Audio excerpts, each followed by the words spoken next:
People always ask me the same thing. How does someone who stood at the very top end up picking a rookie like me? Hey, relax. I didn't bring you here to fill a seat. You're a pro too, remember? Ladies and gentlemen, the god himself, Yi Shu, returns to the final stage with his rookie, Alian. Standing in their ways, this season's undefeated champion squad. Will the legend rise again, or will the kings hold their crown? Let's find out. The match starts now.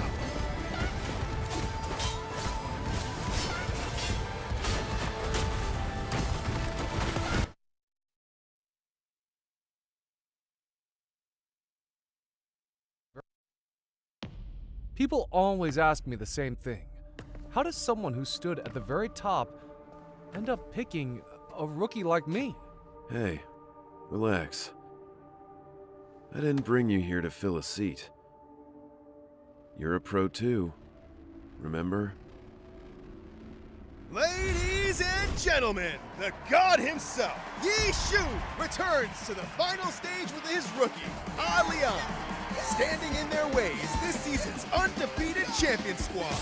Will the legend rise again, or will the kings hold their crown? Let's find out. The match starts now.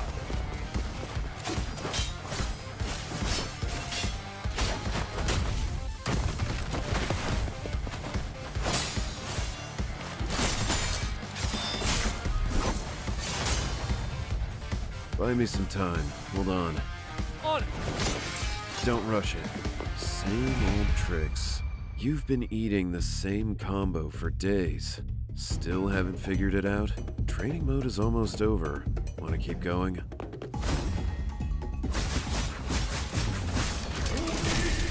Good opener. Don't just memorize combos. Your opponent is not a training dummy. Oh, hold on. Let me reply to this message. Can't even stay retired, huh? What? You want to go through all that again? Just keeping the kid company. Taking it easy. Out of everyone you picked, N? Yeah, like what I saw. Yes, come on. This kid has more holes in his game than I can count. You really want to run with him? What's the rush? This game is not as simple as you think. Alian is down. Yi Shu is on his own.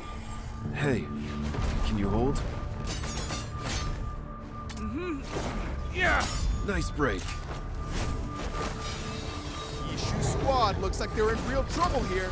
Luck is not on their side today. What if I make that mistake in the finals? What if my bad call costs us the championship? Would you regret picking me? This was never a one-man game. Regret won't undo what already happened. Instead of getting stuck on a mistake, figure out what you'll do next time. Chances don't wait. So stay in the moment. Focus on right now. Right now. There's an opening! Lord Grimm with the kaleidoscope parasol! And Alian fires back with metal fusion! Eikos is down! Wait, Viper Ning! The final blow connects! Alian's HP hits... I'm sorry. We almost had a perfect ending. Whether our ending is perfect or not, that's for us to decide. Can I really? Don't worry. This was never a one-man game.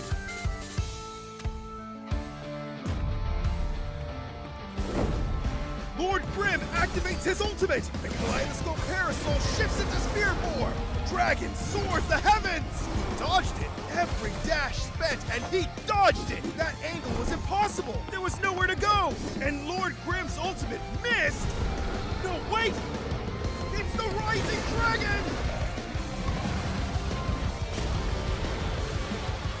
It's over! Your champions, NRK! The retired legend suits up one more time and proves he never lost it! I could play this game for another 10 years and never get tired of it. Never count out the old dog, and never underestimate the fire in a young heart. Maybe someday. the sound of my fingers on the keyboard will echo loud enough.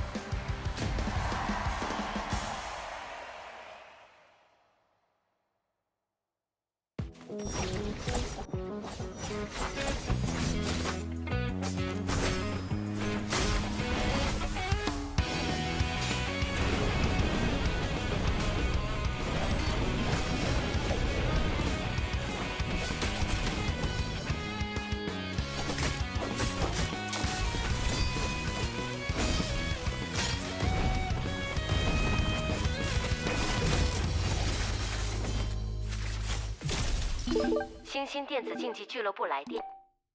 喂，我叶修啊，休息1年，该回来了吧？最近联盟搞联动，我来千机伞去永劫无间玩玩。看你玩这游戏挺有天赋的，要不要跟我学操作，一起打职业？打职业？我吗？想打职业，光有操作可不够。职业教科书第1课，知己知彼。角色和武器的机制都得先摸懂。先来新手刀房体验一下千机伞。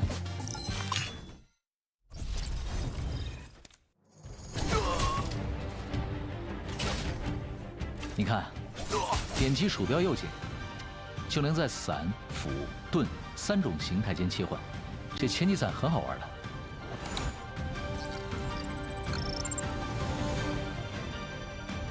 伞是默认形态。轻灵迅捷，适合近身搏斗。刚上手的话，可以先从它开始练起。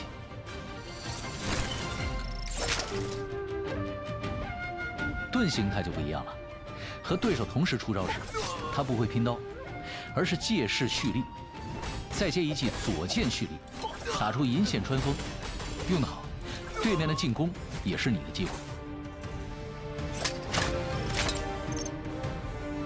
斧形态嘛。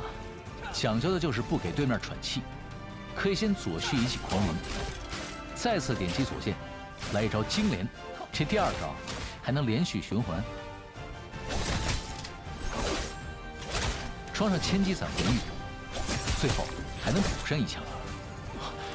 这压枪可有点难。至于千机伞魂玉神技，就是伞形态的压箱底了，蓄力到2段，招式会产生变化。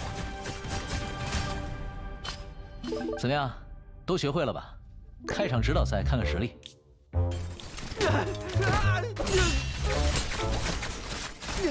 还得练呢。要想成为职业选手，对队友的技能招式也要精通。来吧，新手刀房。这里除了我，还有什么是新手？房间名称也是。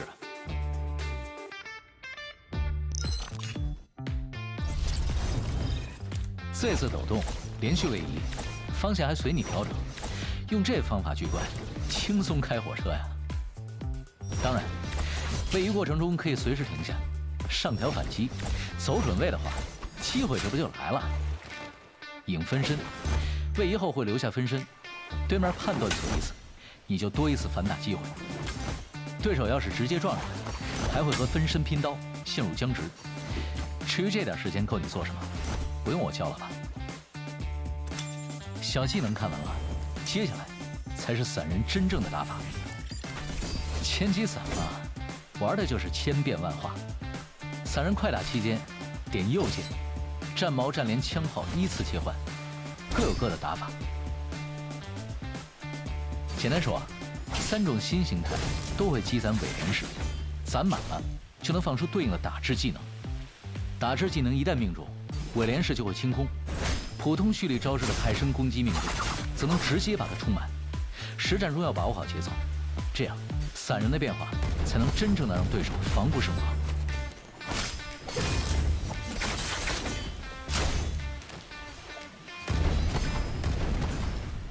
这连招强啊！不过话说回来，有没有那个技能？当然，那就看看这一招。在另一奥义状态下，按 V 键可释放伏龙翔天，咬住敌人并进行处决，造成范围伤害。等等，他要躲开了。放心，没那么容易。苍龙飞行期间再次按 V可施展。流水头，这是龙抬头。哟，送上门的陪练，还有个拳法家呢。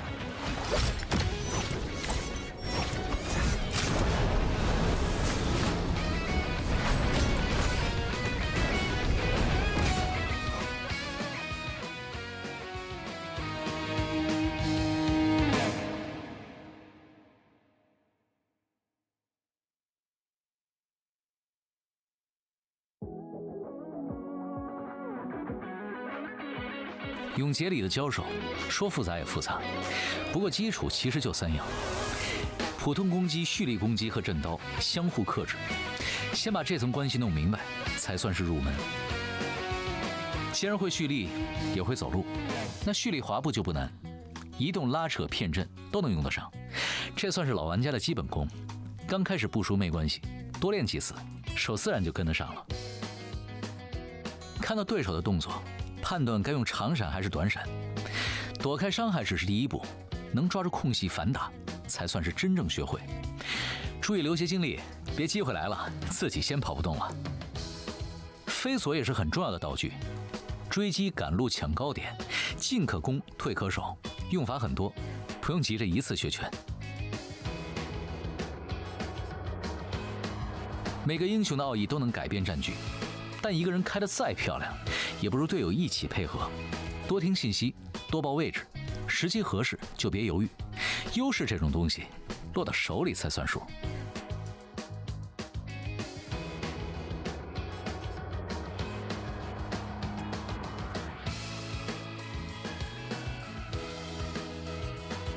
永劫从来不是一个人的游戏，及时爆点，战局也会为此改变。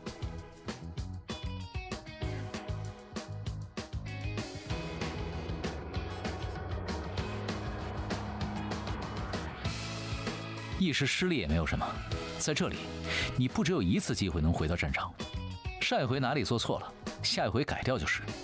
只要人还在，比赛就还没有结束。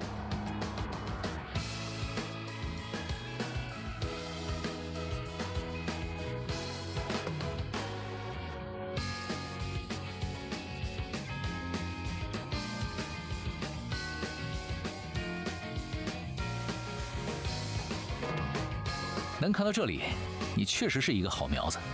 去吧，新人，把这一切当作是荣耀。我在决赛圈等你。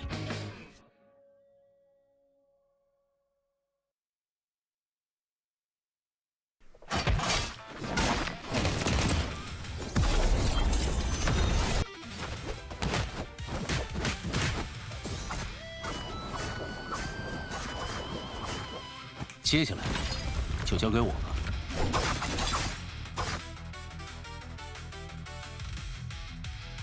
冠军这种东西，没听说过会有人嫌多的。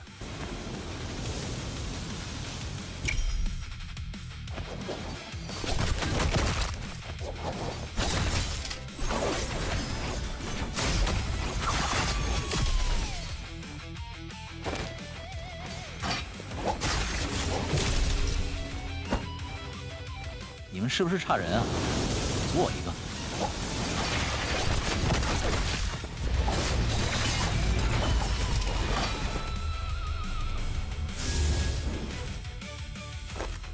好了，这局比赛到此为止了。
不成之人，不足。若心乱，则出招必乱。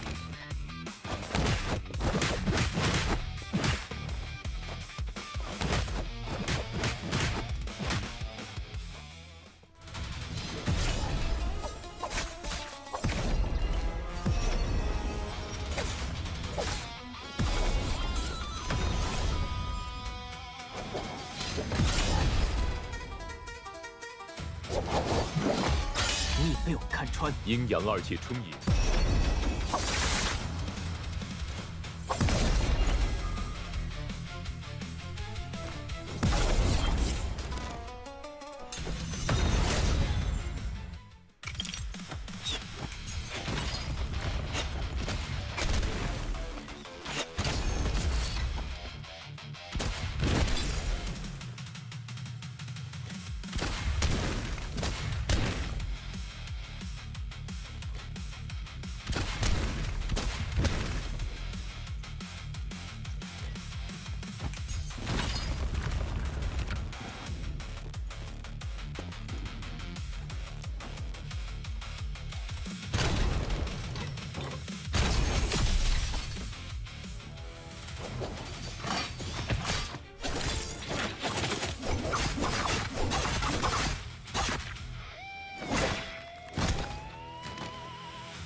别急，修个甲先。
wonder they say the Song soldiers are soft.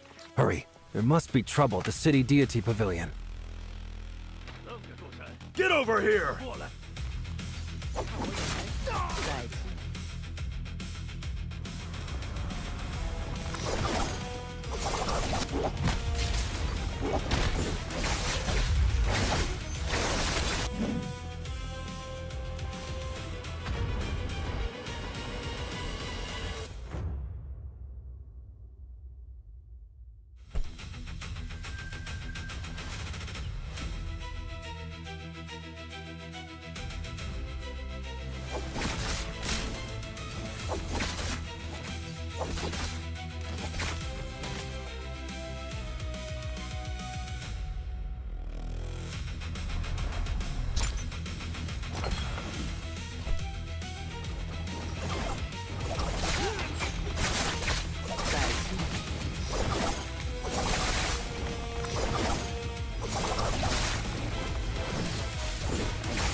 People always ask me the same thing.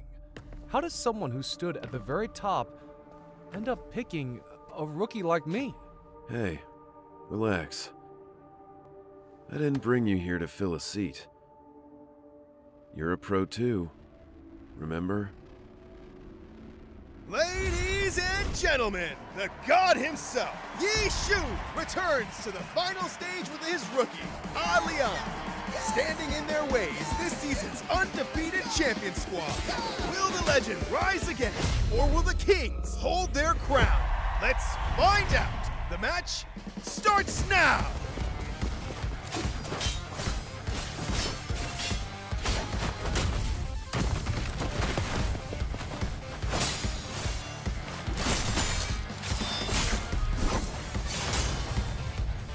Buy me some time. Hold on. On it! Don't rush it. Same old tricks. You've been eating the same combo for days. Still haven't figured it out? Training mode is almost over. Want to keep going?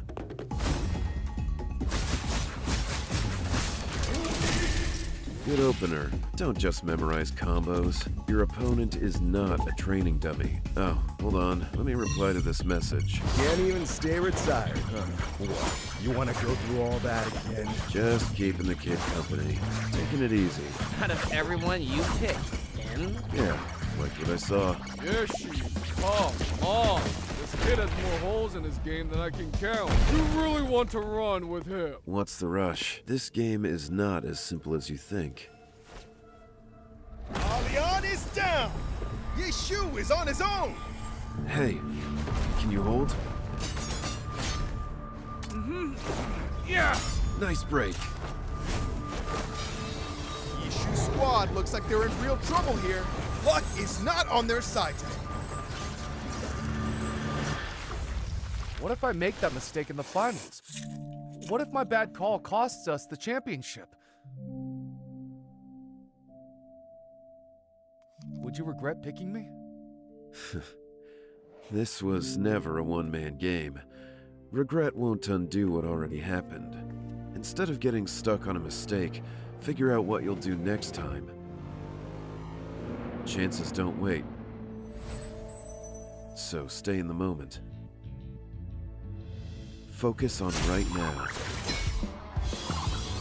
Right now. There's an opening! Lord Grimm with the Kaleidoscope Parasol! And Leon fires back with Metal Fusion! Akos is down! Wait, Viper Ning! The final blow connects! Leon's HP hits... I'm sorry. We almost had a perfect ending. Whether our ending is perfect or not, that's for us to decide. Can I really? Don't worry. This was never a one-man game.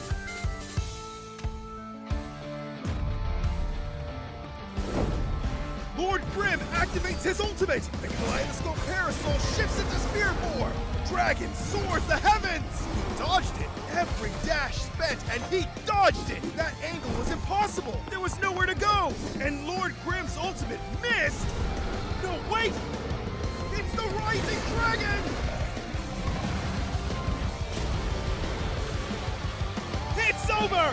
Your champions, NRK! The retired legend suits up one more time and proves he never lost it! I could play this game for another 10 years and never get tired of it. Never count out the old dog, and never underestimate the fire in a young heart. Maybe someday, the sound of my fingers on the keyboard will echo loud enough.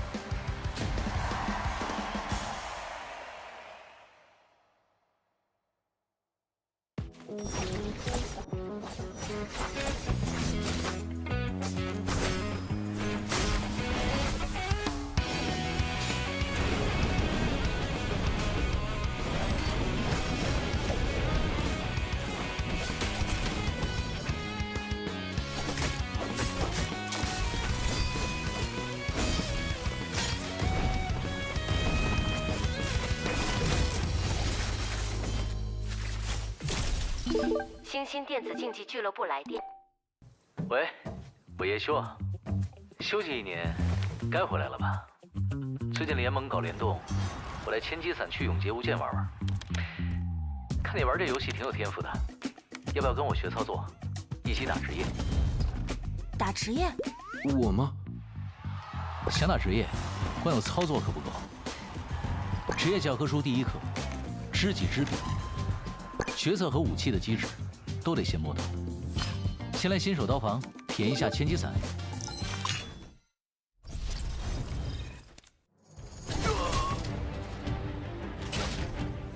你看，点击鼠标右键，就能在伞、斧、盾3种形态间切换。这千机伞很好玩的。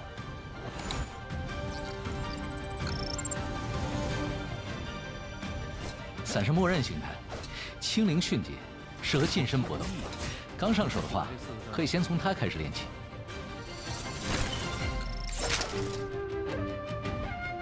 盾形态就不一样了，和对手同时出招时，它不会拼刀，而是借势蓄力，再接一记左剑蓄力，打出银线穿锋。用得好，对面的进攻也是你的机会。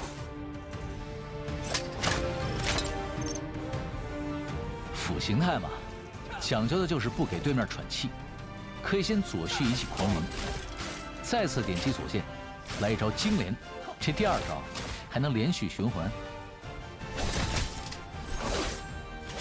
装上千机伞魂玉，最后还能补上一枪。这压枪可有点难。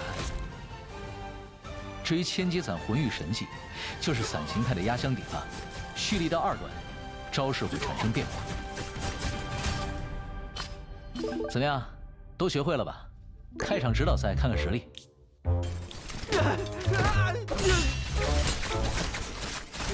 还得练呢。要想成为职业选手，对队友的技能招式也要精通。来吧，新手刀房。这里除了我，还有什么是新手？房间名称也是。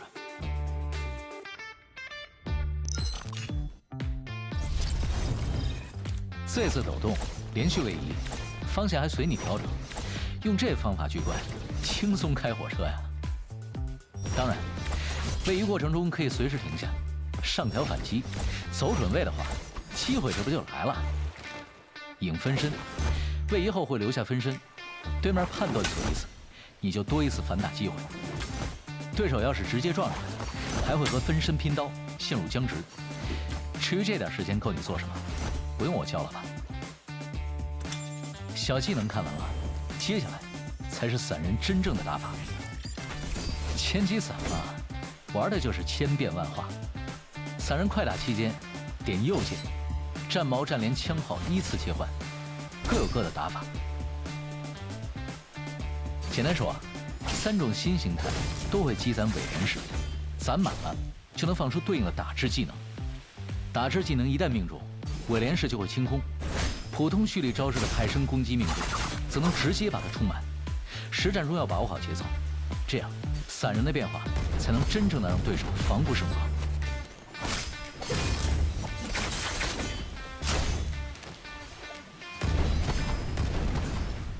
这2招强啊！不过话说回来，有没有那个技能？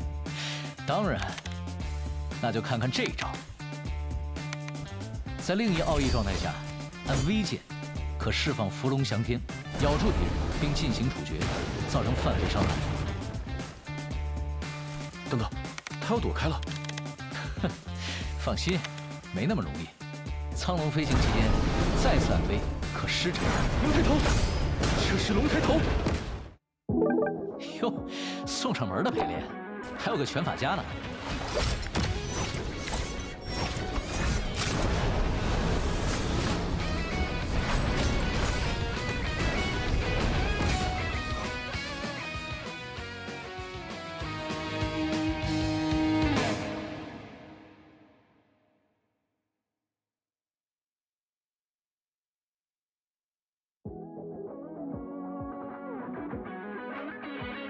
永劫里的交手，说复杂也复杂，不过基础其实就3样：普通攻击、蓄力攻击和震刀相互克制。先把这层关系弄明白，才算是入门。既然会蓄力，也会走路，那蓄力滑步就不难，移动、拉扯、骗阵都能用得上。这算是老玩家的基本功，刚开始不熟没关系，多练几次，手自然就跟得上了。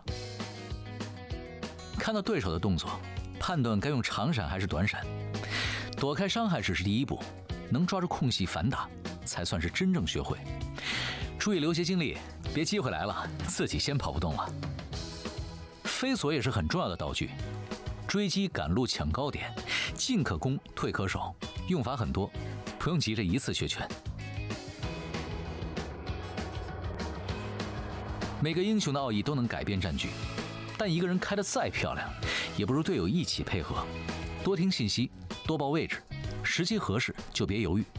优势这种东西，落到手里才算数。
Hello everybody and welcome to the Nbpl Summer 26. My name is HitFriend and I am joined by Dunkin Donuts. Dunkin, first of all, how the hell are you in a shirt? Like, we might not have gone to Saudi this year for MSC, but the weather's with us. It's so hot.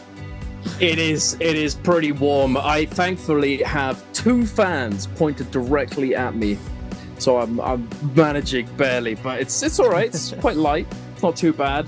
But I'll be all right. I'll be all right. You're right, though. It has been very hot.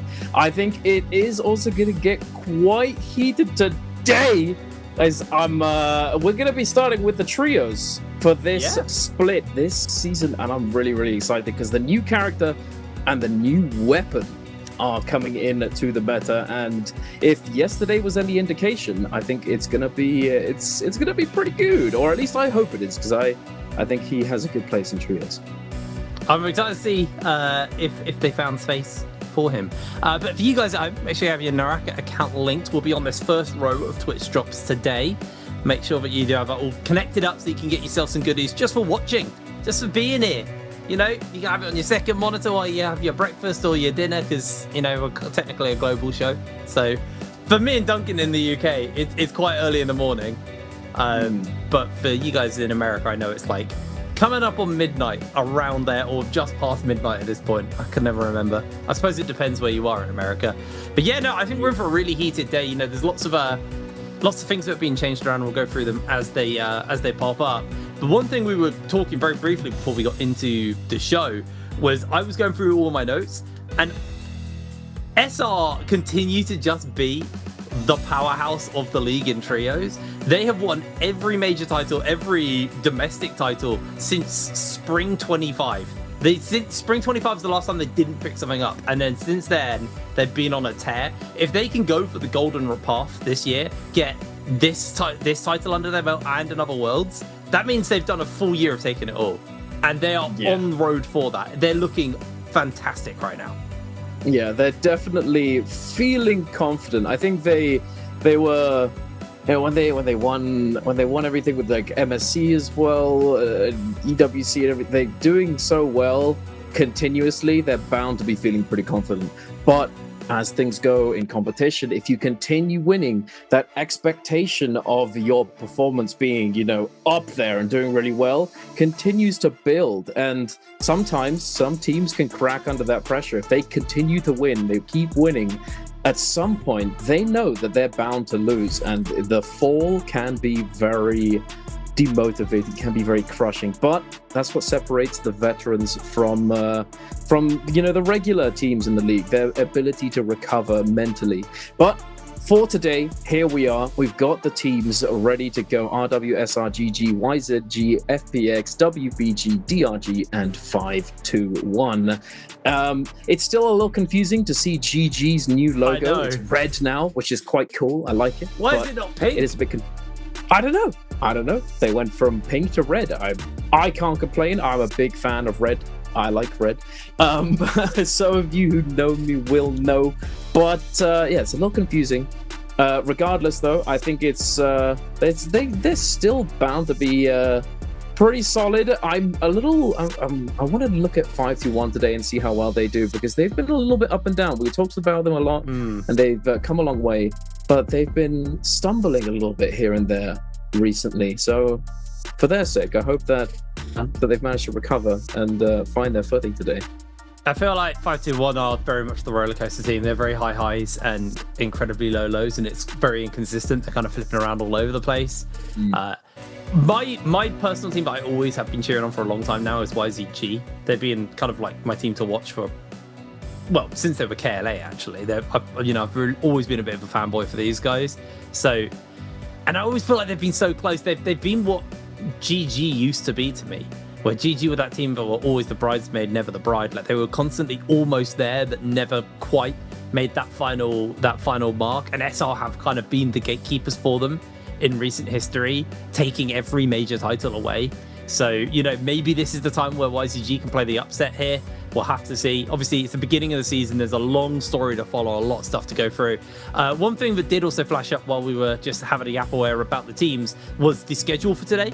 We are not doing Padoria twice. We're not even opening on Padoria. I'm so happy to see Holoroth back twice, to be honest. I don't hate Padoria. I just prefer Holoroth. There's a weird nostalgia there for me.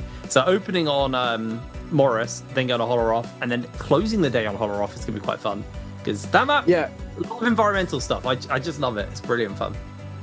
It is definitely a good map. It is a little bit confusing as well now, because we've had this sort of set format and set schedule for the games. We started with Padoria, as you said. We went Padoria, Holoroth, Starry Night, into Morris Night, into Padoria evening, into a daytime Morris game to end off the day. But now it's sort of all jumbled up.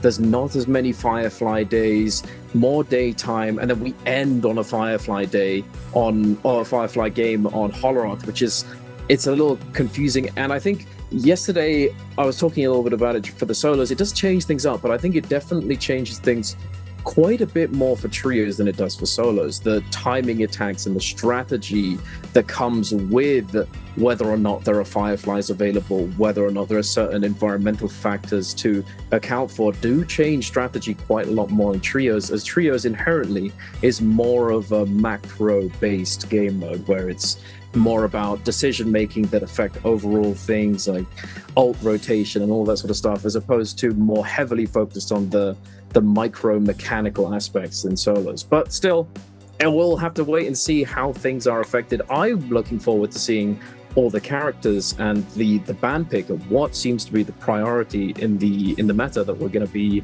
getting to experience moving forwards. Yeah, I'm really excited about that, because last season I was very much on a lot more, well, most this year actually I've been doing a lot more of the solos action. So it's going to be fun to come over to trios, because, it's still my first love. I absolutely adore trios for similar reasons. I really enjoy the thought process that goes into, you know, building comps, how you actually tackle problems once you're onto the maps. So I'm excited to see, you know, what has developed over this year, because I've had, you know, I've dipped my toe in a little bit this year, been able to cover some of the trios games, but I'm very kind of laser focused on solos a lot this year, and it's been great seeing the kind of mechanical expression there. But you know, it's going to be interesting what these guys have kind of got locked and loaded. New heroes in play. We had Tara at the end of last season, but I don't really think she showed up. Or it was MSC actually, where she got enabled. But like, she didn't really show up, if at all, during that whole tournament. I think people were still uncertain on where to use her. There's a world where they've been playing around with her as well. There's so many different things that are kind of up and available to these guys. And as the hero list expands, we always get a world where more and more options, more things become viable. And that also sometimes means old picks have to then be split between multiple comps. You know, there was a period where like Karumi was shared between both the Transformer comp and the like the Sand Siphon comp as well. So, you know, you've then got to start balancing on where you're picking and who you're putting what in what comp and stuff like that. It's what makes trios really fun, is the fact that you have to really think about this hero select and what you're going to be doing in it. Oh, absolutely. You're absolutely right. The way that it said about and older characters that were sort of designated within comps start moving around and being utilized in different areas, everyone just trying to figure out what can work, how they can incorporate certain things, certain characters, certain utilities.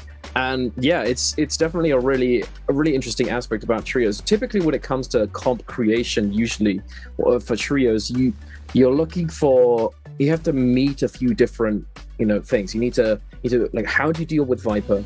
How do you deal with Transformers, be it Monk, Yushan, Enor, that sort of thing? How do you deal with Tumulk? Or at least that used to be the sort of the requirements that you had to meet. You had to be able to at least deal with them or be able to disengage. And so you come up with so many different compositions. I think for the moment, we're still likely going to be seeing a few familiar faces. I think the Viper, Syra, Akos, or potentially Tumulk is going to be a very, common comp that we see. I think we'll also see a little bit of Tumulk, Monk, and Zenda becoming a much more of a powerhouse just across the board. The damage she can output, the juggle potential off of a Monk grab into Zenda follow-up is very reminiscent of the old Tianhai zipping Kylin composition. So there's a lot there. And then there's, of course, the Hardy Enor zipping, which I think, frankly, is still probably one of, if not the best overall comp, because it just so tanky, it's so versatile, and it can still output a lot of damage. And I'm assuming it's something we still see quite a lot of in the martial arts section as well, which I remember in trios it was very good at kind of stalling out the other team, baiting out their ultimates. Did make the mirror matchups quite long when you got to the that phase, but yeah. When you're not in a mirror matchup, it's very interesting to watch that comp, because if they don't do the balancing act of it right, and they either blow their ultimates at the wrong time or altogether for some silly reason, then suddenly they have lost all of that power. So I still expect we'll see a lot, especially, or like you said, in the Hardy Einor, in the martial arts tournament. There we go. In our little isolated 1v1 or 3v3. Yeah, the bubble. The bubble. Is that what we're calling it? The bubble. Well, I've always kind of referred to it as like a sub meta, like it's just a small meta bubble that exists for the martial arts, because yes, obviously when it comes to pure 3v3, you don't have to account for third party, you don't have to account for spirit wells and that sort of thing. So you're in a much more controlled environment, which allows for certain characters to make an appearance and actually show off what they can do, where if they were to be picked up in Battle Royale, it's just not the best pick. It doesn't have the tools to deal with those things that I mentioned, third party and whatnot. So the sort of meta bubble within martial arts, I think, is definitely interesting. And when it did get added to solos and then to trios after it, I really was a big fan, because it will give certain characters a chance to shine, a chance in the limelight, as well as force these teams to try and come up with new strategies. Plus, whether or not you choose a certain comp to play first, second, or third within the martial arts is also very important. Yeah, the balancing act of when you're going to pick stuff, when you're going to be looking to counter stuff as well, because you don't know the order of what you're picking into. So you're kind of playing a little bit of guesswork there, going, all right, I think they're going to go for this comp here. Let's try and counter it with this comp. I actually am not 100% sure on what handles the Huddy Einor comp. Surely it's crowd control like Zip and stuff.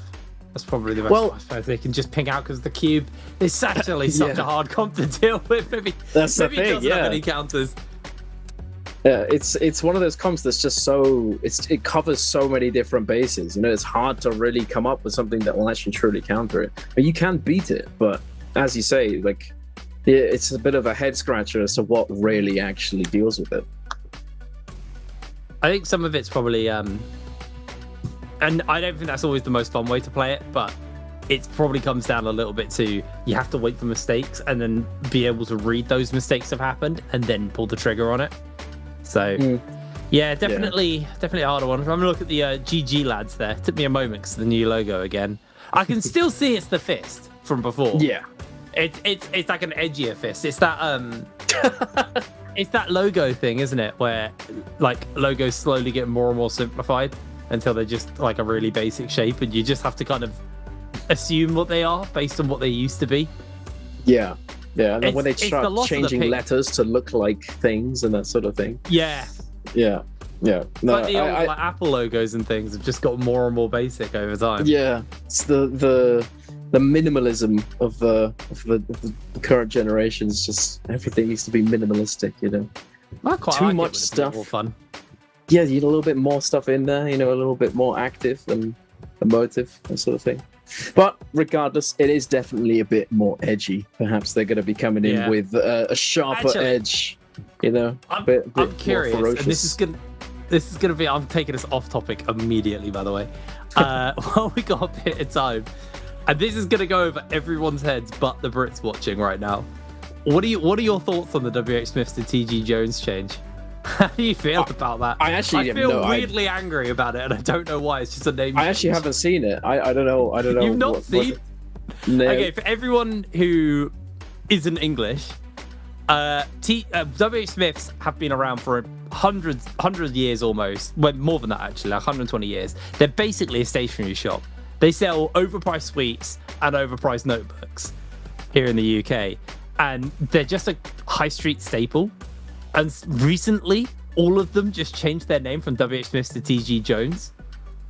Wait, they changed their name to that? What? Yeah, okay, it's because they got bought out, but the name was kept by the people who originally owned it. Don't know why, but so the new owners had to change it to TG Jones. That is weird. I don't know if I feel very strongly about this. So strongly, I'm talking about it on an esports broadcast. It feels wrong. It feels wrong every time I walk down the high street. I don't even go in the shop. It just annoys me. It's just looking at it like, what is... Oh, it's... Court Spike. It's just... What is it's the same text as well. Like the font for the logo, everything's exactly the same. And this is... What this is old man shouting at cloud. This is the world has changed and I don't like it. That's what this is. My lord. I love these kids these days. Back in my day. Yeah, you couldn't play Fortnite on a Game Boy Color. Yeah, exactly. But yeah, no, that is definitely weird. I'm gonna have to look at it and see what it looks like, because that's odd. That's definitely odd. Regardless, let's get back to NARAKA. Yes, let's talk about NARAKA. The one thing that I think we're definitely going to see is the new character today. I don't believe they're playing on the patch that we just got. I think they're playing on the previous one, which is this is pre-nerf to the V2 of the new character. With the new character, you have the V1, which has the very flashy dragon where you can throw it out as a reactivation and then recast it as well. But you're limited to only having the spear as a weapon. Whereas with V2, you don't have the dragon, but you have 3 different weapons. You have the spear, a scythe, and the sort of cannon shooting thing that just destroys. They nerfed the cannon so it doesn't actually stagger people out of blue focus hold unless it's empowered, and they also nerfed the damage quite significantly. But I think this is pre-nerf, so considering that, I think we're likely going to see some V2 on the new character today, if we see the new character at all, because I think the only comp that was really theorized for him was new character Justina and Yusha, which sounds a little bit odd, but or Shiol. Shiol also can be played in there as well, but with Justina being the flex. But we don't know yet. We will be finding out hopefully soon. I think this initial setup for the martial arts is taking a little bit of time, but I'm sure we'll be heading in soon enough. But have you seen much of the new character, Hipbrain? I've actually not had flashy. the chance to look at him. I still need a new map as well. New map is very bright and sandy. I'm so excited for it. It's all water themed, which is awesome. I need to. Yeah. Unfortunately, we're not going to be playing it for the moment. For NBPL, it's not in. We the have NBPL at the moment. We have a plan, I think, down the line for it coming in. But I don't know when that's actually going to get introduced. It might have been announced, it might not have been announced. But I did see something. I don't know. That at some point it will show up. I don't know if it's this season or if it will be, just for Worlds, but I hope we get to see some of it this season. I like the map variety. This is actually something I was talking about. Was I talking about it with Savario, or it might have been Creatives, where I was saying for the next map, the map after this, do you know what I really want? What? I want like a half-size map, like a map that's like half the size of the others, like a really small map. Small. I think I remember. Yeah, you saying that. I think that would be cool. It would be kind of weird to do though, because if it's half the size, then is it half the loot, half the space, obviously half the size, and so there's half the spawn locations. Everything's going to get sort of very compressed, but it could be interesting. It could definitely be interesting. The games would likely be faster. Other battle royales with rotating maps also have a map like that. It's maybe not half, but like 2/3. It'd be genuinely really interesting to watch, especially in trio. It's like how they then have to manage resources, because it means that you have less money to spend on like dark tide coins and stuff like that. It puts like missions and things on like and quests and stuff on like a way higher value. Be just very interesting. Obviously, this is all theoretical. They may go bigger. There are ones that also go bigger. So, we'll have to see. But it looks like finally we are locked and loaded. Whatever issues we were having have been resolved. We're heading in for our martial arts tournament.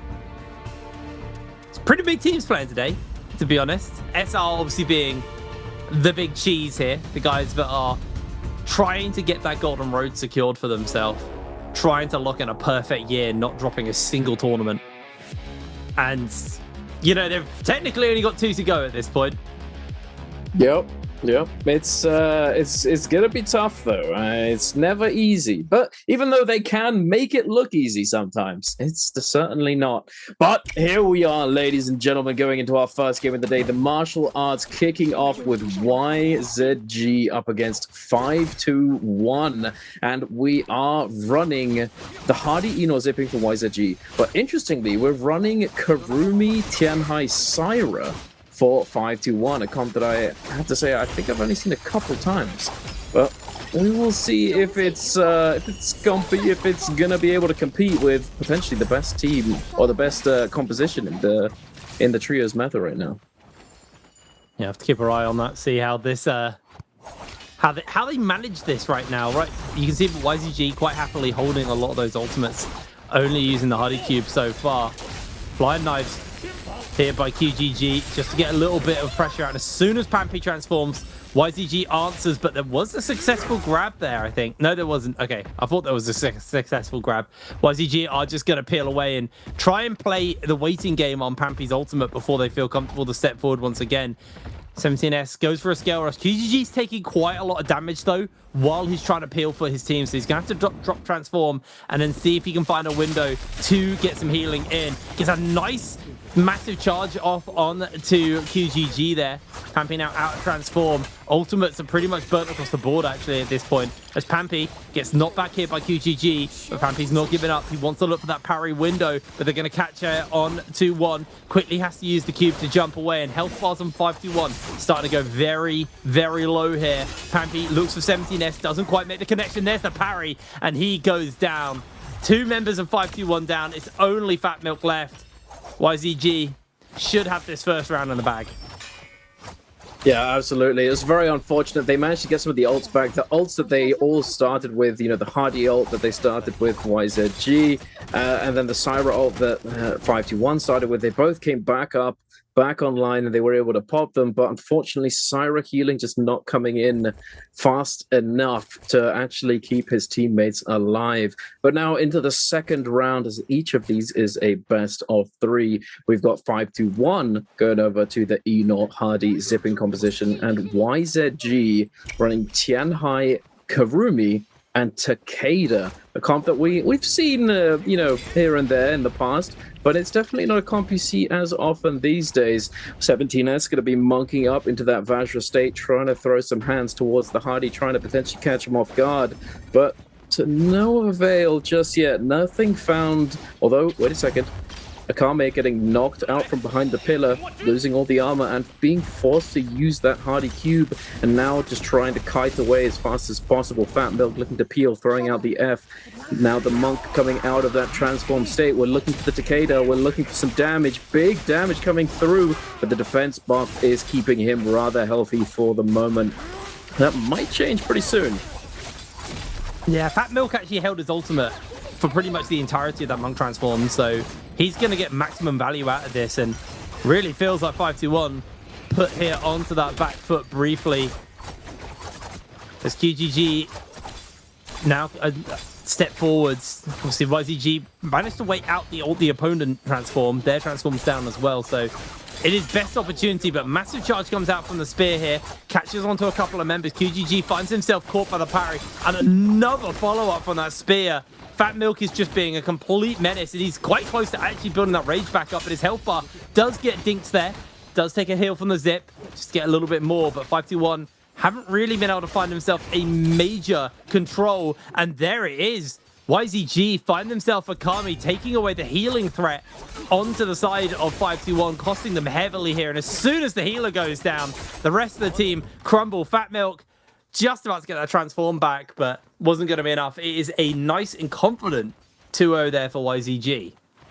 Yeah, looking pretty solid. 5-1. They were doing all right for a minute there. The zipping ultimate doing a lot of healing, keeping them in the fight, but it just wasn't enough. But moving on over, we've got once again the Takeda Karumi Tianhai comp for the side of RW, DRG on the Hardy Eno zipping. Will we see this Takeda Karumi Tianhai comp win against this against the Hardy once again? It could happen. Perhaps it is the comp that we were talking about earlier, the one that could potentially deal with it. But let's find out. Youth taking a little bit of damage from that Eno ultimate, looking for the electric kebab, the skewer. We are going to find it. No significant follow-up just yet. We've got the Takeda peeling himself, trying to keep himself alive, but no armor. It's looking a bit rough. RW. We've got the flying knives out, forcing out that Hardy combo breaker. Zen is going to get caught off guard. Still has ultimate, but the cube going to take him to safety once again. And now the Tianhai going to be pulling out the ultimate. Yeah, very, very late transform here from AB, but nicely tempered, honestly. Forcing cubes out, forcing escapes out. And if he can find that pick, it could just result in a free kill for his team. Can't find these grabs, though, from AB. Still fishing for it. Kakashi trying to be a bit of a menace on the sideline, but not finding anything as Youth is just pushing forwards. Has been isolated from their team, but Yuan is going to rejoin with them. There's the grab. AB's able to get the slam into the follow-up on the team as well, so they're going to have to force the Zip ult out. Now the Karumi ultimate's getting thrown down just to get some recover here for the side of RW. They're getting some armor back. Feeling pretty comfortable, and this is definitely a more staggered fight. We've got 1 minute 20 left on the timer. As Youth closing in on having his Takeda ultimate up and available, getting hit by the uppercut, caught in the aerial there. has been able to break away here, but the ultimate, like I was saying, coming back up online fairly soon. Let's try and find a turnaround as DRG are just going to focus everything onto Youth. Youth, he's basically a hit away from getting that ultimate back. He's at 99%. He has the ulti. He's going to throw it out. There's the Furen shove onto Mai, but Mai's able to actually break away from this one. Kakaishi gets caught up by the Furen shove, and the team are just going to put the pressure up onto him. Not going to let this go. Mai will finally fall as AB, chased after an RW. Able to take the fight, and that is now 2 times in a row we've seen the Ino comp fail. It really comes down to timing and execution to pull it off. If you pull it off perfectly, it's hard to deal with. Oh, yeah, absolutely. They're opening up with Takeda, saving the Monk ultimate for as long as they possibly can, trying to utilize those defense buffs from the Kurumi tether. It's looking pretty solid. But moving on into the next round, RW on the Hardy Ino, zipping with DRG on a more regular comp, or a comp that we've seen a lot more of. The Tianhai to Mulk Zenda. Monk looking in, gets the jump, knocks up Yuan, but not able to find the grabs. Unfortunately, Cube is available, I believe. Ino looking to create some pressure. The Tianhai is going to be coming out of that ultimate now. Youth does find the RMB, but not really able to do all that much with it. Unfortunately, Kakaichi is going to find the flank with the AB. Is going to get snapped back on. The clanks coming through. Kakaichi looking to find a way in, trying to find the flank. You throwing out that F2. Zen is going to be holding focus, trying to disengage, avoiding that E nor F. Wait a second, got the Dragon Slayer coming in. AB looking very healthy though. Big damage. Kakaichi forced to use the bell, but they are a man down. DRG do have advantage. They could salvage, they could stay alive. MY trying his best to kite away. The Tumulk F is going to take him to safety. 1 HP. Oh my goodness. Literally a sliver of health. Close. Flying knives from Yuan, up and available. Catches onto 2, but he gets caught in the uppercut. They're looking for that potential turnaround. RW losing that member. It's all going to come down to how this Hardy plays here. There's no pots, I think, available left on the side of DRG. AB's just chasing onto Kakaishi. Kakaishi has the bell. He's going to pop it and blocks out on that damage that gets thrown onto him. It's a 2v1 from AB. Can he make it work? They're just perfectly kiting out the ultimate here. AB now caught in a 1v2. Gets hit by the parry, and DRG neutralize out the score. RW, they honestly just fumbled that. That was so close. That was so unbelievably close. They lost a member from the 2v3. They almost managed it, but they were able to stabilize, heal up a little bit, sustain, and stay in the fight. But now onto the final round, the decider. Will DRG or RW be the team that moves forwards, securing themselves a point? Youth with the Zenda. We're running the Zenda Shayol Syra composition. Shayol already opening up with that ultimate, immediately utilizing it. Takeda looks as though he's going to be the answer to this, trying to force out those shield blocks. Kakaishi on the Yushan, trying to find a way in. Wait a second, MY taking a lot of damage. The Fury Blast is going to keep him alive for a little bit longer. The Zenda going to be juggling him up against the pillar. The Kurumi is not going to be able to save him. And RW take one down already. And it's they're basically on full HP. With Syra ult in the back pocket, I struggle to see how this is recoverable at this point. Especially with Zen going down. Once that Yuashen ultimate times out and the Terracotta Warrior fades, I think RW should have this in the bag. And you're just seeing why Zenda had so much priority in both solos and trios last season and at MSC. This character has so much burst potential. There's a lot of damage that come out of the ultimate. And what I love is there's 2 types of ult you run. You run the solos ult, and then there's the trios ult, which is that big firewall. But we're moving on to our final round of this our final match of this first round here at the martial arts. GG taking on FPX. Obviously, FPX, a team who formerly and historically were one of the teams to beat, but that has kind of not been the case for about 3 years now. They've always been kind of left in the shadow of what was once their glory. GG, on the other hand, a team who have still yet to take a world championship. Team who, for a while, we felt like it was their year. They won every domestic title, and then they lost to Wolves in the last moment. Very, very rough performance from them, but FPX opened up with a double slam. And a massive amount of damage out. LXM has been able to put some pretty big damage here onto JS1. As JS1 unable to get his slam off. Instead, he goes down in the middle of all of that. And it felt like a good opener there for FPX, but losing their monk this early is incredibly rough. GG were able to really put the pressure on with LXM. He is going to get hit here by a parry, though. Quickly re-grabs his weapons, and it's just going to go for a pot while the rest of his team are going to assert the pressure because they've got the man advantage. They can take the time to go heal someone up, as it does look like FPX are just crumbling here to GG. Yeah, it's pretty hard to recover. A man down, unless the enemy team has virtually no health to speak of, it's fully chopped, unfortunately. But yeah, that double grab, it was looking so good. Then we get another grab, and then the enemy monk able to come in, deny the slam, losing more health once that Karumi does tap out of the hand, managing to escape. And then this Karumi just not coming in fast enough. He's not able to de-transform either. He's staggered against the wall. And he just gets bursted down. Rough to see. It does happen, even to the best of us. It is certainly rough. But now into the next round, GG on the Hardy Enor zipping. And it's going to be a mirror matchup as well, with FPX running the same composition. LXM looking to find an opening on the zipping, trying to get some damage. Does get quite a bit. Zind taking all of his armor, forced to use that F, trying to disengage a little bit now. CJS, along with the other Hardy, also have popped their ultimates. Cubes are out. LXM in the Enor. Gonna be popping that ultimate relatively soon there. We see it. LXM, actually, he's holding it. He's trying to hold it as long as possible. He's gonna look to find another read with the F, and then likely gonna be popping the ultimate, dropping his armor for his teammate, but not able to do it in time, not in position to do so, and actually griefs himself by dropping the armor. Oh no, kill damage. That's a rough one. Dropping the armor for the teammate, but then they can't get there, and then you get bursted because of it. That's rough. That's real rough. That's real rough for them. And that means we've equalized out the score. We've got Akos, Zender, and Syra versus Shaol, Zender, Syra. Running different weapons as well across the board, apart from Zender's, both running fans. We saw a lot of bursts from our last Zender in the martial arts. Now we've got two of them. Health bars could evaporate given the opportunity. Z11 jumps forwards. Tries to find that scale rush. Is going to throw out the F. Was trying to get a catch there. Wasn't able to make it happen. Still holding on to the ultimate. You can see the Tiger from the Akos launch it over.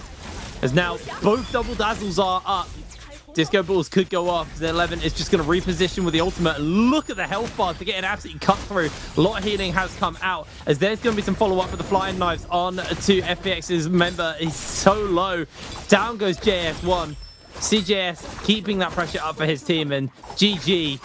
At this point, it's just dotting the I's, crossing the T's. That was a very, very convincing victory right there. They found the burst, and people just disappeared.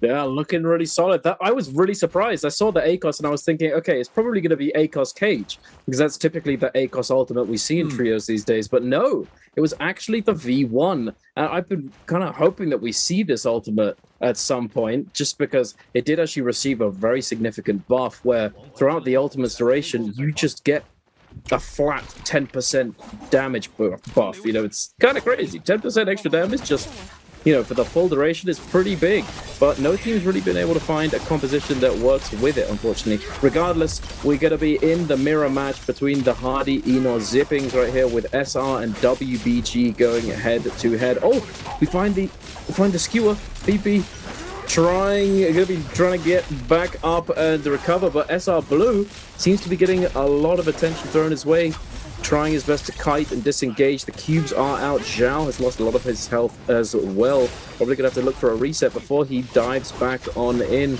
But in the Hardy flying state, you cannot heal anymore, not for a really long time. The zipping ultimate is gonna be the thing that keeps him alive, though. Sustain is king with this composition. The cubes are out for SR now. And look at these health bars progressively getting healed up for SR, staying in the fight whilst maintaining that pressure. Juan, no armor to speak of, but SR Blue also in a similar position. He just gets bursted. The Enor, too much damage, too much CC, and SR lose a member.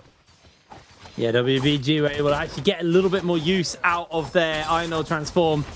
As SR down all of their members, WBG is just going to finish NY7 up here. Yeah, not much you can do on that one, but they still got another shot at it. See what the comps are going to be this time around. Damn, it's just mirror matchups for all of the games, apparently, between these two teams. That's wild work. Definitely unexpected, considering that we've seen different comps, except for the occasional Hardy Eno Zip mirror. Now, we see different comps across the board, but here, the WBG and SR seem to be on the same page. Duty looking for the drop-down PP, but be popping the ultimate in response to Zhao. Are we going to get the Monk box? The slam? PP. With that delayed Monk ult, is going to take quite a bit of damage. What are we going to grab, though? Big? They're both grabbed. They're both slammed as well. Oh! Hop, skip, and jump. Trying to do that is actually really difficult. Trying to knock an enemy monk off the pillar is by jumping up there yourself is very difficult, actually. Now, I think the big thing to note is PP actually did take significantly more damage during that ultimate, but he is getting a fair amount of healing thrown into him. Dazzle doesn't make a connection onto anyone, as SR, they need to find this win if they want to make it to the final round of the martial arts, or at least have a chance to. Seems they lost that first round. Gonna be a knockback onto 2 of the flying knives there from Zhao. VV gets hit up. Zhao can't really find the window, and there's a lot of sustain with these Kurumis, but VVV getting blown apart there. The Kurumi ultimate comes out. There's a parry onto Zhao. Zhao's gonna be able to recover and head into the Kurumi, his own Kurumi ultimate to heal. And everyone's kind of pretty healthy still. Zhao's just going to be chasing VVV around, trying to see if he can find this Kurumi. He can get the damage in. They haven't been able to strip through that armor. NY7 is also here, but there comes the parry onto Zhao. He gets followed up onto as well. Very low. Finds himself a parry in response onto PP as VVV still alive here. Tension's turning over onto PP as SR are down their Syra. So it's literally just going to come down to how well they can manage this next section. As Zhao, he didn't get his transform up as quick as PP did, and now he's able to get his transform off. That was frames of a difference from him going down there, but he is taking a lot of damage. There's a dazzle that's going to connect. I think Zhao's goose might be cooked, my friend. Yeah, it is definitely ready to eat, definitely cooked. Unfortunate. I'm surprised we're getting double rounds of Monk ult right there, with Monks getting their ults back in time, along with the Syra as well. Insane. But here we go. That was the first set of matchups, and now into the semis. We've got RW versus YZG, Takeda Kurumi Tianhai versus that Hardy Eno zipping composition. Now, we have seen this comp do quite well into the Hardy Eno zip. Is it going to continue, or is YZG going to break that streak? 17S getting knocked out the sky, taking quite a lot of damage, losing all that armor. RW, along with the rest of his team, trying to consolidate onto the zipping. Kugutu foresees that have, trying to kite away. I think the cube must be out and ready to go if they need it. AB still holding onto this ultimate. They're just playing with that Takeda. The Eno is going to take a lot of damage. That cube comes out. We still have ult to play with, but dangerously low right here. AB playing this very well. Seeing the transform has come out from the Ino. Trying to find an opening. Does look to get the execute. Is able to find it, but the Kurumi ultimate comes out in response. So that damage isn't really going to be sticking, but KGG can do a fantastic job of zoning them off their own Kurumi ulti. And AB finally pulling the trigger on the transform. Now that that Einar ultimate pretty close to fading away, and suddenly you've got 3 targets to grab. Went for the slam grab, didn't quite find it. QGG's able to roll away as well, as AB's just repositioning, looking for those angles. There's the first grab coming in from him. Think we're going to get the follow-up as he gets that slam down. Nice amount of damage coming out there. Does look for another grab, didn't make the connection. YZG, though, still have pretty healthy health bars at this point, and it looks like our W going low. Youth being heavily chunked out just off frame as he finally goes down to Kuki. And it is just the 3-man advantage at this point. AB on his lonesome. And YZG able to take the first round here in this best of 3.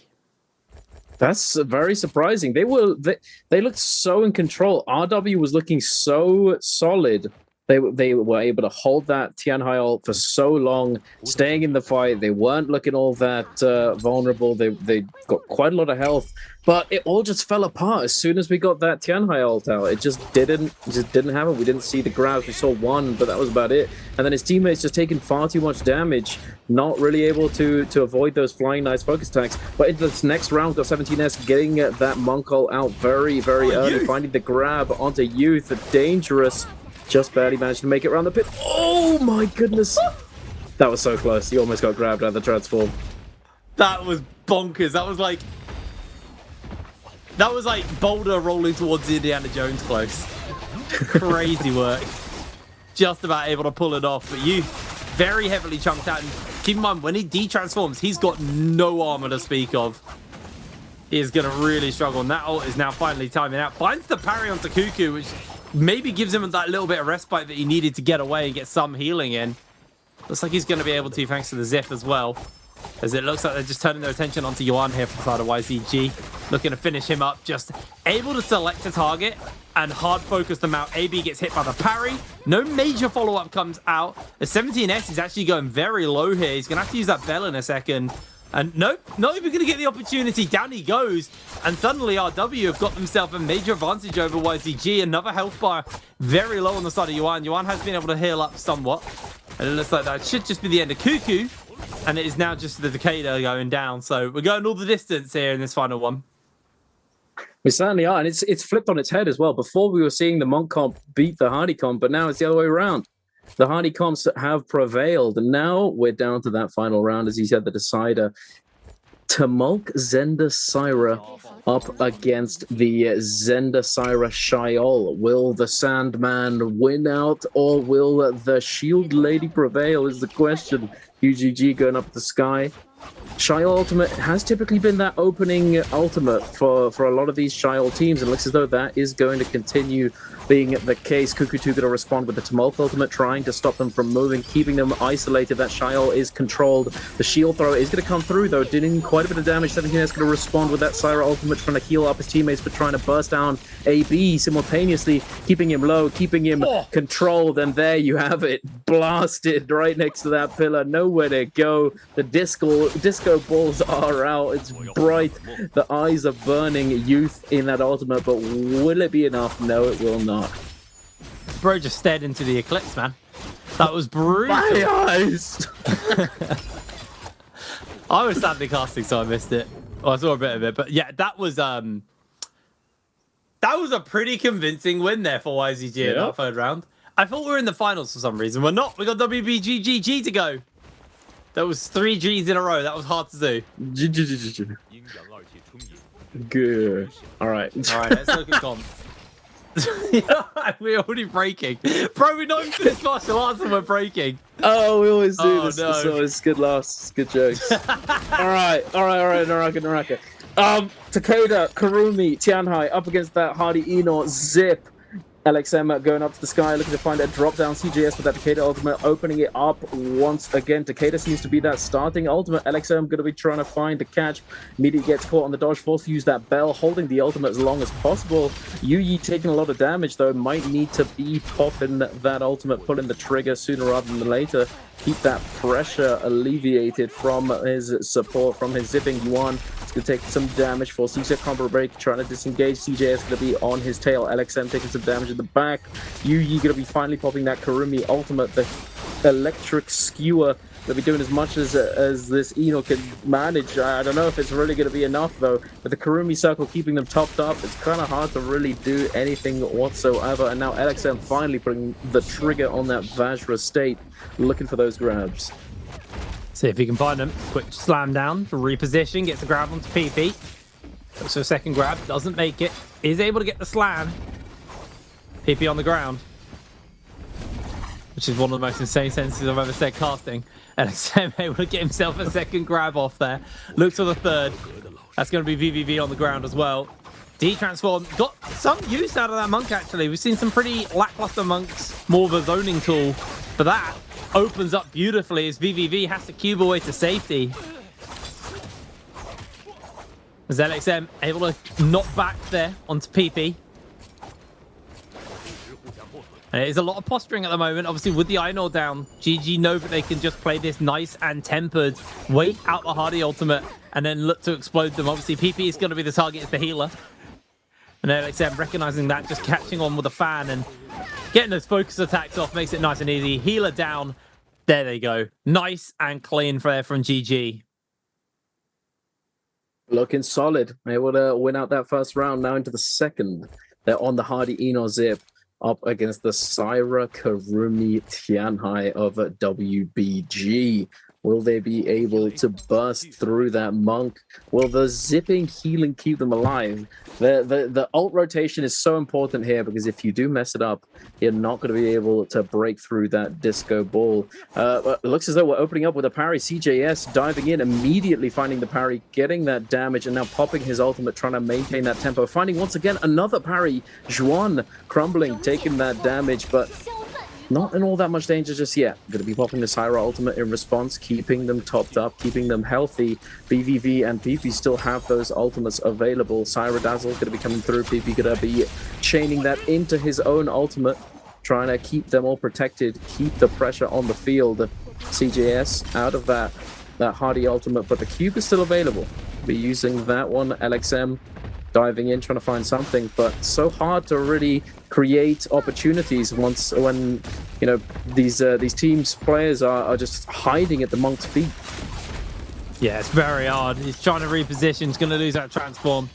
Don't know the timer on the Einor. Oh, it's gone. Okay, so both transforms are down, which means everyone can step up. Oh, where do those health bars go? VVV able to take that. Well, get taken down by LXM. GG find their opening. They are looking to get a little bit more damage, and suddenly GG, with two members on the side of WBG down, this is just going to be an easy tidy up. No bell, no transform. PP will fall. And this gives us the GG versus the YZG finals. Have a look at what comps they're going to be playing in these rounds.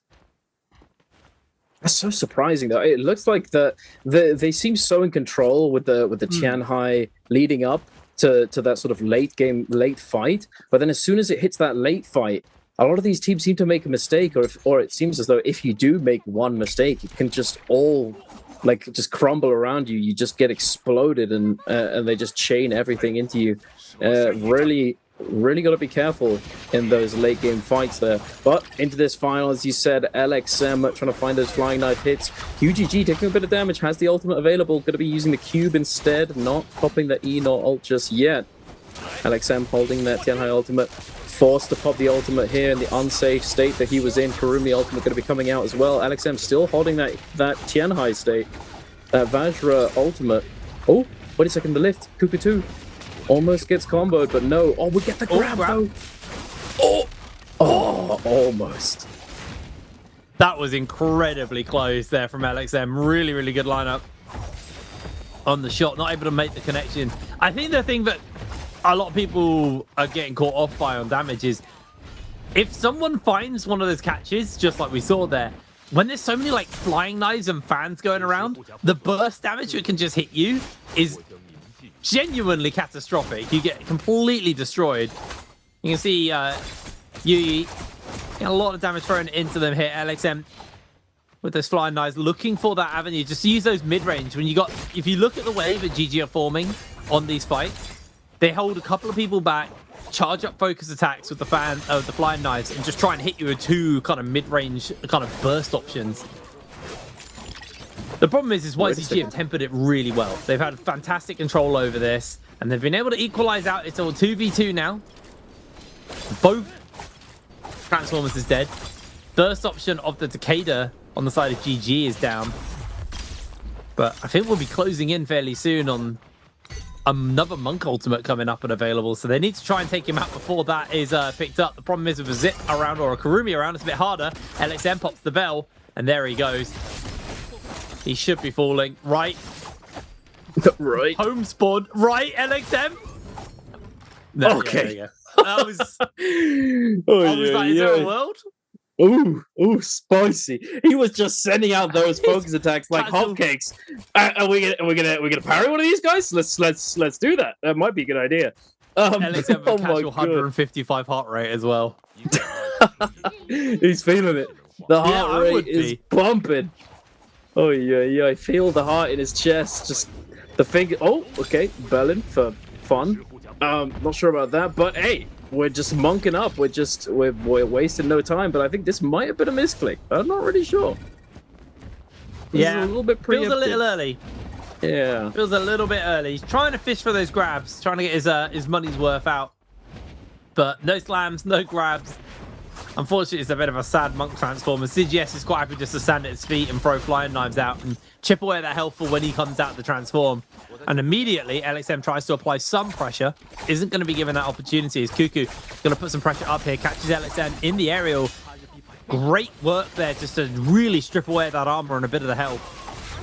But the fight's still very much in the early stages. LXM finally going to pull the trigger on his transform. No answer will come out from the monk, and he's aware of that. He's just going to look to try and get that slam down. There's going to be the execute as well, so it's a nice chunk of damage out to follow up off the back of that one. He's just playing menace right now. And the one thing I will say is, if that wasn't a misclick, maybe they're looking to get a second cycle of the monk ult. That's the only thing I could say, is they're trying to see if they can stall the game out and get a second cycle. But it's going to be hard with the amount of damage LXM's been putting out. He's finally going to lose that transform, but he was able to do a lot of work, get a couple of people with that big hit in the transform. Cheeky reposition there with the FSQGG in the sights here for the side of GG. They're able to finish him up, and YZG now down their damage dealer. They do still have the Kurumi though, where the healer on the side of GG is down, so this is gonna stick as the scale rush comes through, and all of a sudden YCG look for the turnaround. It's a Kurumi versus a Hardy to close it out. Spear versus fist weapons. If they can close it, GG are able to, which means we're going to a third round. Oi, oi, oi. Kurumi versus Hardy in the final 1v1. It's a rare sight. The bonk equalized that health, but we weren't able to stay in it. The leverage offered by the Hardy combo breaker is definitely quite a lot of pressure within that neutral fight. But into the third round, GG on the Shayol Zenda Syra, YZG on the Syra Zenda Tumulk. Sandman versus Turtle Lady. Yu Yi is going to be getting those blocks, does have the shield throw, tries to find something. I think CJS is taking quite a bit of damage. The Zender ultimate is out there, going to be popping that Syra ultimate, keep him alive. CJS so low. I think he's dead. The burning is coming through, but no, wait a second. The Syra ultimate going to keep him topped up. LXM going to get dazzled. QGG looking to follow up, but YZG, they're fully in control right now. CJS still on the back foot, trying to recover, trying to stay alive, but the F2, the bird, Kaka, get out of here, come over here, you're going down, son. And QGG, along with the rest of his team, are looking sharp. They're looking as though they're going to be able to close out this fight, at least for the... Yeah, no, it's over. I was going to say maybe? No, it's so over. It's fully over. That was a beautiful catch with the bird at the end. Very nicely really nice done. Zenda's still broken. I love it. I will admit, in the martial arts, that third round is always the most exciting, because of the fact that you get to see, you know, some of the more kind of interesting picks, not the Transformer reliant picks. You get like your Zendas and stuff like that. Really, really cool to see. And really well managed there by those teams, as they tried to leave early. Sit down. You're not done yet. Get back down. Yeah, no, it's definitely good to watch.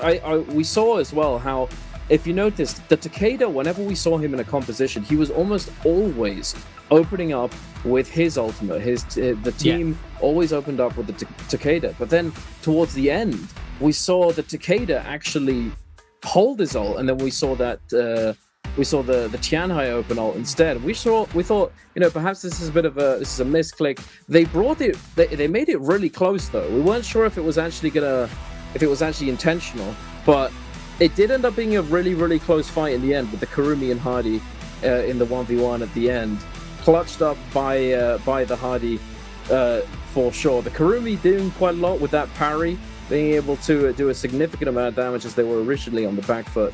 But still, it's really cool to see the ability to adapt from these teams. You know, we see that Takeda change his ult rotation there, sort of trying to adjust on the fly, and it's something that's not easy to do, because if you put a lot of work into figuring out optimal ult rotation, and then you thinking, okay, it's not working, we've got to find out, we've got to figure something out, and you just try and shift it around. It can be really disruptive for both teams. But regardless of that, we'll talk a bit more about it later. For now, you know the drill, ladies and gentlemen. It's Answer for Treasures. If you want to get your hands up on a special gift, make sure to get your answer to this question in the chat. Which team won in game 1? Was it A, RW, B, YZG, C, GG, or D, FPX?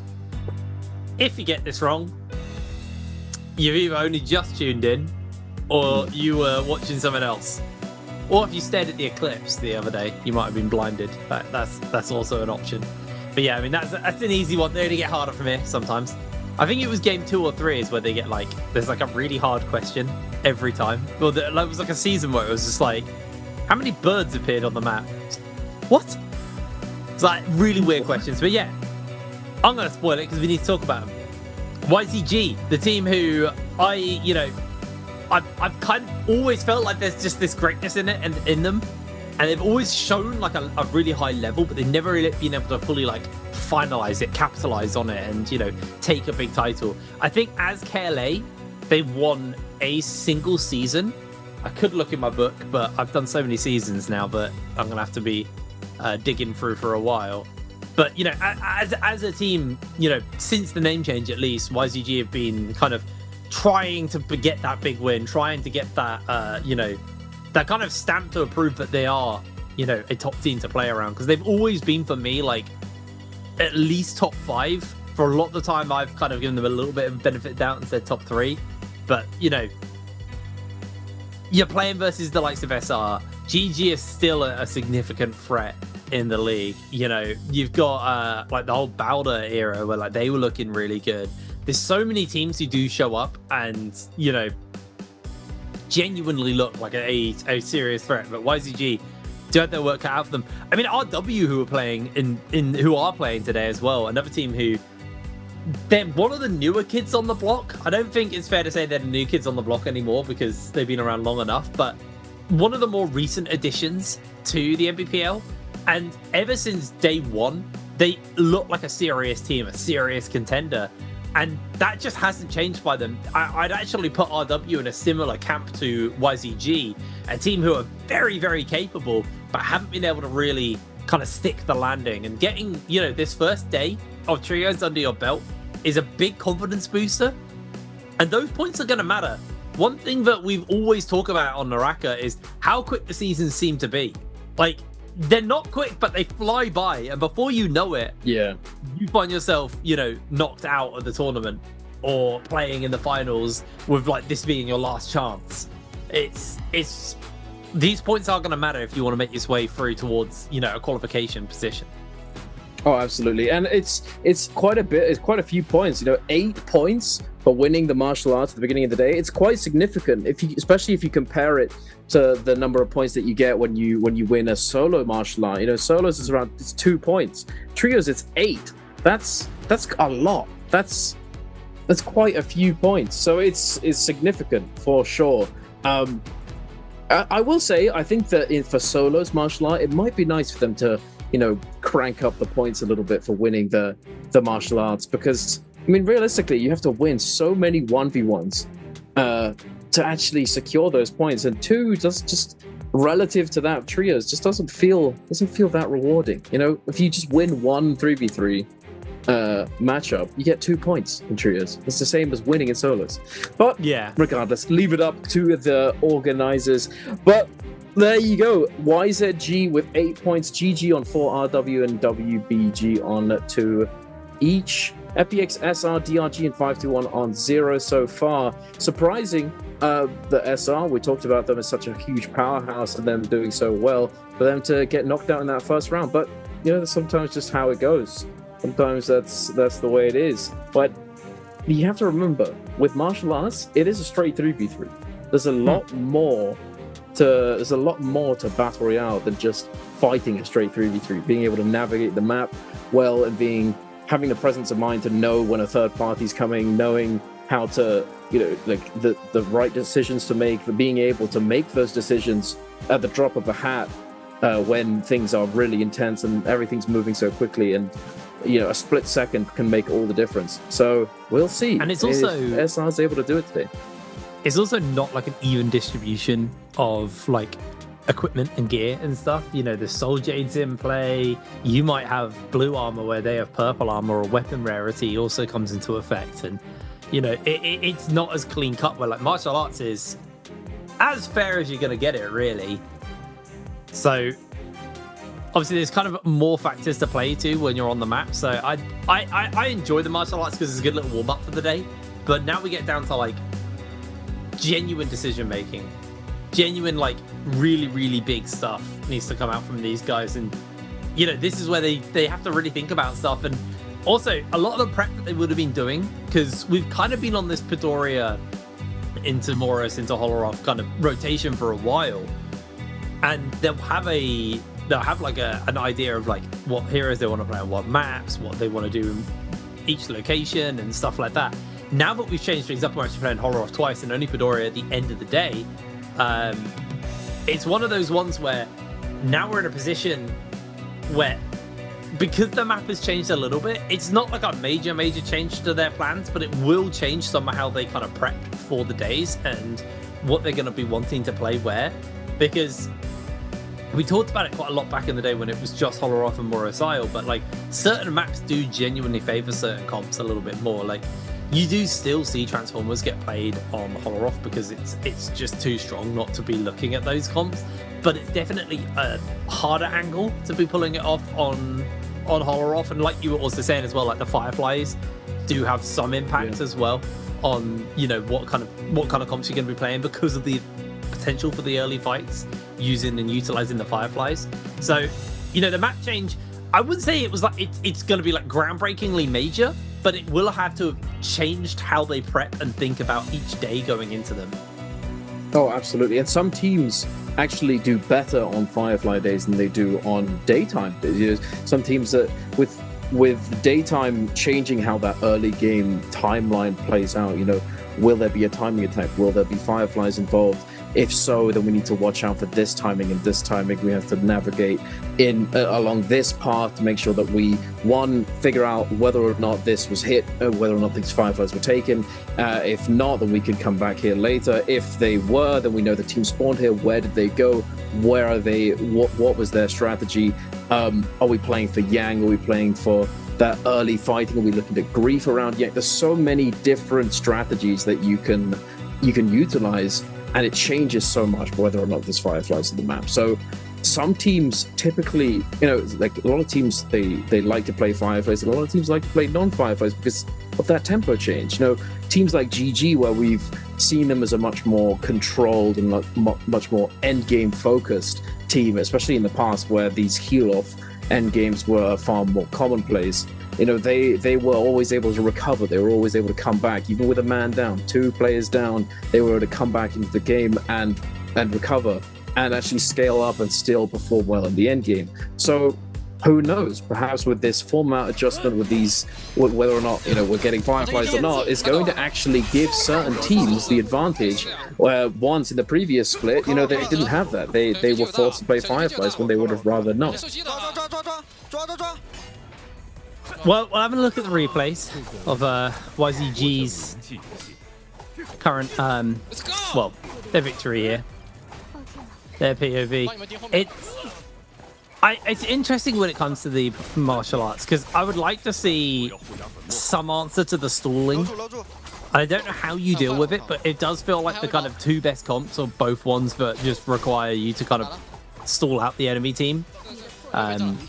You try. There's obviously the stalling can also be interpreted as like trying to bait out big ultimates from the other side. It's like, we don't use our transform until they use their transform, or we use their transform in answer to their transform.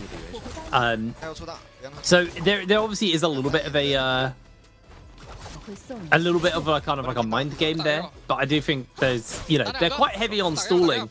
It'd be cool to see more of like these Zender comps kind of take that priority. But the problem is I think you throw everything out like you do in the Zender comp onto like a Hardy comp, and the whole team just cube out. And it's kind of like, right, we threw all our ultimates and now we don't have anything to work with. So it's a hard one. I miss the ACOS era where it was like ACOS, Viper, Syra, and you just catch them in the cage, and then everyone would just get CC'd and then just blown up. It was I think just like we'll probably see that still. All or nothing comp, that one. I think it's probably still going to get played though. It's a little bit It's a little bit annoying when playing against the Tianhai Zenda now, but it's definitely still solid. I think because it's not only, as you said, it was something that we saw a lot before. A lot of teams put a lot of work into that, so they're already very experienced. They're definitely going to be ready to go if they want to play this. I think Viper will likely always have a place within Trio, so I think we'll see it in the BR, in the Battle Royales. But when it comes to that martial arts, we talked about earlier, the sort of small meta bubble within that, the Syra Viper ACOS, it can struggle actually against that Tianhai comp. So I think because of the uncertainty as to when that's going to get played in martial arts, I think they just avoid playing it entirely. That makes sense. That does make sense. I mean, I'm going to be interested in what we get picked up here, because obviously the way that hero select works means that we will be seeing a little bit of variety on the map. So I don't know if much has changed since the last season. Well, since MSC, I feel like some stuff has changed since the last season. But MSC, I'll be curious to see how much has changed coming into this hero select, to see what they're going to be picking up and where the priorities fall, whether or not it's much of the same. Which don't get disheartened if you see that. Because typically I find at the start of the season, some of the teams are quite slow to kind of adapt, even if new stuff is up and available. They'll stick to what they played last season because they're still practiced on it and they need a little bit of time. And what I find always makes the best teams are those who are ready with whatever has been cooked up in scrims or off, in the background. It's always interesting to see what those guys are have been cooking up and then, are ready to play. They're the best teams, the ones who are ready to kind of pull something that's going to catch a lot of people off guard. Yeah, absolutely. Finding something out, being able to innovate and throw everybody off their game can be invaluable. But at the same time, it's a double-edged sword. If you're coming up with some new strategy or a new character comp, you're probably not going to have been able to get enough time or get a lot of time into it to be fully comfortable with it. So certain protocols, which member of the team is going to be doing what, if we need to run, if there's a third party, what's the protocol, are we ulting here, or are we just full kiting, are we looking to disengage, etc. So inexperience versus potentially throwing enemy teams off their game and disrupting what their interpretation of the meta is. It's you've got to weigh the pros and cons of that, but it definitely always makes for a much more interesting viewing experience, for sure. But one thing I'm surprised by is that we didn't see the new weapon or the new character whatsoever in the martial arts. And I mean, again, maybe it's because they don't feel comfortable enough on it yet, but for the new weapon to not see any play whatsoever is certainly surprising. But with that being said, Flying Knives is just... it's Flying Knives, it's just... we saw it, you mentioned it, you're just gonna get blasted by Flying Knives from mid-range out of nowhere. You gotta be really on the ball to not just eat a Flying Knife focus attack from behind while you're trying to either peel or do whatever. It's really rough. Flying Knives change trios so much. Yeah, Flying Knives, I mean, they've changed solos. They are still an incredibly oppressive weapon to play into. You still see one or two people in trios on map try and run them because, like you said, it's the mid-range. I think even if they didn't have as much damage, even if they took a damage nerf, I think you'd still see Flying Knives showing up on at least one person because it's... I wouldn't say it's safe mid-range because it's parryable. But when someone's standing in front of you applying pressure and you're, charging a focus attack up or throwing Flying Knives out just to kind of stagger, it's very hard to find that parry window when you got like two people swinging at you. So yeah, it's I expect them still to be fairly big. It's the Parasol's new weapon, isn't it, right? Yeah, Kaleidoscope Parasol is what it's called. Kaleidoscope Parasol. It's got 3 different forms integrated into it. It's got the umbrella form, the sword and shield form, and the axe form. It's probably the most complicated weapon they've ever added, but it's definitely pretty good. I think it's definitely up there with the best weapons just in the game for across the board, both solos and trios. But we'll see. Hopefully we again, see it. they might not be comfortable enough to run it really, especially because flying knives still exists and it's still insane. Yeah, exactly. Well, easier. Yeah, because Parasol is, you got to swap between the different forms if you want to be using it optimally. It's really versatile. It's a lot of fun to play. I really like it. But enough of that. We've already gone through the first 2 phases within a blink of an eye. What on earth? First phase, we had the Honey Zip double pick, which was to be expected. But then the second one, we had a little bit of Sazai, and I didn't actually catch the other comp. But third phase, we got the double Tianhai Zenda to Mulk comp coming through. I think that means, Monk is going to get banned out off the back of that one. I think Monk was in the second round as well, but there we go. Oh, yeah, no, there it is. See the... nope. WBG were thinking about going down that road. Oh! We're cooking! VVV on the Valda. They are genuinely very good at Valda as well. They're one of the few people I trust with this.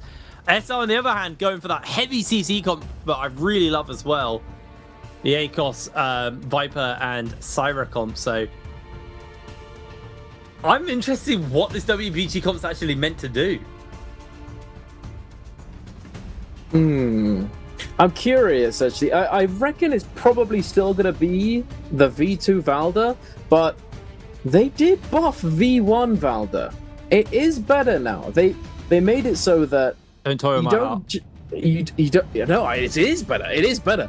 It's instead of just having the one spear to throw when you get the wave, you get the wave, knock the ball up, they're spinning, and then usually before you could only throw one spear out. Now you've got 3. Got 3 water spears. So you can throw one out, knock them out of the turbine, and then potentially chain another couple of spears on top of that. Oh, man. If it's V1 Valda, I'm going to be the happiest person on the planet. It could be pretty good. I don't know. The thing is, V1 Valda has always had certain, utilities that it can cancel Viper roll. It can... I think it's actually the only thing that can cancel Syra ult as well. It's pretty solid. It's just that once you used it, that was it. If you missed, you're done. It's over. But now with the extra spears, theoretically, if you miss, you're still gonna have a couple spears to throw out regardless. So could be worth it. Could be playable. But we'll see. Will they go for the V1?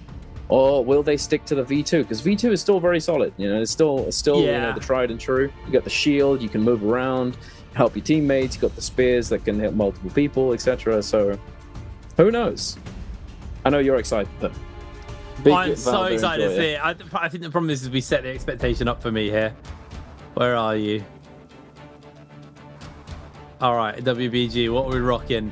I don't care about this. We know what these guys are rocking. It's going to be the same standard stuff. Is it? Oh, different Vs, actually. Oh my god, it's V1. F1 as well. Oh my god, it's V1 Valda. F1 as well with the bubble. Oh my goodness, they are cooking. So excited. I'm so excited for the tidal wave. If we don't see a single tidal wave this game, I'm going to be so upset. If she dies off screen, I'll be heartbroken. That's crazy work. V1 with the F1 bubble as well, which we don't see that. They got the instant cast on it, throw out that one bubble, long stagger. You got the hold as well, which gives you some gold focus. You got the little sort of array of bubbles. I'm excited. Seeing variety, seeing innovation is always exciting. Alrighty, well, here we are, getting ourselves ready to go in to Morris Isle to open the day off. Very exciting to come back here for the first game of the day. Seeing there's kind of just a couple of clustered drops, and then everyone's kind of just happy to take these like mini hot drops to fight over loot. I say game 1, it's technically game 2, but it's our first battle royale game of the day. Every single one of us gets tripped up by this. I feel like we should still call it game 1. My word. WBG. Oh no. Literally, come on. what you wanted not to happen. There's a sadness in my heart. Oh, yeah. That's rough. This is why we can't have nice things, guys. Oh yeah, it happens. It happens. They're not done just yet. They will be able to recover. They've got their reses. It's okay. It's not over just yet. But moving over into Sunwing, we got the greatsword gaming from Kakaishi. What is these LFB jump R&B gaming? We get the parry. Beautiful. Block him down. DRG win there off spawn. Very solid indeed. Now moving over to Wreckage Plains. Shipwreck expands, and it's very foggy out here. The weather forecast, it could be rainy. It's very hard to see anything in this area. One of the over the years, I feel like they've added more fog. They just left the fog machine on, and as time's gone on, it's just gotten harder and harder to see anything in this area. But yeah, it doesn't look like there's really going to be a fight. They can't even see their enemies. You know, can't see them. They're just out of there. SR to be running around. The only Viper comp in the lobby, surprisingly. I was thinking maybe we'd see two, but only one. It's all right, I suppose. FPX still yet to resurrect themselves. RW got one person still in soul form. But yeah, this right here, if this was a Firefly game, we would likely have seen quite a bit more action off spawn. But since it's not, we've got a little bit more of a slower start. We've got those initial fights, but other than that, you know, it's slow and steady. Oh, WBG have been able to grab some goodies. They got a purple staff onto their Valda. Need to get some better armor though. Still rocking the greys after that unfortunate hot drop ending in catastrophe.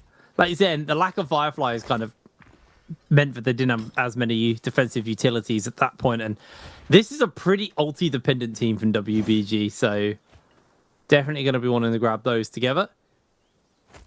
But it is obviously just YZG and DRG with the 3 kills is the kind of real major pickups they've been able to get so far. Beyond that, it is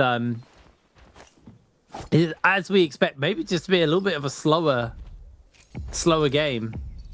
At least the opening. I think once we hit that 21-minute mark and the Realm of Yang spawns up, I think that's when this game's going to really start to explode. Oh yeah, absolutely. Especially with these monk comps. We've got 3 different monk comps, all looking to scale up and go into that Realm of Yang. Definitely going to be focusing on that. I wonder if we're potentially going to get a bit of an end game this game, you know, with the monks, with the hardy Eno zippings, you know, they very hard to take down. We might not see all that many people, all that many teams actually get fully eliminated in the mid game as we have done in the past. Perhaps it'll be an actual end game. We saw a couple end games yesterday in solos as well, so perhaps times are changing. Perhaps we're going back to the old ways of those end games. Please no. Please no. I've actually, one of the things I've really loved about the meta recently is the fact that we're not just reliant on the circle closing to decide who wins. I mean, yeah. There you go. NY7's got the parasol. There we go. The purple parasol. Looking good. It's got the extreme weapon skin as well. Very nice indeed. Looking very cool. The axe looks so unbelievably cool with that skin. I can with an axe being added to the game, I could finally live out my dreams of playing Darius in NARAKA. You know? I thought you were gonna say like a lumberjack or something. No. Duncan's retiring to become a lumberjack, everyone. Oh yeah. Can you imagine? Dunking I in feel like the I forest. could see you in a is it a corduroy shirt? Just in the forest, just cutting trees down. With the dungarees. Yeah. Yeah, the dungarees. Tight-fitted t-shirt. With the beard. I started growing my beard out once again. I was shaving it, but then I thought, you know what? Screw it. I'm just going to grow it out again, see how it feels. The things we talk about while nothing's happening on screen, ladies and gentlemen. I mean, we got to talk about something. Exactly. Here we go. Stationery shop. Oh, are we going to see any action? No, it's Realm of Yang. They're about to spawn up. Like, yeah, they'll posture at each other, but they're not gonna send it. There's no way.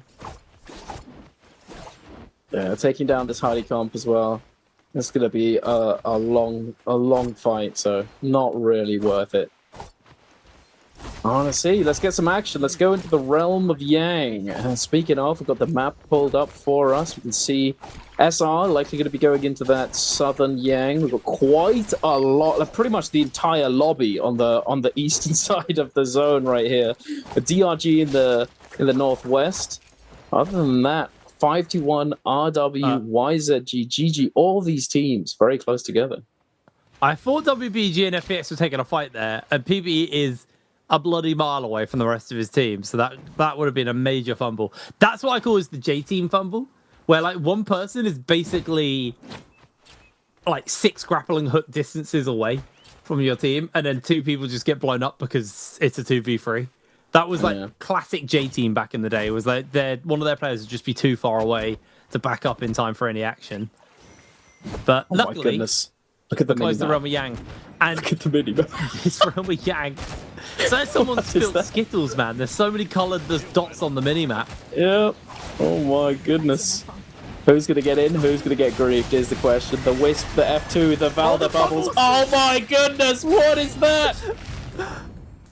That honestly would have been a perfect time for a tidal wave. You would have just hit the entire lobby.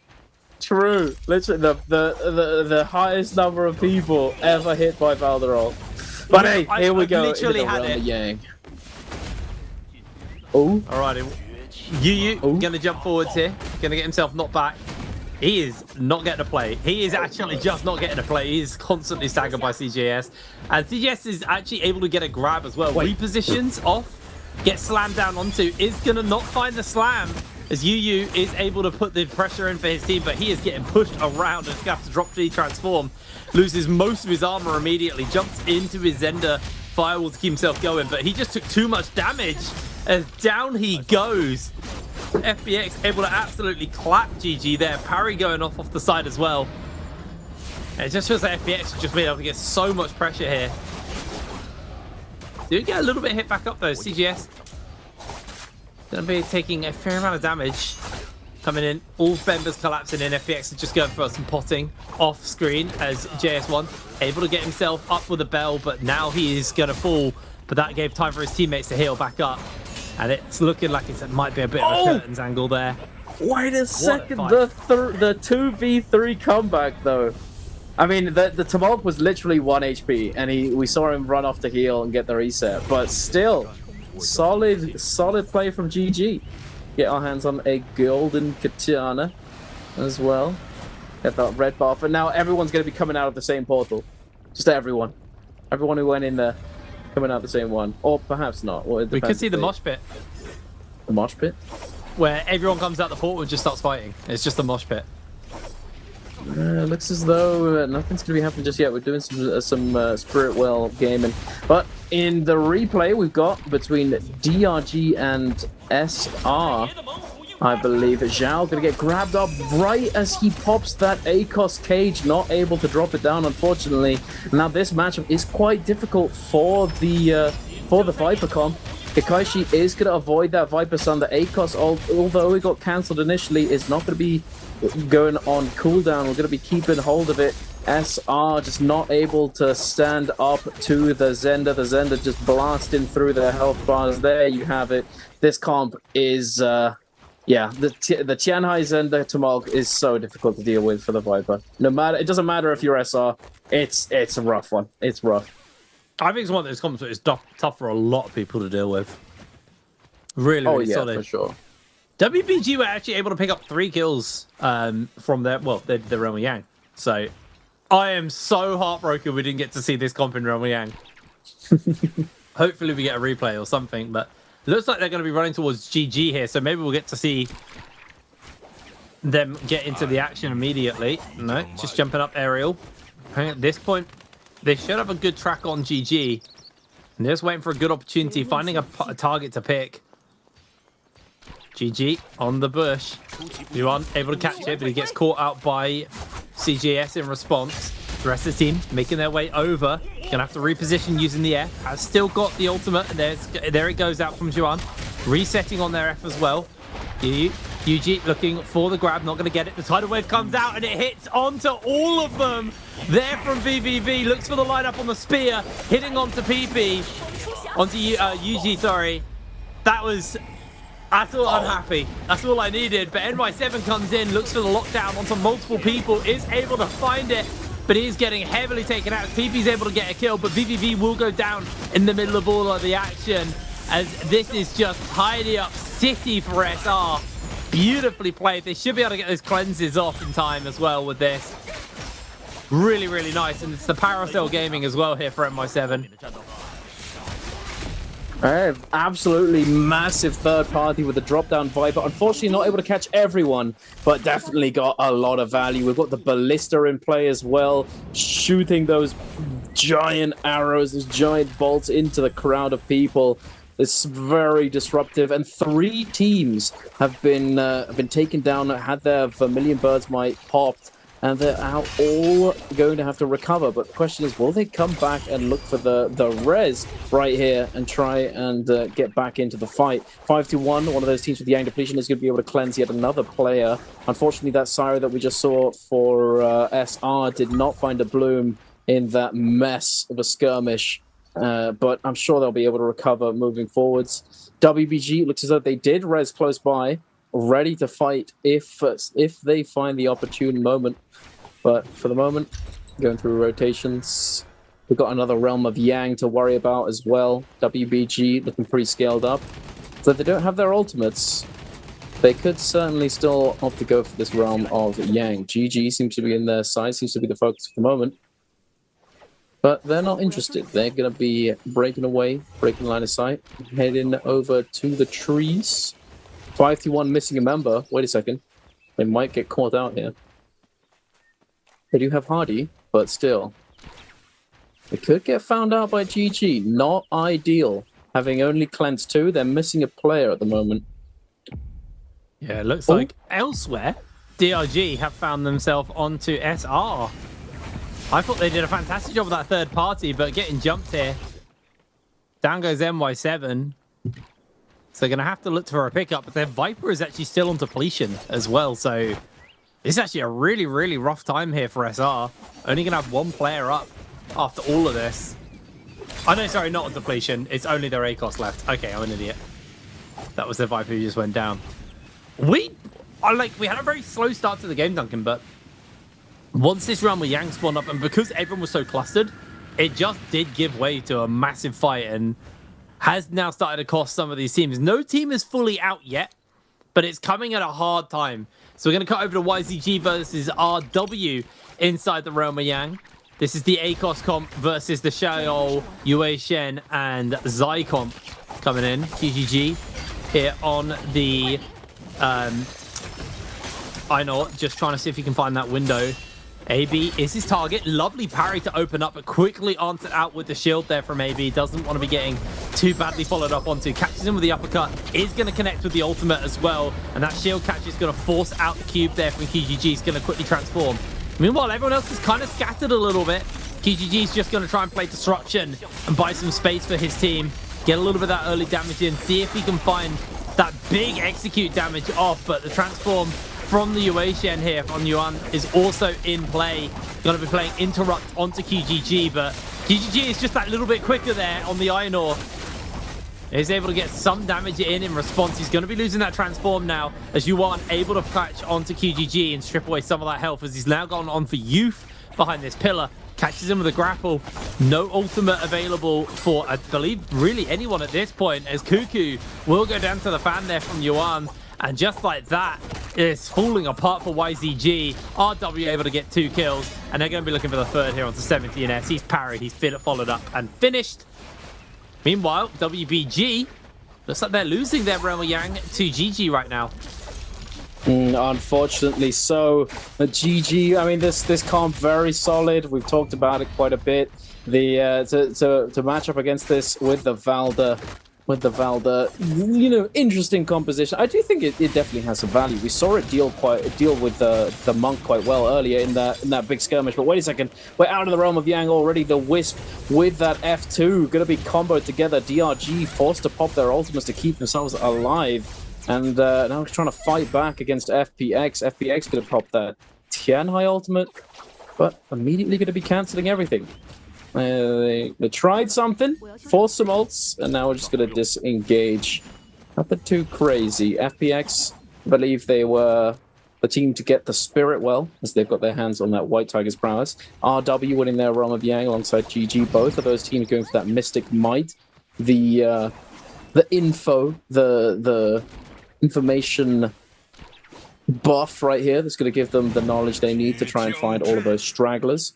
Stay aware of their surroundings. Unfortunately, in the meantime, during this Realm of Yang, SR did get fully eliminated. They had one player left alive after getting caught out, having just rezzed that Syra, but all of them did eventually get found out and taken down.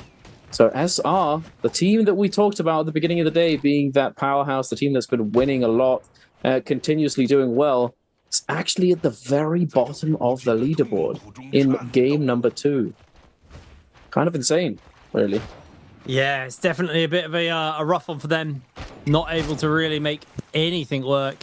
Knocked out very early here. Obviously, the points they got from that first game, from that martial arts, is going to do a little bit of a softening blow for them. But SR do not want to continue to play like this for the rest of the day, especially when, you know, we talked about it, but they are chasing the dream of that perfect year, that golden road.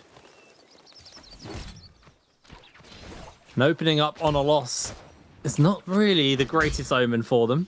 So WBG, they've still got depletion on, so they need to find something out of this. But Yuan is getting heavily chunked out by the range options here. This may be a bait from him, just trying to peel them towards his team. He's going to be able to get the pot off. But QGG, they're quite happy to go for the full chase here and send it. QGG also do have the depletion on, so both of these teams are going to be looking for this fight. And I think QGG are actually a little bit closer to running out of that timer. So they need to go for this. As VVV landing some bow shots here onto QGG. Able to get some little bits of extra damage. Maybe we'll get to see the massive Volder ultimate again. I want to see it. I do. We've only seen one on our screens.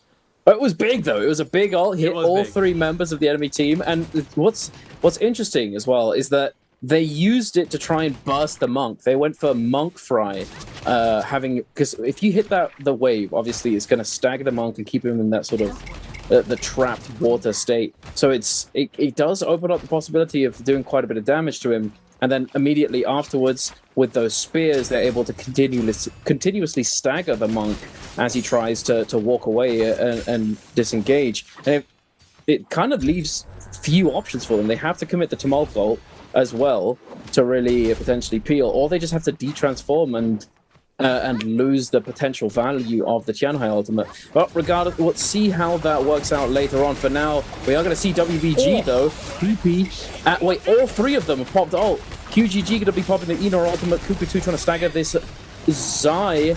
Interestingly, we do have the combo break ability as well. Usually we see that Comet, but for this comp, with no combo breaks in the other 2 characters, they're opting to go for this combo break instead. Unfortunately, though, it's not going to be enough to keep them alive in this third party. YZG are able to stay alive. PP and Juan going down. VVV trying to peel himself with that F1, but he's got nowhere to go. No terrain. The Zyol in the back with the Shyol as well.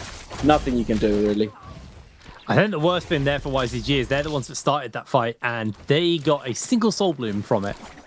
So that is a horrific loss for there. RW able to pick up most of that for themselves, and now they can just play the hunting game onto YZG.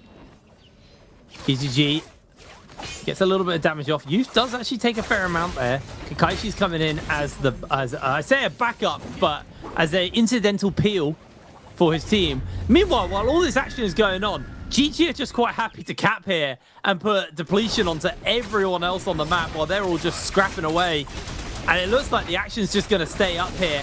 KGG, no ultimate to speak of. Catches onto Youth, and he's going to really cut through that health bar. Down they go. Youth able to follow up. The slam from Yuan is doing a lot of work here. As KGG's health bar himself has gone incredibly low, as he's just faded away. Their timer has timed out. And that is the end of that team. Apart from the last 17S, who was able to cleanse in the previous fight. But he's on his lonesome. He has no health. And yeah, I think this might be one dead Hardy. Yeah, it's. I reckon so. He does pop the cube down just before his ult expires, but he's out in the open. He's yeah. He is in the ground. The last nail in the coffin. He had a with that Hardy time pulsar. surviving that. Yeah, it's a Hardy time. I like that's just it just cooked on you for too long. It just got progressively funnier. That's like no. Alright, 5-2-1. They do come into this third party with pretty lackluster armor situation. 2 blues. They try and make something happen with the Enor ultimate, but nothing really comes of it, unfortunately. And now they're forced to reset. Do you have Yang depletion? So does FPX and RW. Although both of those teams have managed to cleanse 1. I think the flag. I think DRG must have claimed the flag because they've cleansed completely. And yeah, GG they got have. Unless of course DRG got the other buff. No, there's no other buff team. It doesn't look like. Yeah, they must have gotten the flag. Oh my goodness. Well, we still got RW. It's only 5-2-1 are the only team who've got everyone on depletion still. And they're gonna have to figure out how to force a fight so they can get that cleanse. Because right now everyone else, only 4 other people total, but 2 other people in each team with that depletion left. Like you said, DRG were able to get the cleanse off. And you see 5-2-1 at least keeping that rage bar ticking away, but with no ultimate available on the Einor, I no idea how they're gonna pull this off.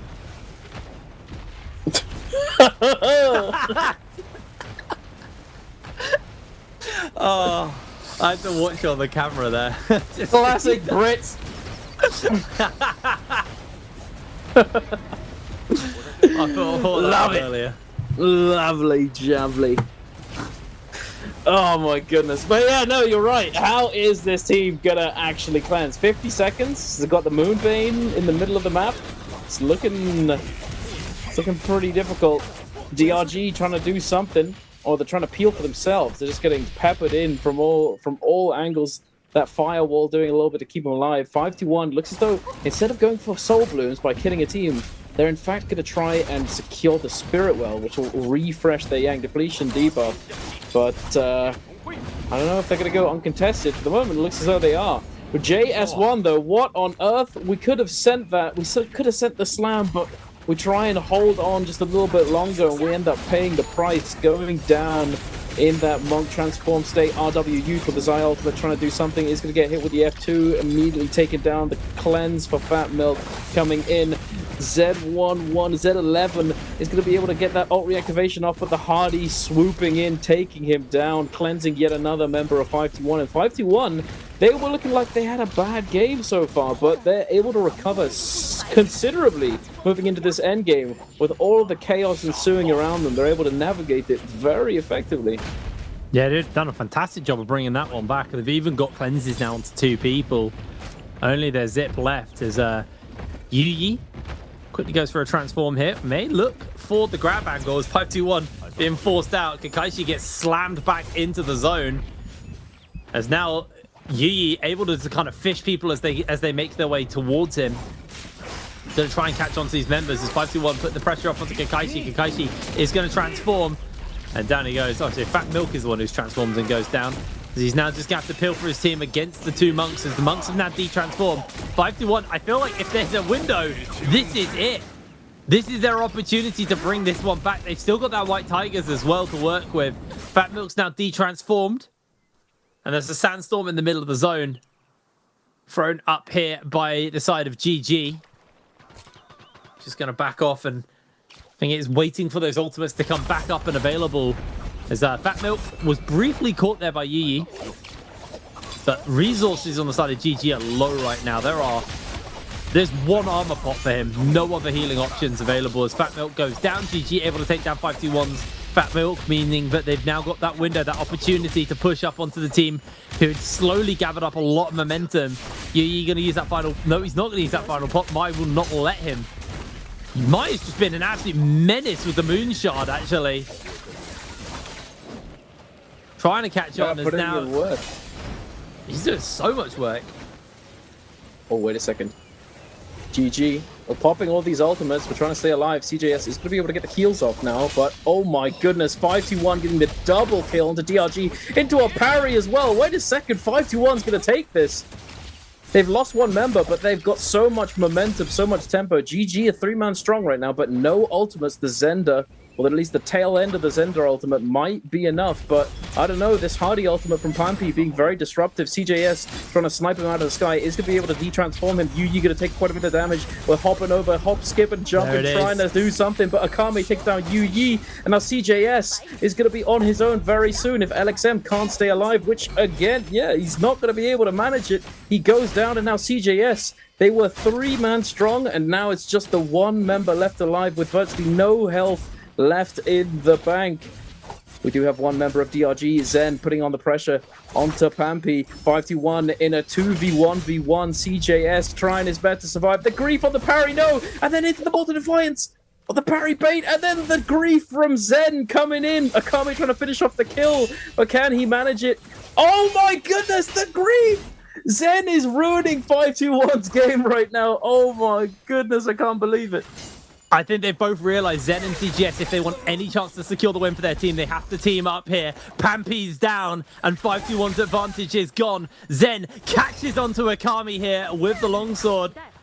Backs off briefly, and that's the Zender ultimate back up and available. Throws out the bird, didn't make the connection. CGS trying to put the pressure up, and there's the scale rush from Zen. Able to secure the kill. Now he's catching on to CGS, throwing out the bird, and with the ultimate timing away, Zen, what a grief. What a pickup for his team. Just needs that last shot to close this one out. He's inside the zone. He has to make the shot count. Oh, didn't. There's no way.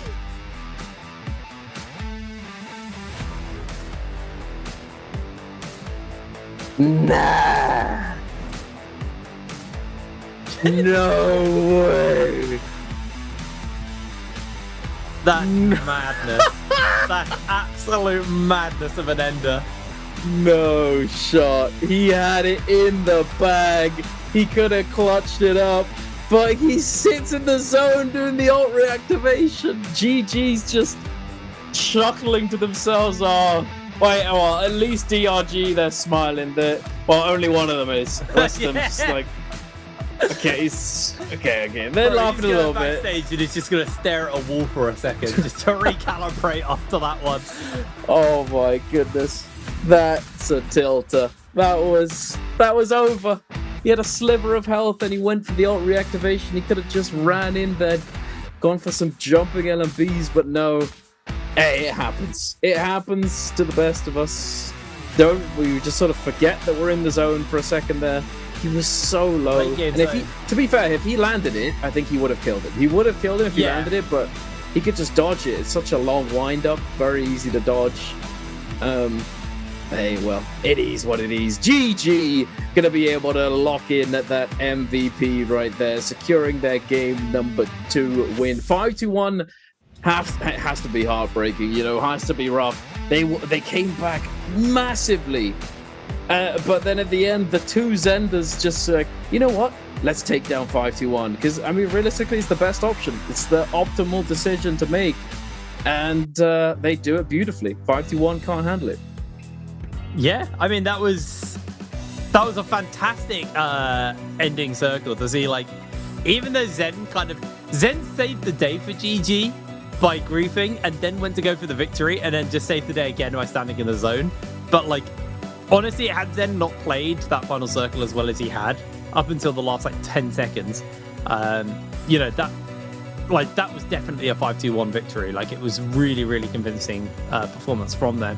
And I felt like they were in real danger there for a while, and they managed to bounce back. But here's a question for you guys at home.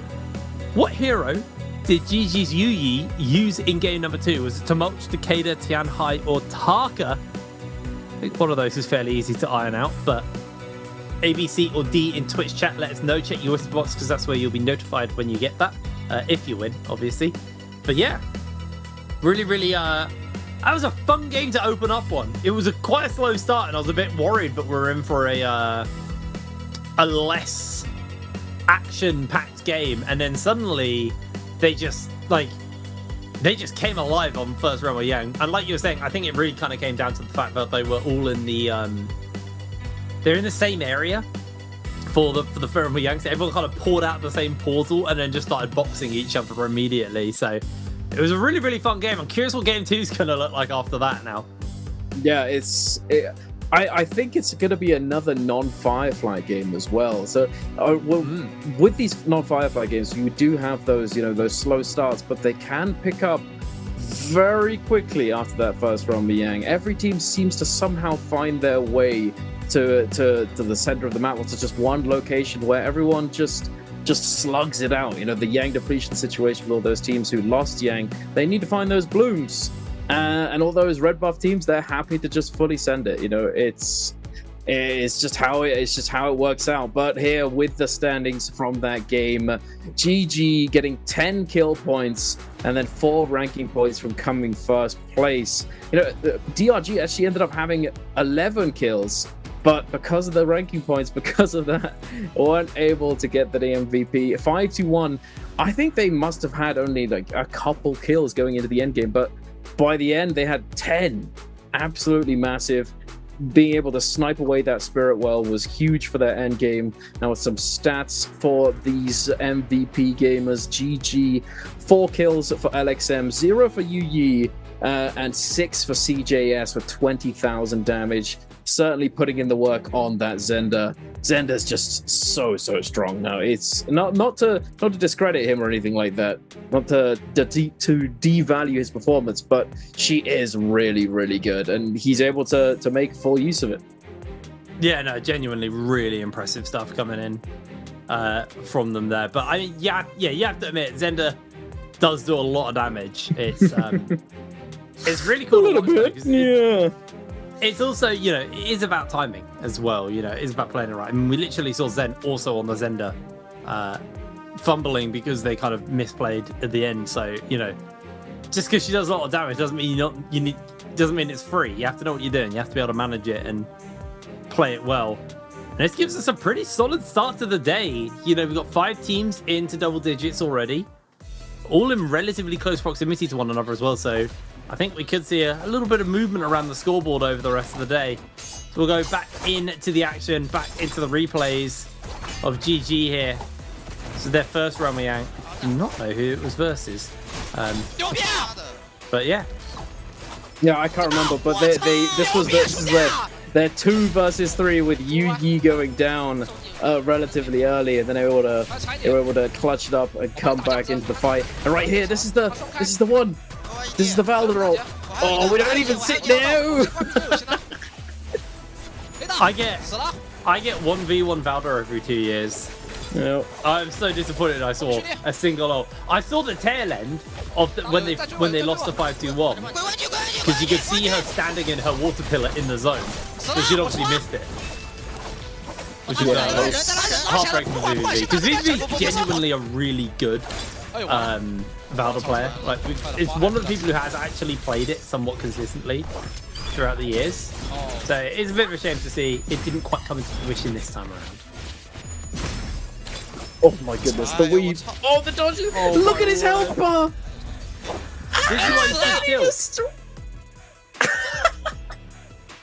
I actually think, now that I've seen it again from the other perspective, I think it was impossible for him to get into the zone. I had to make that Hail Mary shot.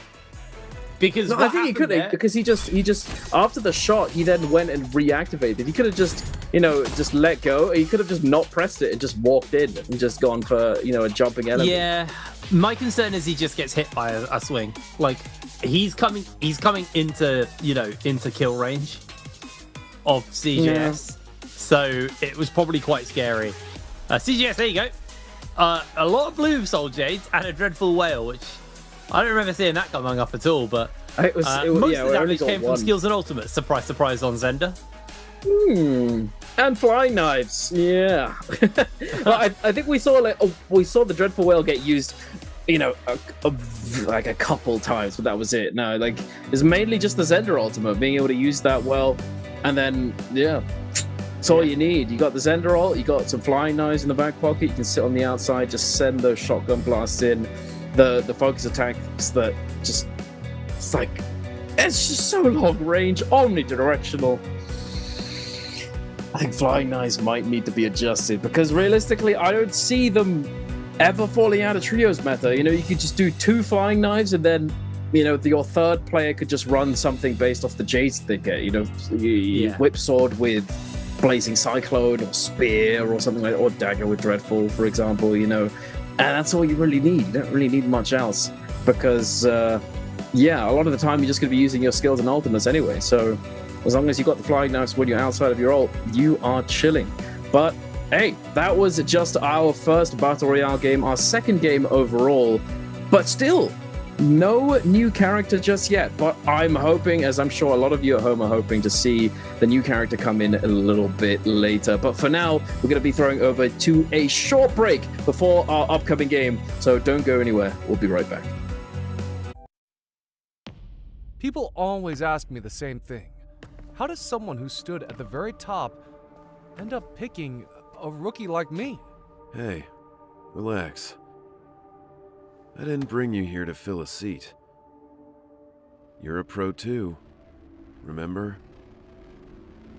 Ladies and gentlemen, the god himself, Yi Shu, returns to the final stage with his rookie, Leon. Standing in their way is this season's undefeated champion squad. Will the legend rise again, or will the kings hold their crown? Let's find out. The match starts now.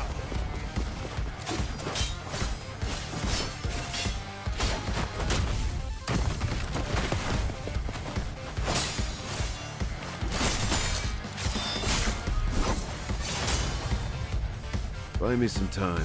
Hold on. On. Don't rush it. Same old tricks. You've been eating the same combo for days. Still haven't figured it out?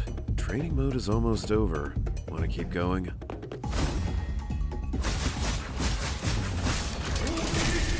Good opener. Don't just memorize combos. Your opponent is not a training dummy. Hello and welcome back, ladies and gentlemen. After that very short break, we're getting ready to go into our third game of the day, our second Battle Royale game. I am Duncan Durst, joined alongside Hipbrain, and we're very excited to bring you these games. I mean, if it goes like last game, it's going to be a little slow to start, but then it's going to pick up the pace as we get to that mid-game. And I'm hoping that we see some of that new character come through, as we just saw a sneak peek, or, half of the cinematic during that break. Is very cool character. Very versatile. I've actually really not seen any of them, so I'd actually be very interested. It'd be a bit of a learning experience to me, seeing how they can slot into the comps. I mean, maybe we'll see it. The thing is I feel like at least in this first week, the players are probably going to be quite slow to adapt. Although, again, a bit like we've had in previous seasons, or last season, because we're on a new format for the tournament now. Well, as of this year, there's not much room for mistakes. You can get knocked out of the bi-weekly, so to speak, very quickly. You can only play there's a point where you can just play 2 days and then you're just done, and you have to sit out till the next rotation. So it's one of those ones where if you need to adapt fast. So if someone starts pulling out the is it Yizhu? Is that how you pronounce it? Yizhu, yeah. Yizhu. Oh, that's gonna be so hard to say for me. If they bring out the ear, they're gonna be, it's a little. It's gonna be, they have to come on. I'll start again. They have to be confident that they're gonna be able to actually make it work, right?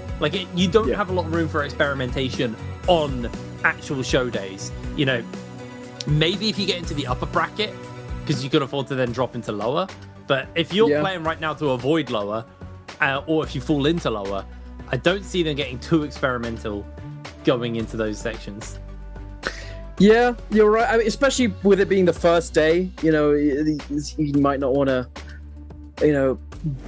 push the boat out too far. You want to stick to what you know, stick to what you're happy with. But I mean, that being said, we did see the new character get played quite a bit yesterday in solos. So it's you know, I mean, then again, trios. There's a even though with solos, you know, there's a lot to practice, a lot to work out. Trios, there's a lot of with the ult rotations and whether or not it works into all these different comps, whether or not it's really viable.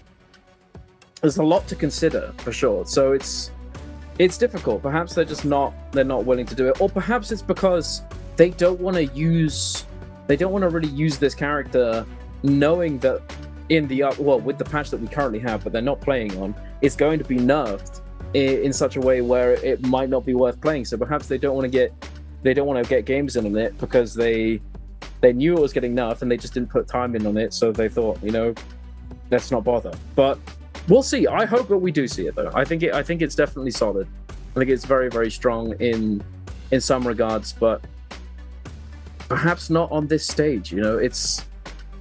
What works outside of Nbpl doesn't always work in Nbpl. Nbpl is the big leagues, the big stage, the most competitive environment for NARAKA trios. So yeah, it's hard to say. But I'm excited to find out whether or not we do, because we got plenty of games. We got plenty more NARAKA left to be played. So it could happen. We have loads of NARAKA to be played. I mean, this is technically the halfway point at the end of this game, and going on to Holoroth for the second map, we'll see if this affects what gets picked up and what they decide to play. But obviously, these guys on your screen, they won our first match of the day for the martial arts. Then okay performance in this game. I think the eye's really going to be on SR. SR fumbled it real bad in this first game. They got knocked out. They were the first team out. They got like a point or a couple of points, like somewhat saved, and had a bit of a padded fall from the fact that they won the battle royale. Oh no, they didn't even win the battle royale early. No, they're on 1 point. Yeah, these guys got slammed.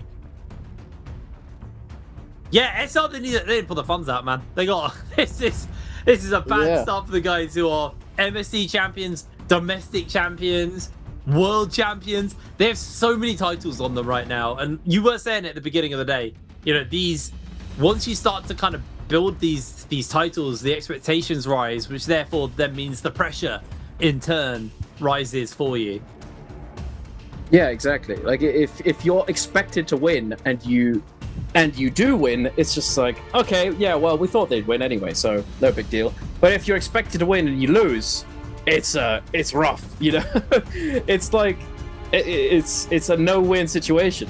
So it's definitely a lot of pressure for that team. But we're into the band pick, into the phasing, the character picks, and surprise, surprise, we once again have the Enor Hardy zipping composition picked up by both of the first phase teams. I mean, this comp has been stable. It's been the first pick priority for so long. It's not that big of a surprise to see it once again still be priority. But into the second phase, wait a second, what is this? It's the kind of the new variant of Blind 8 with the Syro. We did see it a couple of times, but I'm surprised to see it getting played right now. I suppose with all the Transformers, catching them with CC is really good at shutting them down and what they want to do. I mean, the biggest weakness that old Blind 8 had was it really struggled into in the Realm of Yang, because Wu Chen is kind of just not a character in Realm of Yang. You're making up for that with having someone who can actually offer some. Whoa, there we are. Oh, wait, no, no, please don't. No. Okay, yes. They're just changing who's playing it. I can't. No. Nice. Look it in. Look at it. They click the button. Literally, they were all arguing over who gets to play him. I want to play him. No, but I want to play him. All right, you're gonna have to really talk me through what this guy does, because. Oh hell! Wait, we also have just completely skipped over the fact that we've got a Oh god, a Liam. Was that Liam there? No, it was no, Junhuan. Junhuan, Justina, Yushan. Yeah. Not the most out of the box comp. We've seen it a few times, but yeah, it's not been all that common recently. But yeah, finally we've got it. I'm hyped.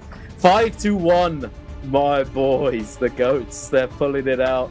So for everyone to see, we get to take a look at how Yeshu is going to perform in NBPL trios. Only one team is going to be playing it, obviously. So they might get singled out. They're going to be, they can't really sort of hide amongst the crowd of Yeshu comps because there's only the one of them. So they could get singled out and they could get focused out because as good as Yeshu can be, he has a high potential ceiling.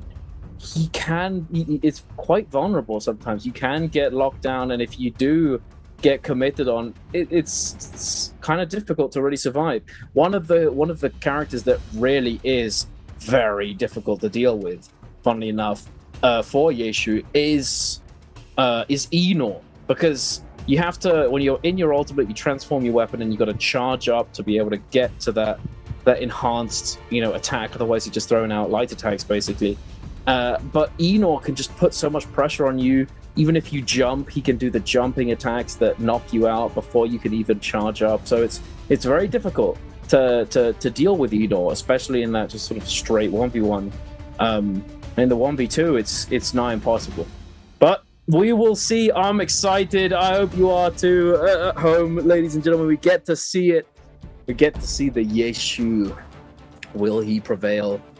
Or will he crumble? I don't know. We will see. For the rest of the teams, though, it's all pretty standard. Nothing too crazy. Outside of the Tessa Viper Syra, which we did see at one point before the ACOS was utilized with it, but yeah, bit of a throwback. Tessa Viper back at it again. I'm curious to see whether or not we're seeing ACOS with Cage or not as well coming in from SR. I would like to think it's Cage ACOS. It is. Yeah. Okay, thank God for that. I know Tiger got a buff, but like Cage ACOS just guarantees like someone goes down. And if you're playing into the Hardy comp, if you can catch Zip with the Cage and then all of the crowd control, and they lose their healer early, that team could not do anything. They function on stall and slowly chipping away at you while Zip maintains their health bar. If you take that Zip away from the equation, it becomes messy. Now we've got YZG and SR both dropping at Salvation Podium. RW and GG are in close proximity as well. And then DRG 521 and FPX and WBG have their own little kind of like 1v1 drop spots. I think it's all going to be about what's going on at Plumed here, starting with the podium heading up towards it. Oh yeah, which team is going to be able to get their hands on that legendary weapon is the question. I want to see Metab fight. I want to see 521 do something with the Yeshu. Also, they are interestingly using that V2, so the one that has the multiple weapon variants, the spear, the scythe, and the cannon. Not going to be using the dragon ultimate this time. Not for trios, it seems. It is also pre-nerf, so we'll see how well they do. But for now, we're going to kick things off with FPX and WBG going head-to-head. Zint on the Tumult, getting caught by PP with the Kaleidoscope Parasol, griefing the parry. It happens. Zint is going to get caught, forced to use the F. WBG looking very in control of this. Their teammate JS1 nowhere to be found. He's finding some armor, but one of them's going to go down already, and now on the recovery, they might not be able to manage this one.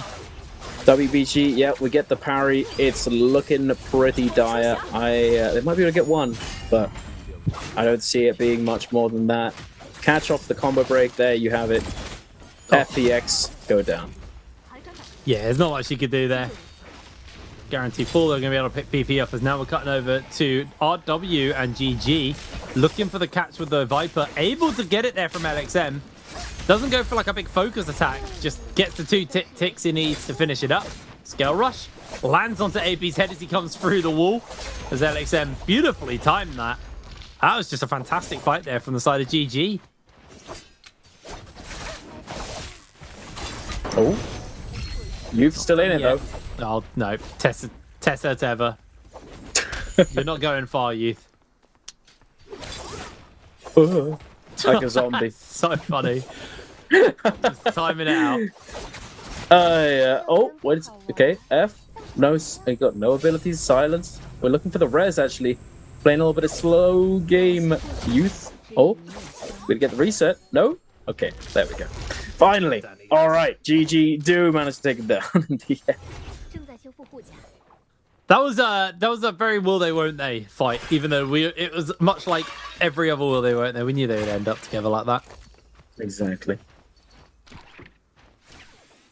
SR looks as though they are the team to have captured that Salvation Podium puzzle and gotten their hands on the legendary weapon, and they lucked out absolutely with it being legendary flying knives. Flying knives being the most prevalent weapon in trios these days. So very fortunate for them. It looks as though 5-1, although we didn't get to take a look at it, they did win their off-spawn fight up against DRG with 3 kills under their belt and looking pretty looted up. I'm sure they're going to be getting ready to go into the realm of Yang shortly. For now, taking a look at YZG, who are moving over here and have found DRG on their recovery strategy. DRG, they go down here. That's it. They got no reses, and they'll be knocked out of the lobby within the first few minutes. Oh, we're going to see them trying to get some pressure up here. YZG really in a bad position right now. Do have that Justina freeze to find the lockdowns if they can. 17S connects onto Kakaishi. Strips with that health bar. Gets another massive charge off. Doesn't connect on those last couple of ones. But he's now just putting the pressure up onto Zen here. Zen's trying to break away. But there's a lot of peel coming in from Kakaishi here. Using the Hardy ultimate just to be a real menace. As Mai also jumping in looking for 17S. 17S, nice little catch there at the mid-range from the flying knives as he tried to get advanced onto. As DRG have kind of crumbled a little bit here. Caught by the grapple. 17S catches with the uppercut. Doesn't get the full follow-up, but that does look like Mai. Yeah, Dunzo, my friend. Down he goes. And YZG able to recover because that could have been a dicey fight for them with no revives other than the one on 17S. Oh, yeah, absolutely. Fortunately for DRG, their one member is going to survive because they too had no reses. They're going to have to be running away, finding some money to buy their teammates back, buy those rebirth charms to recover their game. Thankfully, not all of them went down. But with the Realms of Yang coming up, we will likely start seeing a lot of these teams posturing up to go inside, securing their entry. WBG looking very scaled up already, exactly where you want to be with a Tianhai on the team, as well as Zenda. Zenda's ultimate damage scaling based off of weapon rarity, although only blue weapon. They're going to be pretty tanky, pretty hard to deal with in the realm of Yang, but it's that might change soon, as they might opt to purchase themselves a random purple melee weapon from that shop as one of the unique things of Immortal War. Immortal War being the sort of more competitive game mode for NARAKA. It's not your usual Herald's Trial that we played ranked. FPX looking all right, but blue weapons, purple... No, not blue weapons. Blue armors, but purple weapon. Not too shabby. But again, I think this is that lull period we've talked about. It's just going to die down a little bit before the Realm of Yang. And then it'll be an explosive seed of action coming forth from the Realms of Yang. I want to see the Yeshu and the Yang. I want to see it. Please, give it to me. Hopefully. Because we haven't really been able to see much of them. Although I'm quite excited to see what like this Tessa Viper comp can also do in a Realm of Yang, providing they can get their hands on it. Now, it does look like, once again, a couple of portals in the east might be getting a lot of the attention, but there are two now. One a bit more north, one a bit more central. So it looks like GG are going to be able to get this pretty comfortable one where it's northeast. You can see there are 3 teams right now heading towards that Realm of Yang. YZG also collapsing on a Realm of Yang, which another team is heading towards. I didn't see exactly who, but it does look like we might see the teams really scrap or desperately try and get himself into this Realm of Yang. Zhao. Oh, been friendly. Hey there. Let me do some shopping too, buddy. Thanks. All right, to the realm of Yang, boys. Let's go. No grief. Looks like they're being, yeah, they're sending it. I mean, realistically, realm of Yang is the objective. You want to get in there. You don't want to, waste anything. Well, walking over there, and there you have it. All of those teams are going to be able to make it in, and we've got SR up against FPX in the first set of realms of Yang. Alrighty, well, time to take it away. It's the ACOS version. Let's see who they decide to go in for the cage on. Zhao throws the cage down immediately. Sandstorm is thrown out as an immediate backup there, as JS1 is going to answer with his transform. Great use of the Sandstorm and into a hook immediately inside the Sandstorm. They're going to have that Dazzle in play. They are going to catch onto JS1. He gets caught by the Dazzle, so he can't get the slam off and misses out on the grab. Zender Firewall's been put up as well, as Zhao gets knocked back before the grab can come in, but here comes the Viper stun. Able to get the grab and slam onto Zhao. Tries to go for the reposition, but JS1's going to de-transform pixel perfect to avoid getting caught out by the stun there, as the bird's been thrown down, and it looks like we've already seen Jint go down. As NY7 looks onto JS1, he's going to try and just cut through this health bar. He's incredibly low. SR. Honestly, I felt like a lot went wrong, but they still made it work. Funnily enough, this is actually one of their counter matchups. This Tianhai composition, they're able to actually come out on top, surprisingly. The grab onto the ACOS didn't really lead to anything. They traded the ACOS ult with the Tumult ult, and then with Syra ult being popped, Tianhai had to respond. Oh, it was the other way around, perhaps.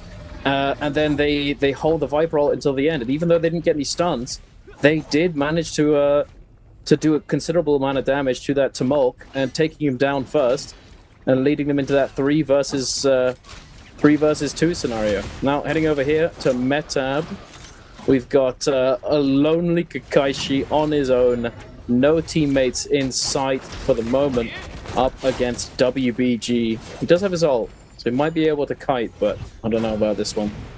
It's looking pretty rough, to say the least. Yeah, bell popped, so they know where he is, roughly. He has put a lot of distance out. Maybe they just give up chase, to be honest. Yeah, it does actually look like WBG are happy just to call it off. So it's not worth chasing too much, using too many utilities. He's burnt ult, he's out. GG with the Vermilion Bird's Might, SR and YZG also with Vermilion Bird's Might available to them. And Plume typically is actually like the kind of agreed meeting spot of these red buff teams. It's that or the Frozen Lake. They're like the two places where they all just agree to meet if you've got Vermilions and take a fight. We are going to see immediately an opening up with the ACOS there. Zhao catch on to multiple people. They've got the big Dazzle lined up and ready to go as well. This could just get so dicey as it's going to pop any second now and find that stun. Zhao actually disengaging away. They find the Justina freeze down as well off the back of that. So YZG not giving up without a fight. SR playing on the edge here. No more dashes available. Was able to connect that last one though onto blue. The 17S losing a fair chunk of HP. KGG comes forward. There's going to be the tested charm to follow up though, and they just need to put some distance away because this is about to get dicey. LXM throwing down the Viper stun to make sure that he catches onto people, and yep, there's a kill over to the side of GG.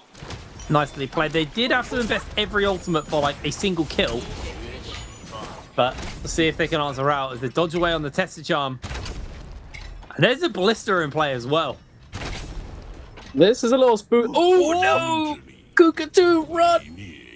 He's down, but who got the kill is the question. Not really. I think it was Zint. Yeah, FPX got it. They managed to secure it, thankfully for them. But yeah, this is just the bloodbath. Oh my goodness, the blender coming through. The whip sword into the flying knives follow-up. Absolutely massive. FPX now popping the Tianhai ultimate. He's going to be able to get one grab into the double grab. The kablam coming through. LXM goes down.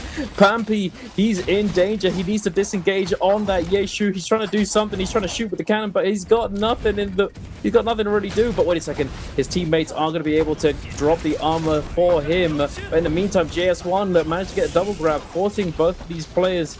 One of them goes down, and Fat Milk going to be popping the ultimate. 5-1 actually salvaging the situation with Yeshu going down to a sliver of health. The armor swap coming in massively clutch keeping them alive and keeping them in the game, as they had Yang depletion, and if he'd gone down, he would not have been resable. But will they be able to disengage completely is a question, with RW on their heels, trying to catch up to them, delving into the zone. It might be a little rough to make this comeback. Yeah, you look like you with the health bar advantage, just happy to take this versus Fat Milk. All he needs to do is not take too much damage, and the Soul Bloom is his. Fat Milk timing out in both just general time and health bar. Although Youth has gone low, is able to pot up, is able to cleanse up. It does look like RW have been able to get everyone back to safety.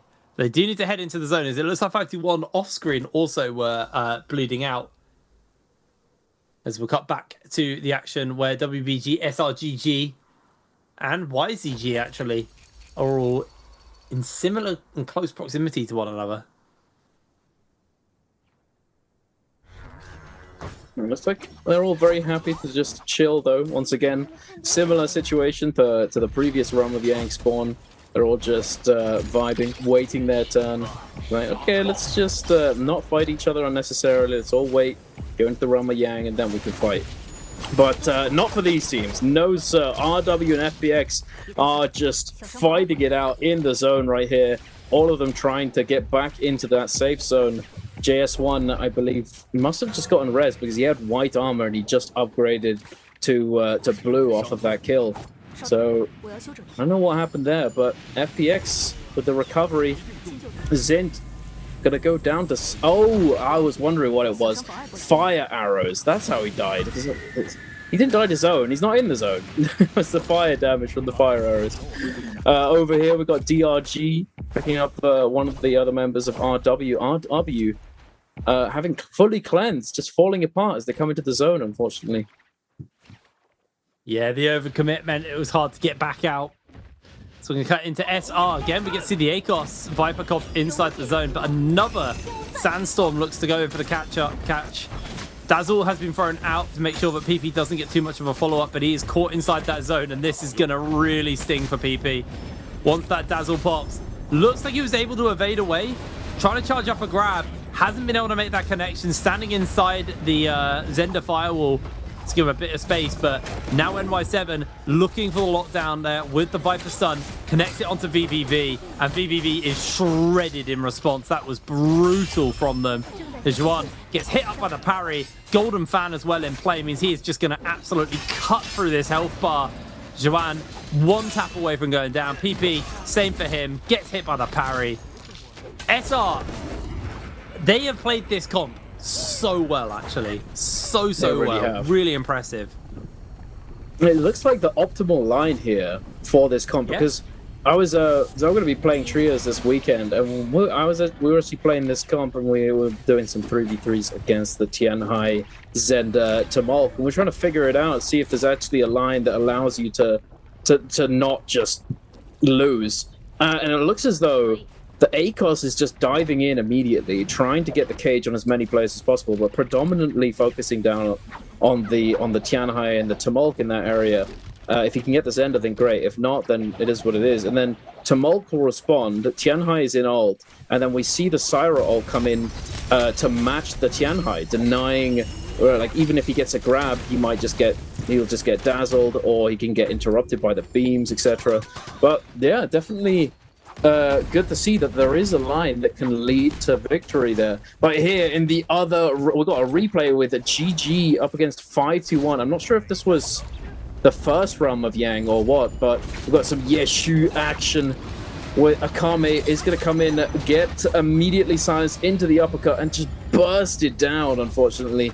And GG with their Viper ult still ready to go. This looks pretty sharp for them. For 5-1, that is. Yeah, absolutely. Again, though, more of the Viper comps.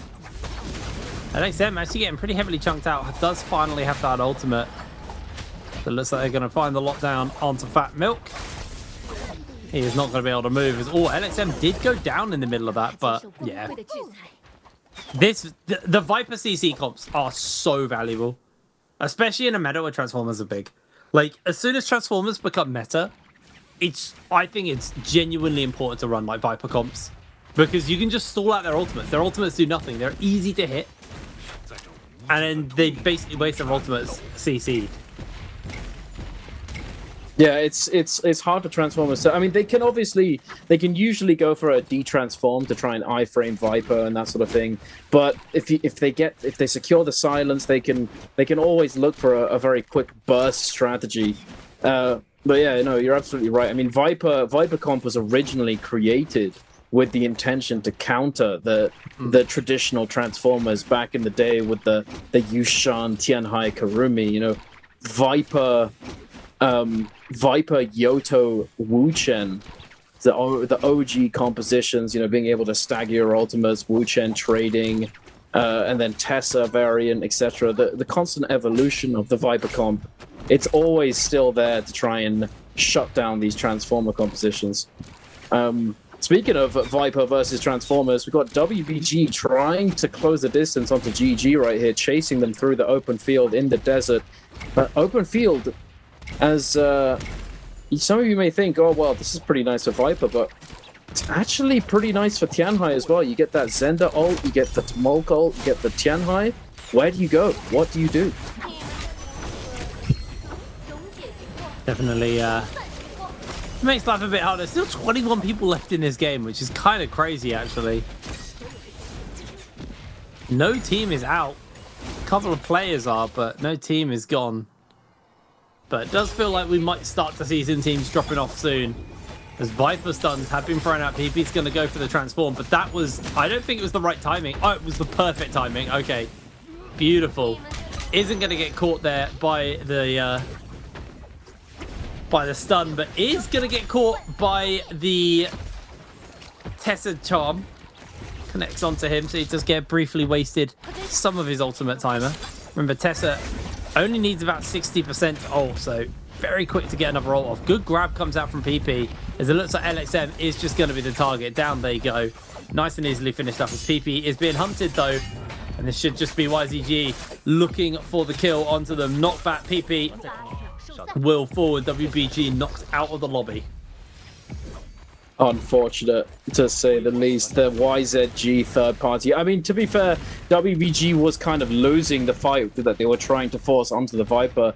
That building came in clutch for the Viper team, keeping them alive, allowing them to break line of sight, etc. But yeah, they lost 2 members, and then it just sort of ended up with the third party coming in from YZG, ruining the chance for the Viper team to actually disengage. And PP, trying to salvage the situation, comes in and snipes away the Soul Bloom, but unfortunately not able to disengage from the 3 versus 1 onslaught from YZG there.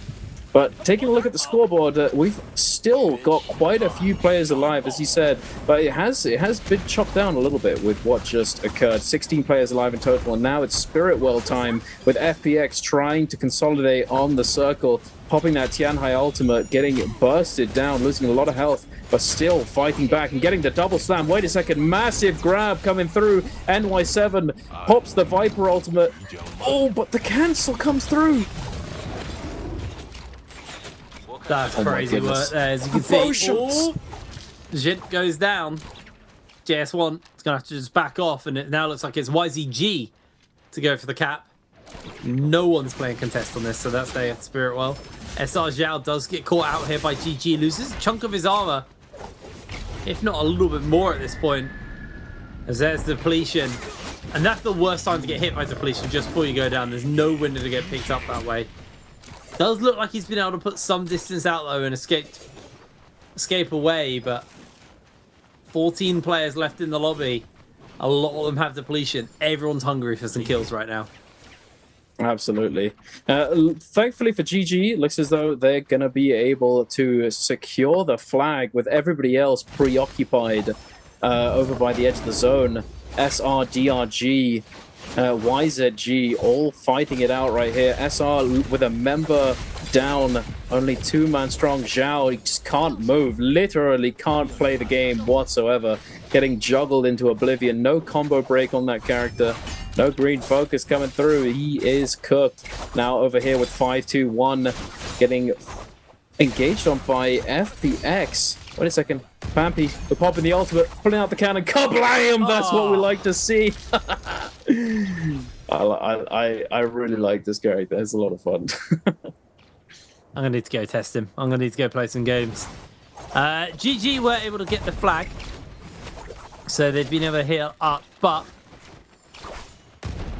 they're still down a player. They've been down their Viper for a while now. I don't think the opportunity to get a revive is going to be there for them, so they're quite happy just to sit in a bush while everyone else fights over the tower right now.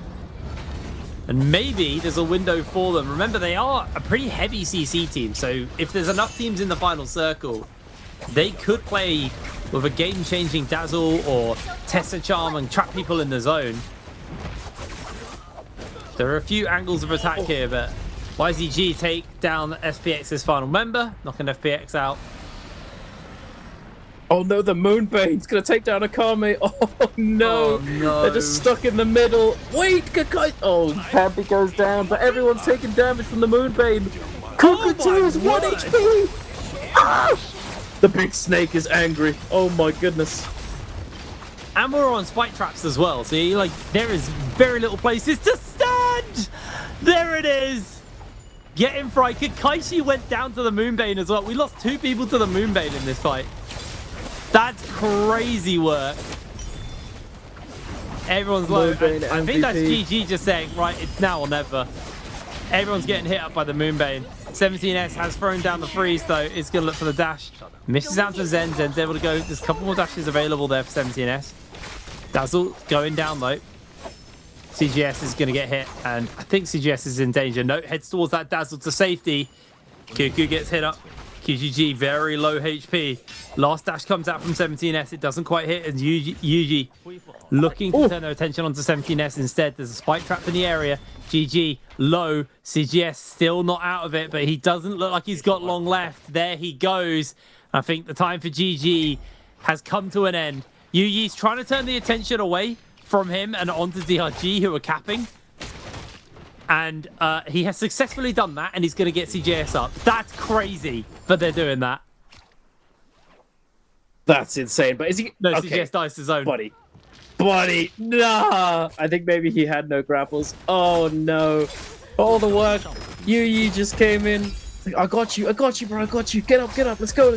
And he just fumbles the movement and just dies. It's that's rough. Oh, that's so rough. And there you have it. There it is, closed out very quickly. No spirit well for you guys. YZG gonna deny it completely. Able to snowball so well. After that third party, they come in and take down the Viper team, and then from that moment on, they're just constantly sitting on the outside, sniping in, coming in at the opportune moment, and you know, making impactful plays, taking down key members of other teams, and just leaving them with no chance of coming back into the lobby. YZG dominating the endgame.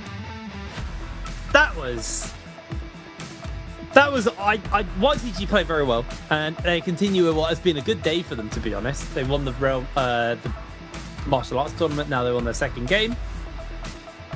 I will say Yuyi there, turning the attention off GG onto DRG, and then able to pick up. Sure, CGS went down immediately because I assume they had all resources pilfered off them when they went down, so they had no grapples, like you were saying. But that turnaround, I think it gave GG a second place in placements. I think they actually went out last. So, a nice little turnaround there from Yuyi. And Yuyi, he's a newer name, or at least a renamed player. I think there's a newer name to GG. Yeah.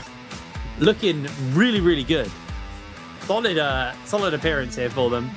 But YZG on the other side, picking up their first Battle Royale of the day, their second victory of the day. Genuinely putting on a really stellar performance today so far, so pretty impressed by these guys.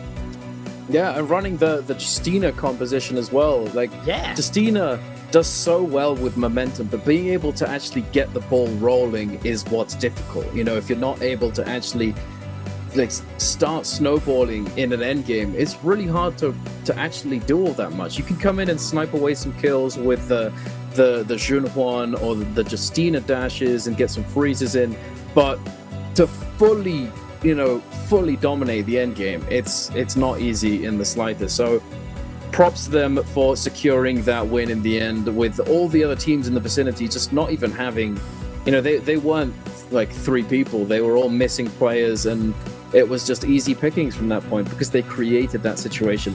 Also, gotta give props to the Moonbane coming in and just ruining everyone's day, just devastating the lobby. I think without the Moonbane kills, it would have lasted for quite a bit longer, but the Moonbane MVP coming in clutch.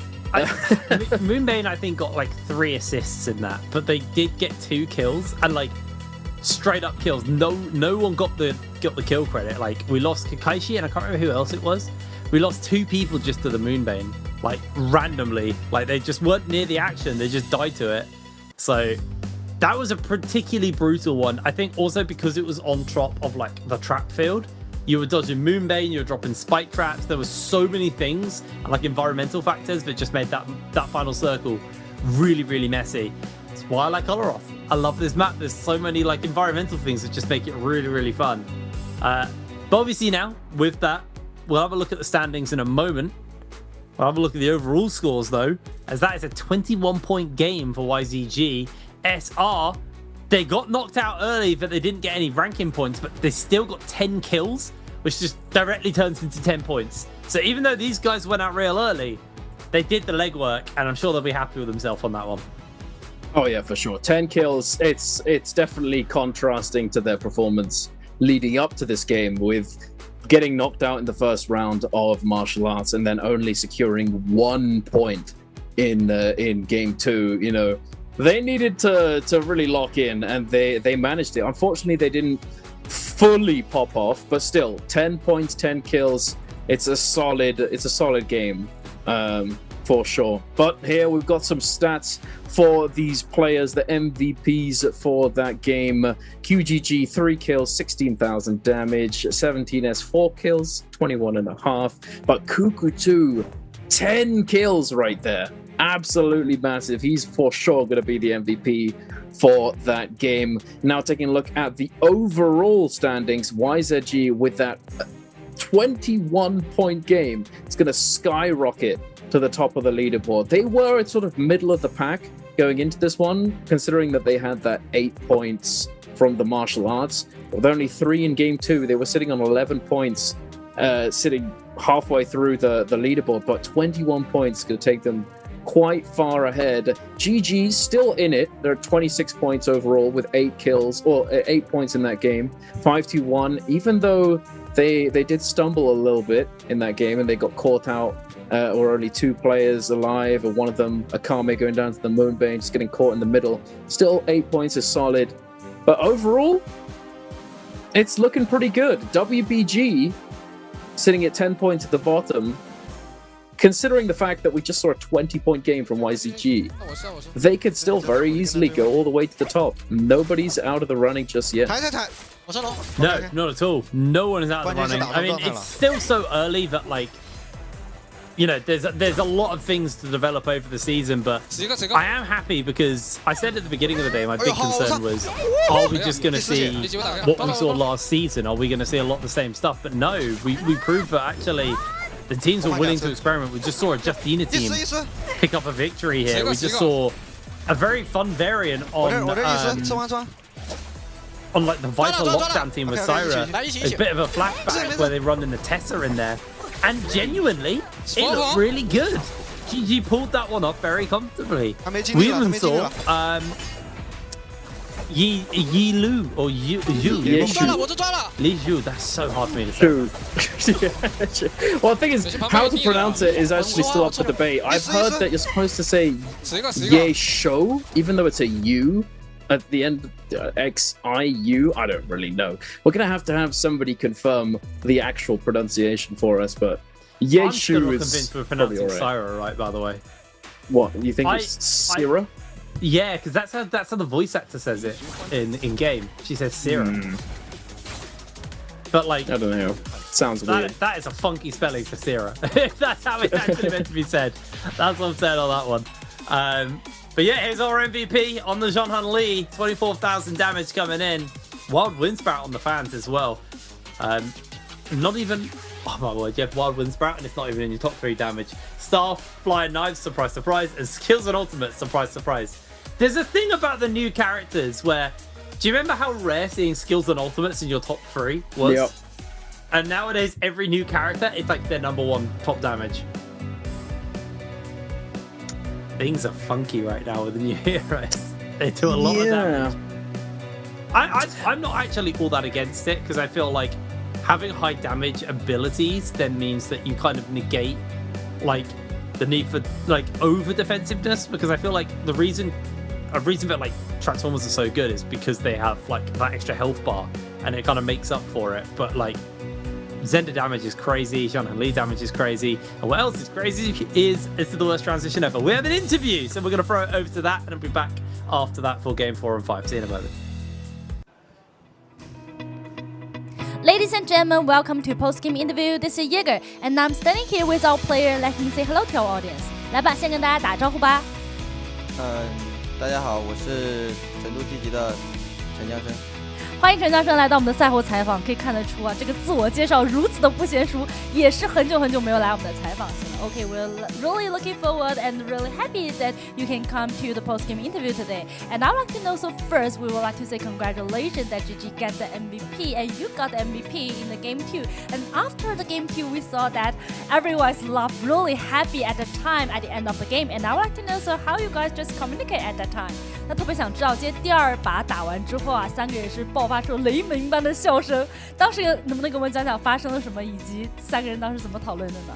就是他状态很好，我就一滴血就摸一下就死那种，然后他开大没打过，然后自己被毒死了。哎，其实这一波我觉得真的是人算不如天算啊，也算是一个丝血最后进行了一波反杀，并且拿下了我们 MVP。Okay, so you know, in the game 2, at the end of the game, it's like because he had the ultimate and he's really at a good status, which is the DRG is in. And for me, I'm really unhealthy and have like just 1 blood at a time. And after that, because he's in the dangerous zone, and that's why he got too much damage and died. And we are really happy that we can get MVP. Okay, let's move on to next part. Answer for treasure. 好，我们来看一下今天的题目是什么。Okay, so now we can see the question, and the answer for question is, if you know the answer, please type them in the chat box. And after our player counting 3, 2, 1, we'll take a screenshot, and lucky guy will be Whisper. Okay, so today's question is, which hero is not used by Team GG in the game 3? 这道题目呢是刚才这把比赛当中积极没有用到哪个英雄。来，我们说回到比赛 ，Let's back to the matches. And I want to know because for the new season, you guys also have the new teammate right now. And I would like to know, so how you guys think cooperate with your new teammate? 那特别想知道，对于这个新赛季啊，其实我们积极也是迎来了我们的新队员雨一。目前觉得跟他的磨合怎么样了？差不多，快好了，但是毕竟刚来没多久，还需要一点时间吧。哎，说还需要一点时间去磨合，具体是觉得哪些方面还要去进步呢？比如说玩法，还有拉扯，还有技能奥义那一块没有做得很好吧。Okay, I think for us, we still need to cooperate well, and we still need some time to practice. And I think maybe it's because he is not really familiar with like the speed in the matches, and also like how to fight in the game, and also how to cooperate with other teammates. We still need time, and let's looking forward together. Okay, I think our player is prepared, and let's count down. 我觉得应该准备就绪，我们给大家发出福利了。在此之前，我们先进入倒计时，好不好？英文的3, 2, 1。OK， 现在吗？对。3, 2, 1。Screenshot. Okay, let's find out the correct answer. 也有请来陈江生公布一下我们的正确答案是什么。答案是 D. Yes, the correct answer is D. Okay, at last, because we know it's the new season. Also, we have the new character, 叶修. And I'd like to know, so how you comment on this character and how you think its performance in the solo game compared with the trials game. 特别想知道我们的新赛季也有了新英雄叶修。目前陈江生，我想知道一下你怎么评价叶修在单排和3排当中对比下来的一个表现呢？如果是单排的话，叶修霸体算是硬的，所以就是在单排可能会打出很好的效果。但是三排里的话，有像万钧、月山、大佛这种英雄，他夜修没有发挥的空间，打不出伤害。Okay, so for me, I think, personally speaking, like in the solo game, Yasuo is really strong because its blue charge can have a lot of damage. And in the Trolls game, it's like because it's a lot of like hero combination will counter the character Yasuo. That's why there's not a lot of like player now use in the Trolls game. 再次感谢陈江生来到我们的赛后采访，给我们进行了一波分享。再次感谢你，接下来期待自己的一个精彩表现。Let's looking forward to the rest of game and cheer up for GD. And thank you for today's interview. And we will take a break and be right back later. People always ask me the same thing. How does someone who stood at the very top end up picking a rookie like me? Hey, relax. I didn't bring you here to fill a seat. You're a pro too, remember? Ladies and gentlemen, the god himself, Yi Shu, returns to the final stage with his rookie, Alian. Standing in their way is this season's undefeated champion squad. Will the legend rise again, or will the kings hold their crown? Let's find out. The match starts now.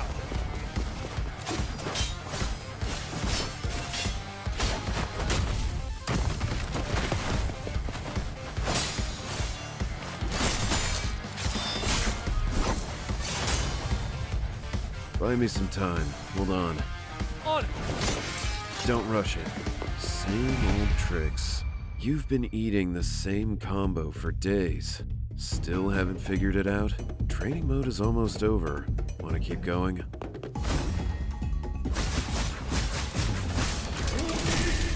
Good opener. Hello everybody and welcome back to the Nbpl. We're getting ready to go into our second half of the day, moving on to games 3 and 4. So we're heading into Padoria. Duncan had some bizarre games. Like game 1, actually to be fair, both the games have been fairly slow in the early game, but they've just exploded once the Yangs have kicked off. Yeah, it's looking like that's the name of the game for the moment. With Fireflies not being in the first few games, I feel like that's just where it's going to be headed.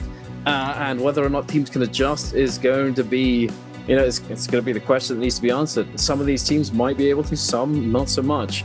I'm hoping that now 5-1, they've sort of opened the door to it, but now we're going to see some more Yeshu. But who knows? Maybe not. The Justina looking very solid in that game. Justina, Junhuan, Yushan getting that MVP, 21 points overall. Really, really good. Tessa variant of Vipercon looking pretty good as well, even though they didn't get super high placement. 10 kills, looking pretty comfy. So I don't know, might be good, might not be, might just be SR making the comeback that they need, because 1 point after 2 games is not too good for the champs at the moment. Yeah, I mean they did get 10 points in that last game, because they got 10 kills, but the first 2 games horrific. I'm not great for them. I think I'm most excited about the fact that we have had experimentation. We have had variability in the comps. I was worried today would be a little bit like this first week would just be them kind of sticking to what they know and seeing what works and what doesn't work. But they're quite happy just to whip out some fresh stuff from all of the different teams. And like you're saying, we got new character. No Tara at all. I'm still yet to actually see her in a pro match. Don't think we're going to be seeing her in trios, unfortunately, anytime soon. She's just a forgotten character, I swear. She released and then just irrelevant. I don't know. Maybe to be honest, they're probably going to buff her. They're probably going to buff her, because for a character to be that, irrelevant in overall, because she's not in solos, she's not in trios. And in ranked, you don't even really see her in duos very often either. So it's just, she just does, it's as if she never happened. So I reckon we're probably going to see a buff for Tara at some point in the near future. But they're likely trying to figure out how to buff her without, where it's significant, but without making her unbelievably broken. So that's not been an issue before. What are we talking about? True, actually. Yeah, you're right. I didn't want to say it, but yeah, they've been okay with making things busted. Yeah, you're right. So here's the thing, right? And the outlook I always have on balancing is like, if everything's broken, nothing's broken. So just like buff everything to crazy numbers, and then you can start reining it in there. Like, it's honestly the easiest way is to make her broken and then figure out why it's broken and then cut stuff down and like slim it from there. I think it's hard to take a kit and try and make it good, like individually, like each, like it's technically the better way to do it because that's the way you get the most balanced outcome. But like if you take a kit and it's just fundamentally bad, it's very hard to balance. Occasionally you do get in. I'm not going to talk about other games, but there is a game that I also commentate on, and there are a couple of characters in that game who their kits are genuinely so good that their numbers have to be unplayable. Otherwise, they're just too good. So it's hard. For real, that's like the Zip issue. I think Zip is just fundamentally ridiculous as a character, but like you have to make her numbers kind of pointless. Like the fact she's back in the meta as it is already tilts me enough. We're gonna cut away to the teams because oh my word, you're gonna see me get more and more red in the face. Yeah, I mean, I know exactly what you mean. It's the 200 years. It is what it is. It's actually not that. It's a certain bird. It's a bird? A certain sandy bird. Oh yes, the sandy bird. Yeah, no, I do know what you mean. I mean, it's the difference between something being overpowered and overtuned, because there is actually a distinction between the two. You know, overpowered is something that's typically, it's something that can be nerfed by reducing, reducing the numbers on a couple of things or something like that. But when something's overtuned, it gives it presents a very difficult balancing problem where because they just have too many tools, they have too many utilities, and they just have the versatility to deal with so many different things, blah blah blah, and there's just so much in there. No matter what you do, unless it's going to be either really good or really bad, it's hard to make it in between. Balancing from there, you then have to start stripping stuff off, which then is removing things that people like or enjoy about a character. So it's very hard. Like, honestly, we all know it, I'm the biggest monk hater. I don't actually think the character's fundamentally that broken. I think there's a few things I'd like to see changed on him, but like a lot of it comes down to like there are clear conditions in how to beat monk. I think there needs to be more of those things added in like character kits. Like I feel like the Viper, like these CC comps are very good at handling him, but like he has the ability to be countered by them, and then also has the ability with like Viper stuns, like we saw in the last game. Like if you frame perfect de-transform, you can cancel it out. So then it puts skill on both sides, and it kind of comes down to who outplays who. So I hate to say that I just glazed monk a little bit there, but it is one of those things where I think that kit is actually not over equipped with stuff. I think he's got a fairly healthy balance. Still think he's crazy strong in the meta and has been for a while, but that's I would agree. Argument. No, I totally agree. I think he's like a well-designed character in that he does have power and he does have a high ceiling of play. However, it doesn't mean that he's not counterable. There's things that you can do to deal with him. It just comes down to the individuals in the moment as to whether or not they're able to execute and coordinate their ult rotation effectively. Yeah. I mean, there's also a reason that he only gets played in trios, right? Like, he has glaring issues that have to be covered by his teammates. So, king of trios for a reason, and if you ever see someone playing him in solos, they're 3 points, they're 3 kills. It's definitely not playable there. No, not at all. Although it would be, I mean, can you imagine? It would be an interesting sight to see Monk eventually getting some kind of rework that allowed him to be played in solos. I mean, realistically, I think that Parry Bell, because of course he has 2 F ability variations, the one being the combo break and the other being the bell that's the same, but not combo break, but it will, if somebody releases a focus attack into it, it parries them. I think that this Parry Bell, it's been around for so long, but it just doesn't get played. I think some kind of rework there might be in order that sort of falls in line with a similar formula for characters nowadays, where one F ability is a combo break and one F ability is more of a combo starter kind of thing. I feel like if you wanted to make him playable in solos, you'd have to change one of his alt forms where it's like a mini transform, where like he kind of almost gets like the monk arms on Tian Hai instead of turning into the monk himself. And then he's a little bit more hypermobile, and it gives like almost like the Valda shield when she in her V2. Like that is the health bar instead. It's not like a full transform, it's like a mini transform. Yeah, that would actually be so cool. I actually can balance stuff. I had that some would be ideas for very Valda cool as well. Your boy's got ideas. What would you do to Valda? What would you change? I'd want to change the way her V1 actually does work. And me and Moxie workshopped ideas a while ago, and I cannot remember any of the ideas we came up. We did it on cast, and we were just yapping because there's loads of downtime. One of the ideas we had was that like the tidal wave gets bigger as it goes further, and it becomes harder to dodge if you're further away. But also it could be maybe used as like a speed up for your allies. Can like almost borderline not surf it, but like they can use it to chase. That's a way more supportive variant. I can't remember what variant we came up for tidal wave for like making it a better carry, but more spears was one of the options, so they've at least implemented that. Yeah. I mean, the thing is that it's hard to do that. It's hard to really change Valda in that way, because she's hard to deal with. Yeah, it's part of her identity as well to have this sort of tsunami, big wave kind of thing. So yeah, I know. I mean, there's so many ideas that I've had over the years for lots of different things. But I do like that idea about Monk not being in the Vajra state and instead just sort of getting the extra arms, and then like he could use his. Imagine it changes his F so he can throw out a pull, like a sort of hardy grapple, pulls people in, or it can block an incoming attack or something like that. It just crosses the arms. It's probably not like a hold, it's probably more like a Zender grab, right? Like it's like a mini CC that pulls them closer to you, and then you're all melee focused and you're just like a boxer. I think that would honestly be a really cool way to make it work in solos.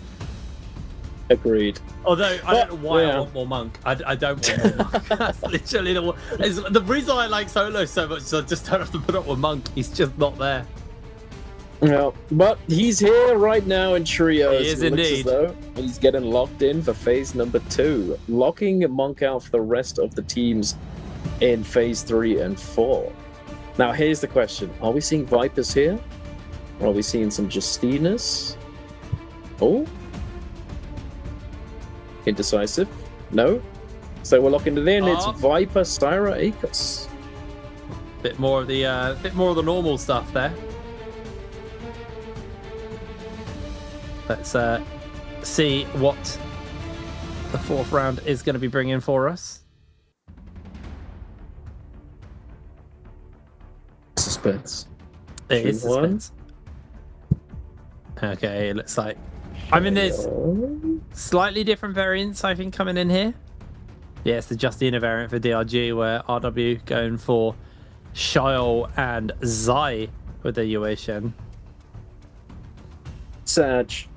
Big Sag. No Yeshu. It is what it is. I mean, 521 did alright with it. So I think, 8 points, not too shabby.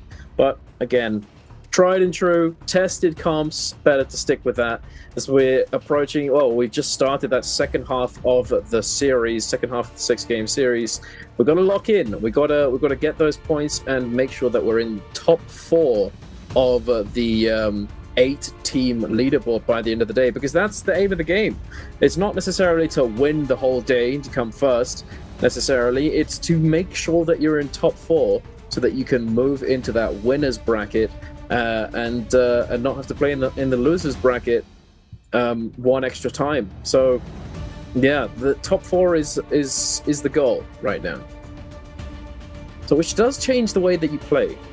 Interestingly, I think perhaps in next game, if we see, YZG, who's currently sitting in first place, if they get a huge pop-off game this game, and we might see them try something out, try something funky, try something different out in game number 5, because they have the room to limit test, they have the room to test things out on the big stage.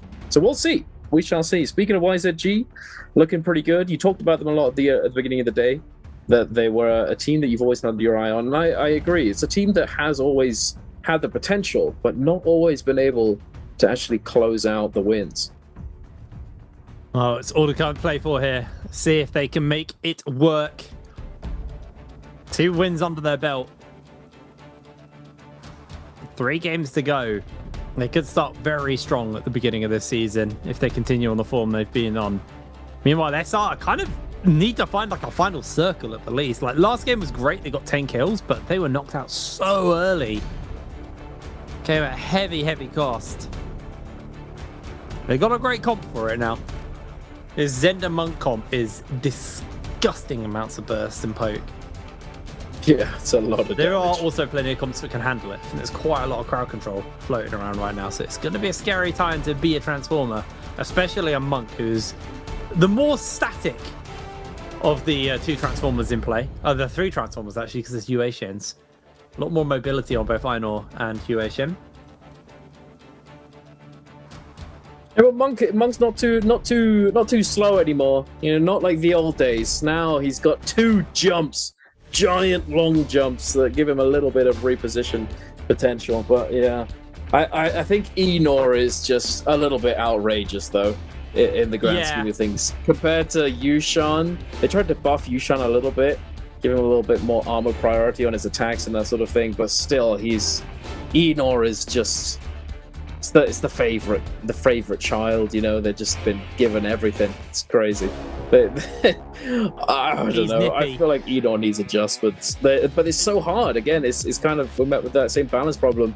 How do they reduce his power without just killing him? Without just making him squishier. Yeah, I think you either reduce the mobility or you make him slightly squishier, which then means you need to be able to utilize the mobility, not just like. Because right now you can kind of just go full psycho. Zhao and DRG, well, let's say all of SR have actually collapsed in onto Zhao here. Hot dropping on top of each other. It's our only Midoriya game of the day. So, see if they can make this one go in their favor. Zen immediately taking a hit. Blue has gone down though. This is a bad start for SR. And to try and see if they can make some level of recovery, but the pair of them have kind of been locked together here. As Zhao desperately trying to escape at NY7. He's going down. And yeah, I think that's just the end of SR there. Unfortunately, that's a bad top drop for them. Yeah, not the best start to kick off our game number 4, our Battle Royale game on Perdoria. But heading on over to Imperium, we've got WBG up against YZG. YZG, the current kings of the lobby, the current leaders in this series, able to lock down that Tianhai, prevent him from getting all that much value. Looks like we are going to get a grab, looking for another one, but nothing just yet. Not going to be able to slam in time either, unfortunately. PP trying to break line of sight, but not able to do so. Juan breaks line of sight in the back, but not able to come in time to save his teammate. And looks as though now he's met with the 1v2. It'll be very difficult to come back into this fight. He's trying his best, but YZG is not going to be making it easy for him. But wait a second. Dragon Slayer comes through. He is silenced. You have the Dazzle. VVV looking to fade back in. Potentially facilitate that escape for his teammate. I don't know if we're res in here. PP still in soul form. He could look for the res. This is potentially salvageable. There you go. Wait a second. It's flipped on its head. Brilliant turnaround into the parry and follow up with the dragon. That's huge there, Juan. Full heal as well. So this is just absolutely cooked for YZG. KGG will be falling. What a turnaround from WBG there. Felt like it was really curtains for them, but they were able to bring it back. And instantly, I think we've had about twice as much action in the first starting moments of this game as we have in our previous 2. Yeah, I mean, it could die down completely now, but we will see. For the moment, FPX is going for... I mean, they did have a fight off spawn. They do have 3 kills under their belt, and I believe they've managed to get themselves that... There you go. Thank you very much. Production Vulpine Essence for the zipping, the Mortal Defiance plus Soul Jade that heals you for 1,000 if you do take a fatal blow. Heading over here, got SR recovering, the recovery strategy, trying to loot up, but DRG is looking in, trying to sense weakness, see if there's an opportune engage angle for them. DRG with that Justina, the Junhuan, and the Yushan, and the fact that they've got all of their reses still, they could definitely take this fight. They've still got a little bit of time before the Realm of Yang pops up, and we're pulling the trigger immediately. Justina ult is out, Tumulk ult is out, Yushan ult is out, Tianhai in Vajra state looking for the grabs. Zen to be able to peel himself with that Junhuan ult reactivation. Interestingly, we're using the multi-hit. We're not using the snipe anymore for that Junhuan, dodging away, avoiding those Tianhai grabs. Zhao taking quite a bit of damage in that ult form. He's only got white armor underneath that, all that muscle, so not all that much of a health pool to work with, and not all that much damage off that slam either. Unfortunately, Mai to try and get that reset. Blue is going to go down, and now in a 2 versus 3 situation, this is looking extremely chopped for them. A parry comes through. NY7's going to eat it. Zhao gets caught at the end of the bell. It's already over. Hipbrain SR knocked out of the lobby almost instantly with 0 kills in game number 4. Oh, it's the Lightning McQueen. My goat's washed. What's going on? SR really struggling today. Another 0-pointer for them. Knocked out before Realm of Yang's 1 even spawns. That is madness. And maybe they took an extended break after MSC. Felt like they'd earned it. But this is going to give them a much harder start to the tournament going forward. So I'm not going to say it's over for them, but today might be a little bit of a write-off. Perhaps. Meanwhile, YGG... They could always come back. Yeah, they could. It'd have to be one hell of a recovery for the last 2 games. Yeah. I don't know. YGG. Kuku's just trying to put as much money together as possible so he can pick his team up.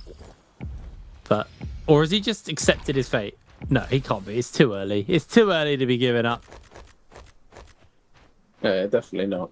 I mean, you know what it could be? You know how I talked about it earlier, how with it not being Firefly maps, because this is 3 games of non-Fireflies, and how I said that some teams do just perform much better when there are Fireflies. Some teams perform much better when there aren't any. You know, the differing strategies make a huge impact on how things go for you. And perhaps SR, they just haven't gotten that figured out. Maybe they haven't gotten the non-Firefly day openers figured out fully yet. Or they've perhaps just been a bit too long since they've had to really employ them. Alrighty. Well, Realm of Yang's up. Volpine Essence on Zint. Didn't notice that one. So, typically, the best way to attack this comp is to go for the zip. Having that Volpine Essence is obviously going to give a little bit of safety. TGS just walks up and slaps GS1. That's so funny. He just walked up to him, just gave him a really light slap across the face. It was like, hello. Hey there. What's up, buddy? It's like a high five, but like you can't high five in this game, so you just have to slap. High face. High face. Yeah. Here we go. We're kicking it off. GG up against FPX. GG were very good in the last couple of games at recognizing how to play their comps, and this is one which they should know how to play. One they've played many times, but they are playing into FPX, who I believe, the FPX are the ones who do have the Volpine Essence on them, so they have to kind of cut through a little bit more. Zint is going to be a scary target as CGS has gone for the transform, finds onto Zint immediately, gets a massive burst out of him. Now the healing has started from Zint. They're just going to try and slowly cut through some of that health and just negate some of that healing. But they're not aware that Volpine Essence is going to be proccing at any moment.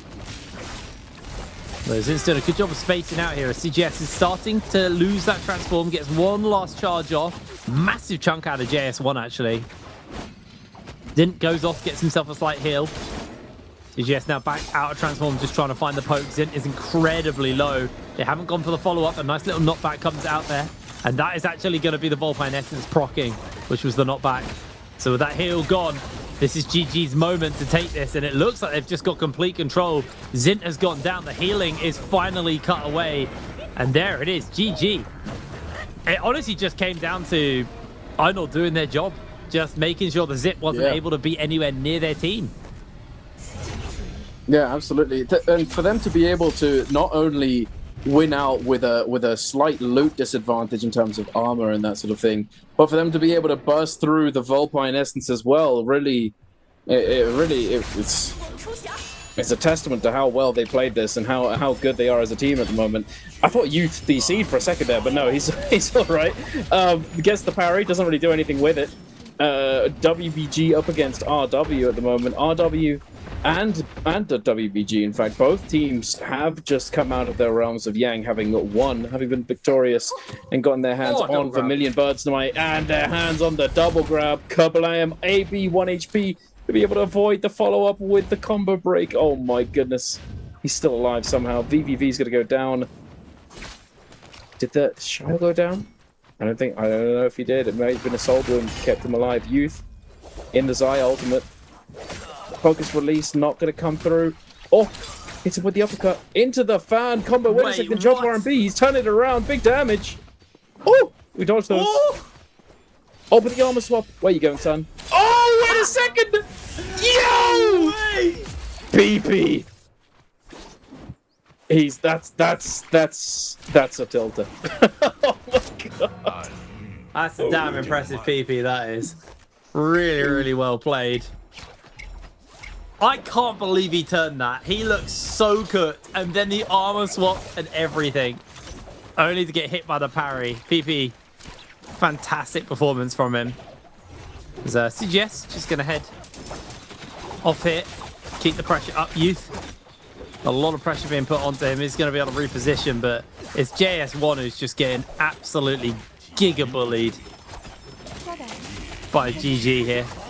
CGS going to go for the transform because he was starting to get a little bit too much thrown in onto him.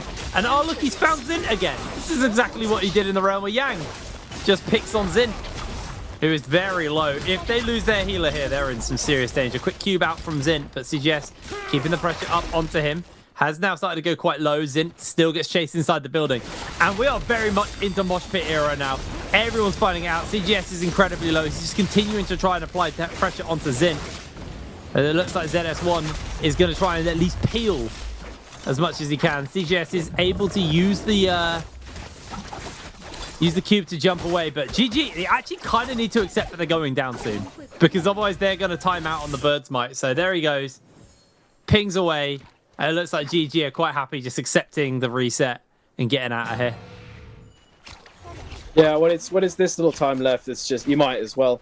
If there are plenty of teams in the vicinity and you can't fully secure a full reset and a disengage, just let it happen. Just go down, get that full reset, and recover elsewhere. But I don't think that option is available at all for Mr. JS1. DRG jumping in, able to cleanse another one of their Yang depletions for their team. Kakaishi now, unfortunately, the only one with Yang depletion, and with 30 seconds left, I'm not sure if he's going to manage it.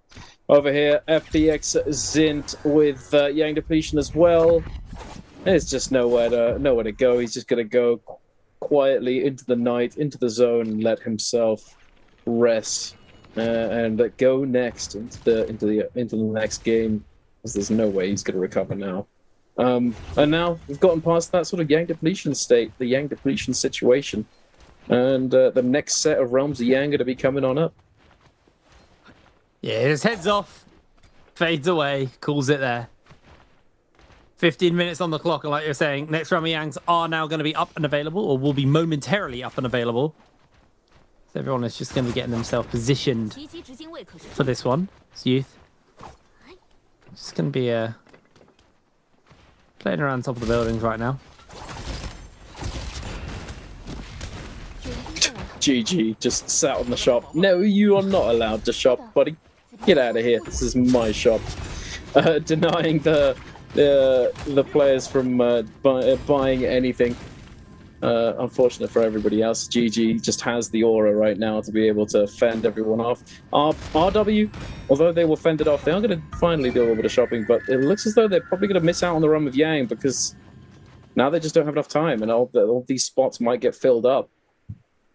GG immediately going to jump in. No contenders just yet. Wait a second. Yeah. Maybe I was wrong. Maybe RW will be able to get in. YZG instead of the Yang are in fact going to be going for the Spirit Well. Yeah, looks like YZG are quite happy to take that Spirit Well. It's going to be WBG, who... Oh, no, sorry, I was thinking of a different team. I was about to say, it was FPX, I got confused there for a second, because they're basically out. Oh, they are out. WBG, on the other hand, are not out. They got purple armor across the board. Feeling confident. See if they got it. See Ainor versus the Monk comp. Immediately, the Hardy Transformers come out. PP trying to reposition and see if he can find a grab. Trying to grab that Hardy out of the sky, but it's very hard to do so. He's able to. I think LXM got stuck on the pillar. Gonna throw the zip healing in to try and dissuade that. And CGS is gonna go for the transform, and the Hardy actually gets interrupted before he can get slammed. So I'm gonna get too much here. Sandstorm also being thrown down as they're just repositioning around. PP's about to lose transform, and CGS now the only transformer in play, looking for that bit of chunk damage onto VVV, and he's able to find it. Massive damage coming out, but the Zender ultimate also shredding through CGS's health bar as he gets taken down. And now it is down to LXM alongside his zip to keep him going. See if they can maybe save this. UG, 2 versus 3. Have they got it? Not when LXM's taking that much damage. It's going to be very hard. They start the zip healing. UG's putting some healing down, trying to keep this game going for him and his teammates, but all he's doing is peeling while LXM's trying to find a window. LXM jumps up in on PP, forces the bell out, catches him here with the flying knives, tries to make it a 2v2, and he's been able to do that, but meanwhile, Yuji's gone down, so LXM on his lonesome, closing in on the ultimate here, is going to be able to get it off in time, so he gets a bit of extra health to work with, jumping in onto VVV, but the time has run out for all of them. I wasn't looking. Oh, wait, you know, he got shot. The musket. No! Duck hunted out of the game. I thought the timer ran out. Nah, he just flicked him. The snipe with the musket. Oh my goodness. That was clean. That was clean. Oh my god. Beautiful. That was actually amazing. Don't skip aim training, ladies and gentlemen. No. Oh. I wish there was a proper aim trainer in NARAKA, though. That would be cool, actually. I've been asking for it for years and years because I feel like it'd be so nice to have it. It would elevate the range play of everybody in the game, but there isn't really a proper one, unfortunately. But back to the game. My DRGMY on the Justina does get silenced and almost goes down, but is able to recover and dash away, disengaging away from RW, who seemed very adamant on taking them down right here. DRG, though, I think they're probably all right. They're going to be able to get that reset going in the zone. It's going to delay a little bit, buy some time, and delay their re-entry into the zone. I don't know where they're going, though. They're taking the long way. They're taking the scenic route, for sure. The anti-heal want to be gatekeeped on the way in. Yeah. Well, even so, I feel like RW can just sort of... It can scan the edge of the storm right here and just... They'll probably be able to find them regardless. I don't know. Yeah, it's definitely going to be a harder one to do, to pull off on that front, but not beyond the realm possibility. It looks like, as you were saying, RW... It's like DRG actually just kind of double backed and tried to wrap around behind RW. Have been able to get into the zone though, so a full heal here, but that is a lot of resources burnt. Actually, RW recognizing that they've stepped forwards here. And Mike doesn't have any health bots. Yeah, he's used all of them. This is not ideal whatsoever. MY, no ultimate, but there you go. There's the reverse. With them not having one of their ults and positioning themselves on the Forbidden Seal, they're able to just pop it and just be like, okay, yeah, we used an ult, but if you come in here, you don't get to use ult. So what you gonna do now, buddy? Although they do have a pretty significant loot advantage. Double gold armor and a purple armor into double purple blue. With the merciless havoc as well. They might still take this fight. They're playing it very tempered. The problem is they know as well as everyone else. There's 18 people left. The odds of a third party is very, very high. So if you take a fight, expect everyone to kind of jump in and try and take you down for it. GG though, they've only got 1 minute 20. They have to pull this trigger sooner rather than later if they want to play the final circle. So they're going to try and step up. They're using the cannon to kind of keep that timer ticking. Remember, whenever you deal damage, you do add a bit of time to the timer. So they are just using the ranged options to keep that timer going for them. It's WBG, maybe the team who they've set in their sights. Cannon shots are coming in, and Juan is getting stripped of this gold armor. He's trying to heal it, but it's just going down quicker than he can fill it up. Hey, stop! Stop it! Please. I wonder if his I managed to make it into the building. This is looking pretty... This is going to be pretty hard recovery, though, for GG. So even though there's a lot of teams close by, they're going to have to pull the trigger, as you said, very soon. They don't have much time, but there's a lot of buildings. There's a lot of maneuverability, a lot of avenues of escape. That is indeed a way around it. If they don't go contested here, that would be kind of criminal, though. Surely. If they go uncontested, it is absolutely cooked for them. But it looks like everyone else is going elsewhere. Oh my goodness. They're all just running away. Oh, wait, are they trying to get out of range? No, there's no way. They all get hit. Yeah. GG cleansed themselves and got everyone else infected. That is crazy work. That's actually criminal. What on earth is that? I don't know. Maybe like 40 seconds. If they got just contested, feigning aggressive. I don't know. Yeah. They just managed it solely based off of aura. I don't know. What else is there? You know, they didn't have. I mean, they're on hardy comp, but there's another hardy comp. Isn't there? You know. Oh no, wait. If there isn't. No, there isn't. The only hardy comp. The only hardy comp. Anyone had even just toyed with aggressing on them, like they didn't even have to commit, it would have maybe caused enough of a panic in GG. And it might have just been curtains for them. They did not have time to be contested. But, I mean, no one else knows that information but other than us and GG. So, you know, everyone else just thought that maybe they weren't on depletion. Maybe they were willing to send it and didn't want to risk fighting the hardy comp. So, GG cleanse himself and get out scot-free. They're happy. I mean, it does create a weird dynamic though. When if you do choose to contest it, let's say the team that's on the Spirit Well does have Yang depletion, that means that they are going to fight tooth and nail to keep it. They're either going to fully send it and make sure that they get the Spirit Well, or they're going to fully send it on the team that comes in to contest them and then just full ape with no, you know, apprehension to just essentially, like, it's all or nothing. So they have nothing to lose. So because of that, as a team outside looking in, do you really want to be the team that gets subjected to this desperation play from the team on the Spirit Well? Or would you rather just sit on the outside, look to potentially get the flag, and then cleanse that way and play the rest of the lobby out?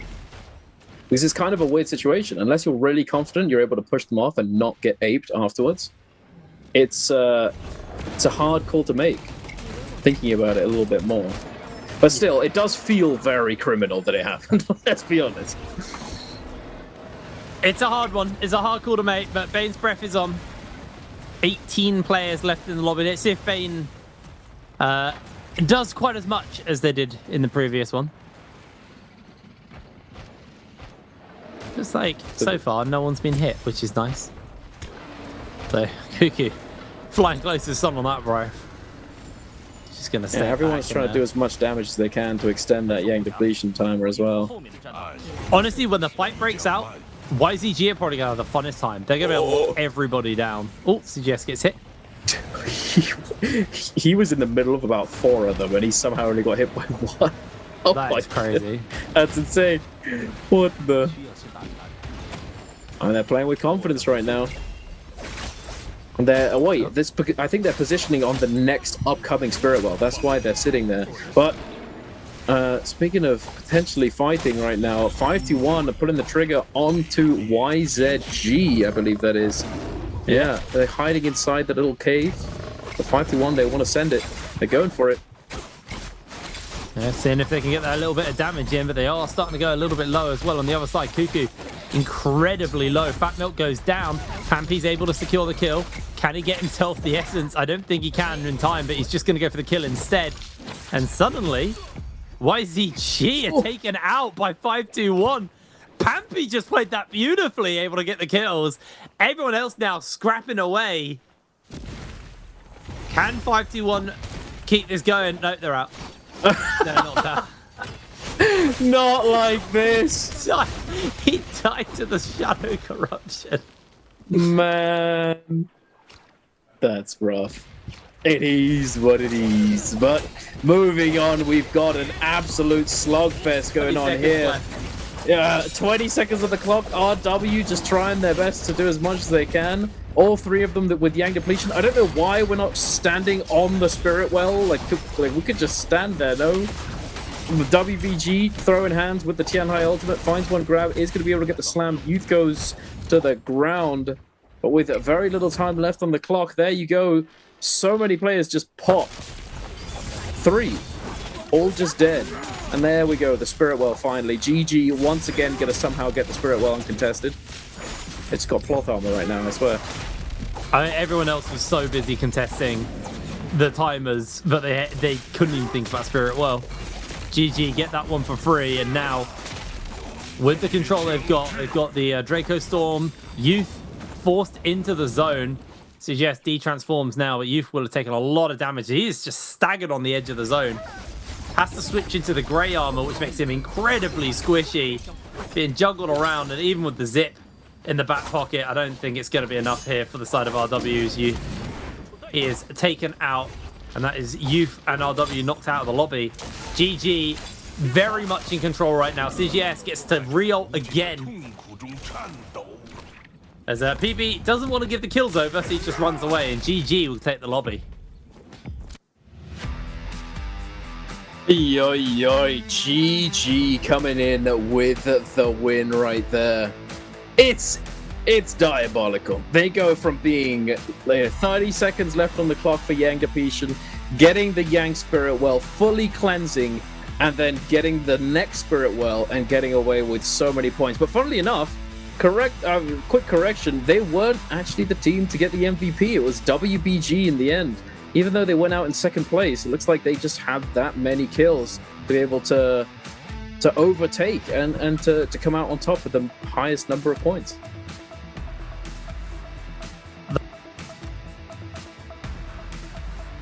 Oh, I think you're muted, buddy. I'm muted, imagine.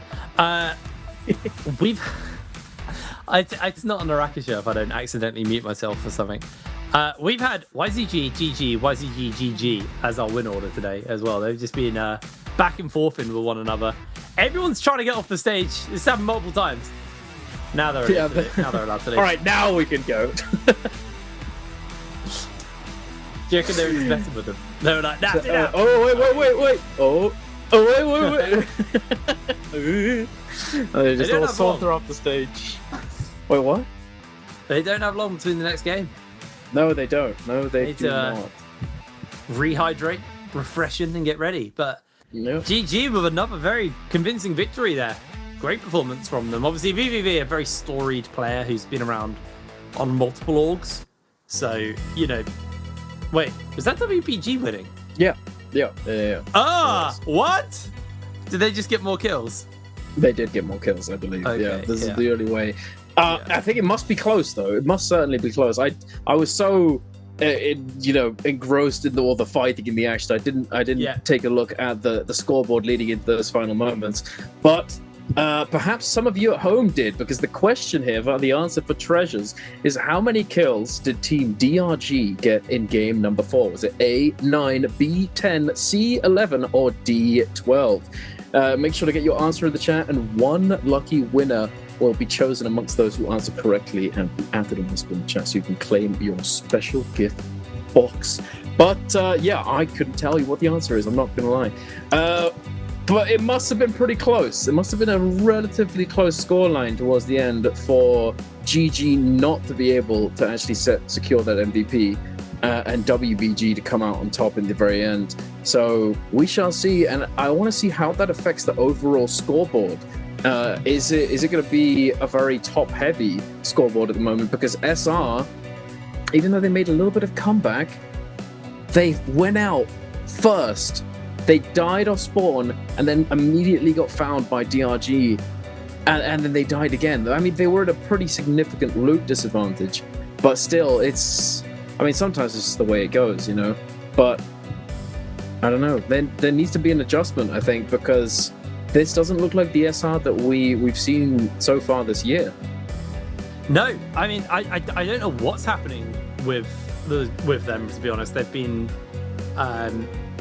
they've just been really fumbling it the whole time. They've really they looked incredibly lost. So yeah, I 2 games left. Like, the best they can do here is just hope they have 2 good games so they can put some better points on the scoreboard.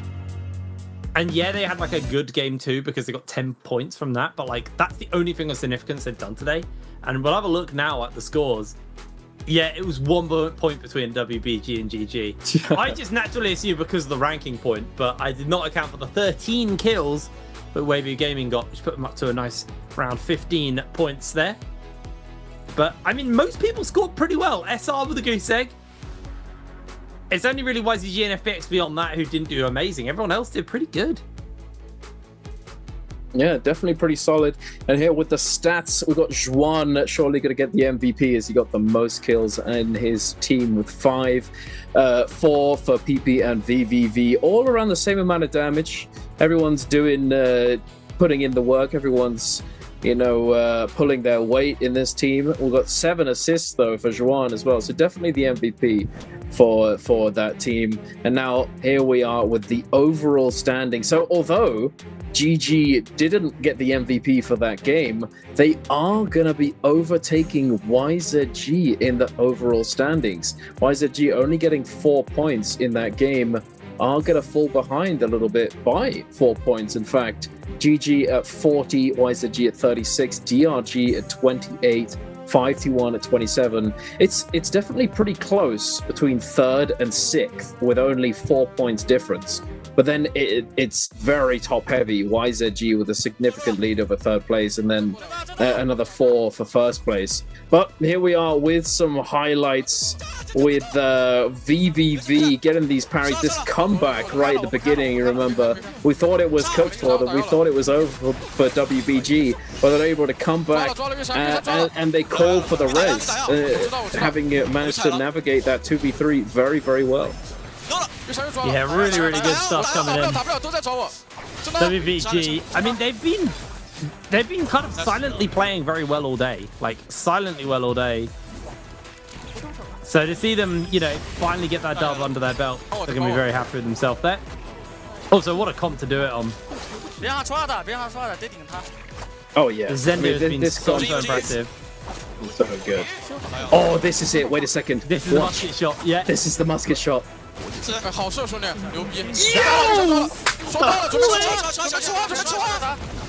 That was good. That was pretty sick. That was clean. It literally was a flick as well. Tracked into the quick flick. Oh my goodness. Beautiful. Beautifully done by WBG. VVV absolutely cooking. Sadly, VVV's not going to get the MVP for that quick musket shot. It will be Juan, I believe. But that's just how the rules go for the MVP. But still, props to all of them. And as you said, they've been quietly performing well, you know, doing consistently, getting 2 solid games. You know, I think they got 2 games with 14 points. No MVPs, but still really, really good for them. Really, really solid. Oh, very, very nice performance coming in from Juan there. Rent Firmament. Oh, well, that was... My brain just turned off trying to say that. 8,000 damage with the spear, 16,000 damage overall. Nice to see that Tumulch getting the MVP, especially when you're playing with like a Zender and everything in that game. So, really, really good performance there from WBG. And now, obviously, moving on to game number 5, we've got I mean, like, it's kind of do or die for some of these teams now. Sure, this isn't the end of the road. This is literally the first day, but starting with some solid points is going to be super important for later on. Like, if you want to avoid going into the lower bracket, yeah, going into the lower bracket does give you extra games. So there is some kind of benefit down there, but you obviously lose that life. But if you have a bad day today, it might mean that your next round is over so quick that you then don't get that extra game anyway. Like, you could be knocked out really quick. And if SR continue to play like they have, that is a world where we see this happen. So we'll have to see. It's still, it's still a lot to go. But yeah, I'm excited. I'm excited to see what Game 5 is going to look like, because so far they've all been a little bit different from one another. A little bit, yeah. Yeah, we've typically had a bit of some skirmishes off the rip, but then it does slowly die down. And I think it just contributes to it not being Firefly. However, I'm not 100% sure, but I have a feeling that this upcoming game will be a Firefly. I know for certain that game number 6 is Firefly, but I'm not sure about this game number 5. We're still getting adjusted to this new game and map schedule, as we've been using the same one for so long now, gotten very used to it. But if it is in fact a Firefly game, then I think it will give rise potentially to SR. I may be right in what I said about them just being a Firefly game, Andes. It might just be that. Maybe they do just perform that much better, and that's what's potentially been carrying them in some ways. I mean, I don't really like saying that for them to be carried by Firefly games, because it still requires them to have like good strategy, good play, and everything. But considering how contrasting their performance today has been in comparison to their performance in the past, it makes you wonder, what is the reason? What's going wrong? What's different? I mean, it could be they took an extended break after the season came to an end. And they have had a very good start to the year. I mean, they ended last year winning Worlds. They then come back, win domestic. They come back, win MSC. These guys have probably been hard on the grind for since before Worlds, and I don't think they've probably really let off the pedal. So there's a world where the team just agreed, all right, if we actually do want the golden road, we have to accept that we might be a little bit weaker at the start, so we can take some time for ourselves to kind of get a full reset in, and then get back onto the grind, kind of, week 2 of NBPL. There's a world where that's the case. There's a world that you're on the money, and it is literally, they're very reliant and very used to the Firefly maps, and they're still yet to adapt to it. It's hard to say without being able to talk to the teams and kind of get an insight on what has been going on behind the scenes. But obviously, it is concerning, because this is so far from the SR that we know. They're typically a very consistent team. Like, yeah, they have explosive highs, but they have pretty damn decent mids and lows. Like, they don't normally look like this on a low. No, they don't. Not at all. But we'll see. There's still 2 games. There's still a possibility. We've seen teams have enormous games, getting 20 points, and if they're somehow able to do that back to back, or at the very least just once, and then get a solid game 6, or make this one the solid game and then pop off in game 6, they could still very well get into that top 4, because that's the aim of the game. They just need to get top 4 to get into that winners bracket. But it's hard to say. It's hard to say, because everybody else who's in that bottom bracket is also going to be gunning for the top 4, and trying their best to pop off, as well as all the teams at the top. They don't want to let anybody overtake them. So, yeah, highly competitive environment. Very, very difficult place to be if you're SR, having performed so well and now not so much. Pressure is building. The eyebrows are raising. Are they going to be able to do it again, or are they going to fumble? And what's the reason? But who knows? Regardless, band picks coming up. I reckon it's going to be Hardy, Zipping Enor to start us off once again. But will we see Yeshu, or will we see more Valda? Oh, where was he? Ataka? Yeah, definitely not. The fact we got V1 Valda already seems crazy. I mean, we did see some Taka at MSC, but that was more of a solos thing. Oh yeah, it's definitely more of a solos thing. It didn't go great, sadly. And even then, in solos, it's just the one guy. You know, it's just the one bloke running Taka. Just but that's just Juan Yuan's thing. You know, that's just him. He just plays whatever he fancies. Do you miss Panda and somehow makes it work. Yeah, I miss him too. CDY, yeah. CDY, yeah. I remember early Panda Man. I think my first ever Taka cast was a Panda Man game. Oh, it's not Fireflies. It's midday. It's daytime. Are we just having 0 Firefly maps then? The last game I know for certain is Firefly. But That's crazy, actually. That means that this is, so it's literally just the inverse of the previous format. Before, we had 4 games of Fireflies, and then the final game was daytime. And now it's 4 games of non-Fireflies, and the last game is Fireflies. Craziness. They've been eating too good for too long. That's what it is. Yeah. Like, a lot of these players, for as long as I can remember, have been having Firefly maps as a pretty consistent thing. Like, more Firefly maps than not. A lot of Firefly maps in the day. But recently, we've obviously stripped that away. And now it's down to them to see how they handle the game without Fireflies. It's too early for me to really make a judgment on how I feel about it. I've always liked Fireflies because they do step up the aggression and they kind of up the tempo of the lobby.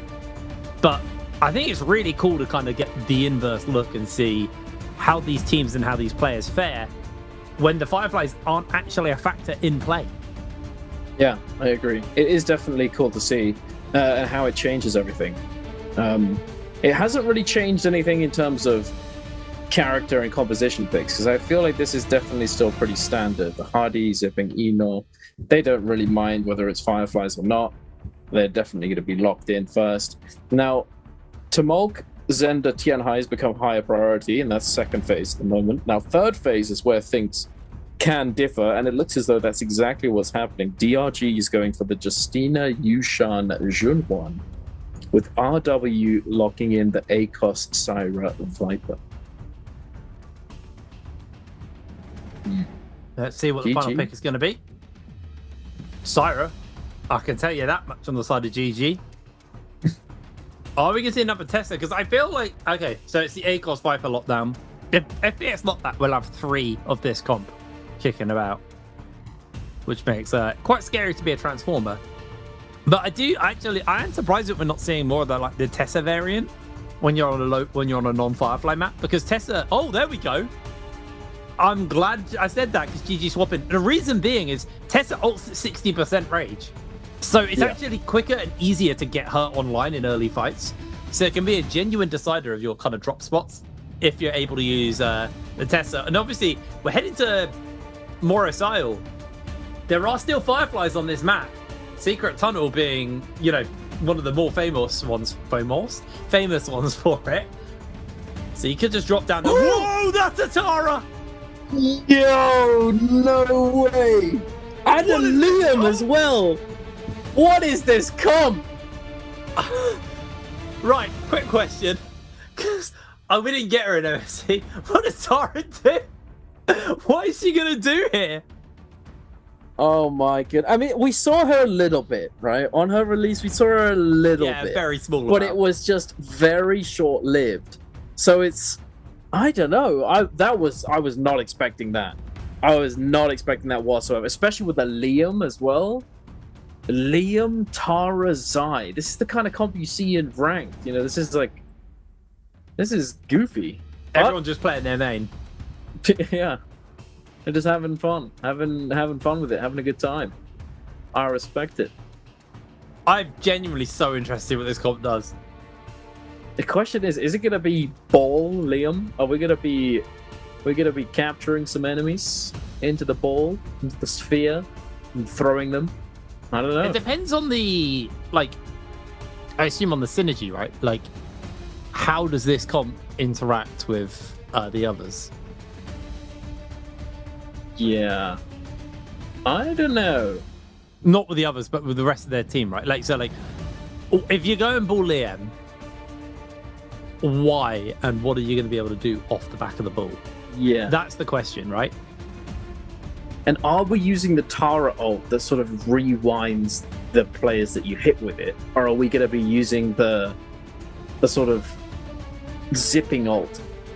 Like, zipping ult 2.0, you know, Tara ult. Is it going to be that, or is it going to be the rewind time for the enemies? That's the question. Because let's say, for example, you use the one that rewinds your enemy, and then you hit that, and then you've got the Liam ready to go. You could throw the ball or the V1, either or, and throw it at where they're about to be teleported back to, and then sort of combo it that way. But I don't know. I feel like that sounds very gimmicky and very, you know, suboptimal. I don't really know. I mean, we'll have to wait and see. It's taking too long, and it's got me very nervous. Yeah, it might have been a mistake. Yeah, there's a world where something went wrong.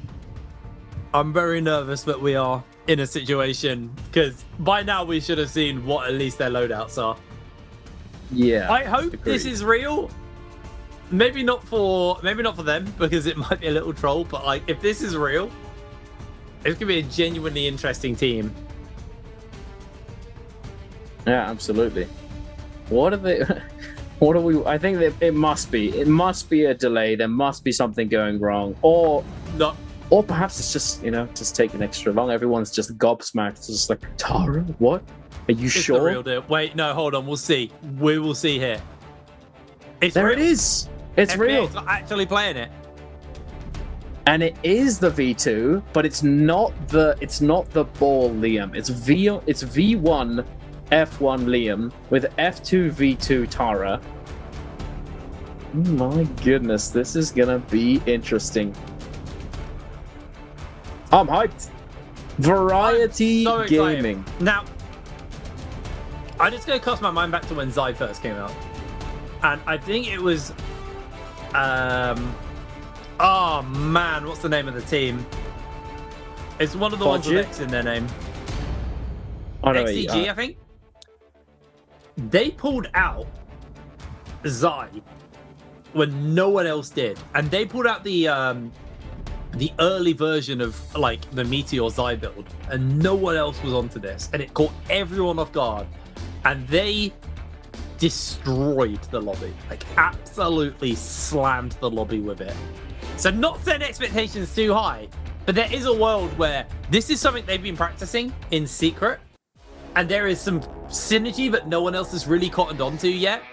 And these guys are going to be very, very capable. We'll have to see. We're heading into Holoroth, into why I love trios. The experimentation, the adaptation, and just like the curveballs you can throw at people through your drafting and through your building. Sorry, it's Morris Isle. We're heading to Morris Isle for this map. I'm so excited to see what these guys have got. Let's see. Let's check it out. For now, though, we're going to be looking at YZG up against WBG, the two heavy hitters of the lobby at the moment. Two teams in the first and second spot. PP is going to be taking a lot of damage, tries to pop the ultimate, but taken down regardless. Not able to ult right there, and it looks as though WBG is going to be going down to YZG to kick things off. Yeah, can we also talk about how FPX immediately blew someone up? Yep. They just took out a whole squad, but like midway in that fight. 3 kills already over to them. What? Yeah.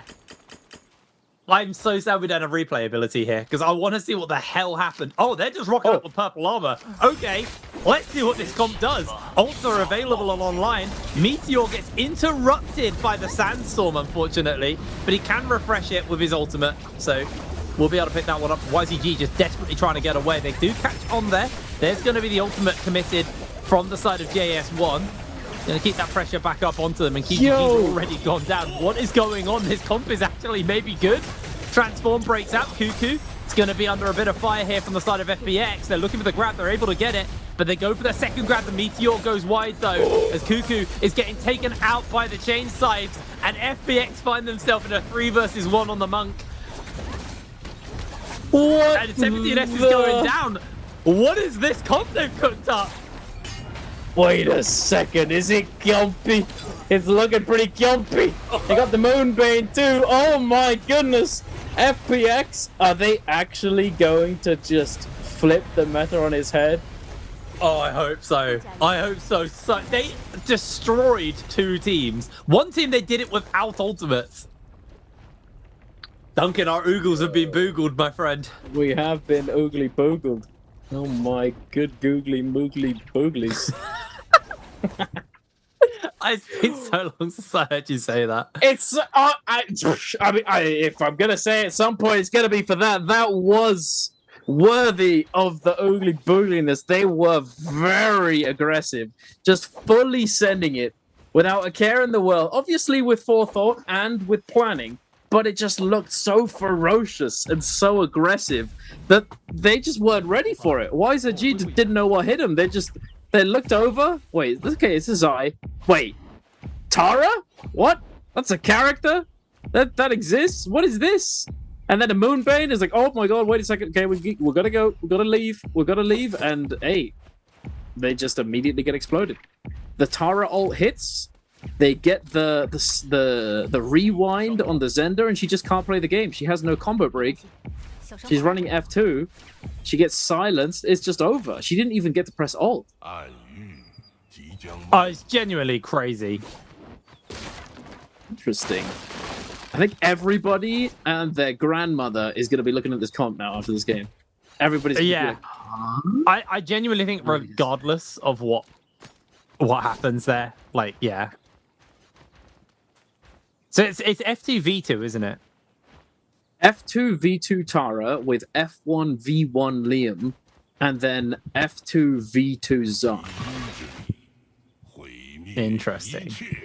Full rushdown. I mean, one of the things about V2 Tara is that you could use it. It's not 100% ult activation. It's less than. You know, I think it's 60%. You basically got 2 charges of it, similar to Tessa. Yeah. It's cool because obviously she is a support, and we're excited to see more supports because supports unlock other comps and make other things playable. Didn't expect Liam to be the thing that gets unlocked by a new support, but here we are. I'm gonna try this out myself. I think. Yeah. I'm gonna proposition this to the team, but I'm gonna make this small adjustment. Are you leaking strats live on air? Yeah.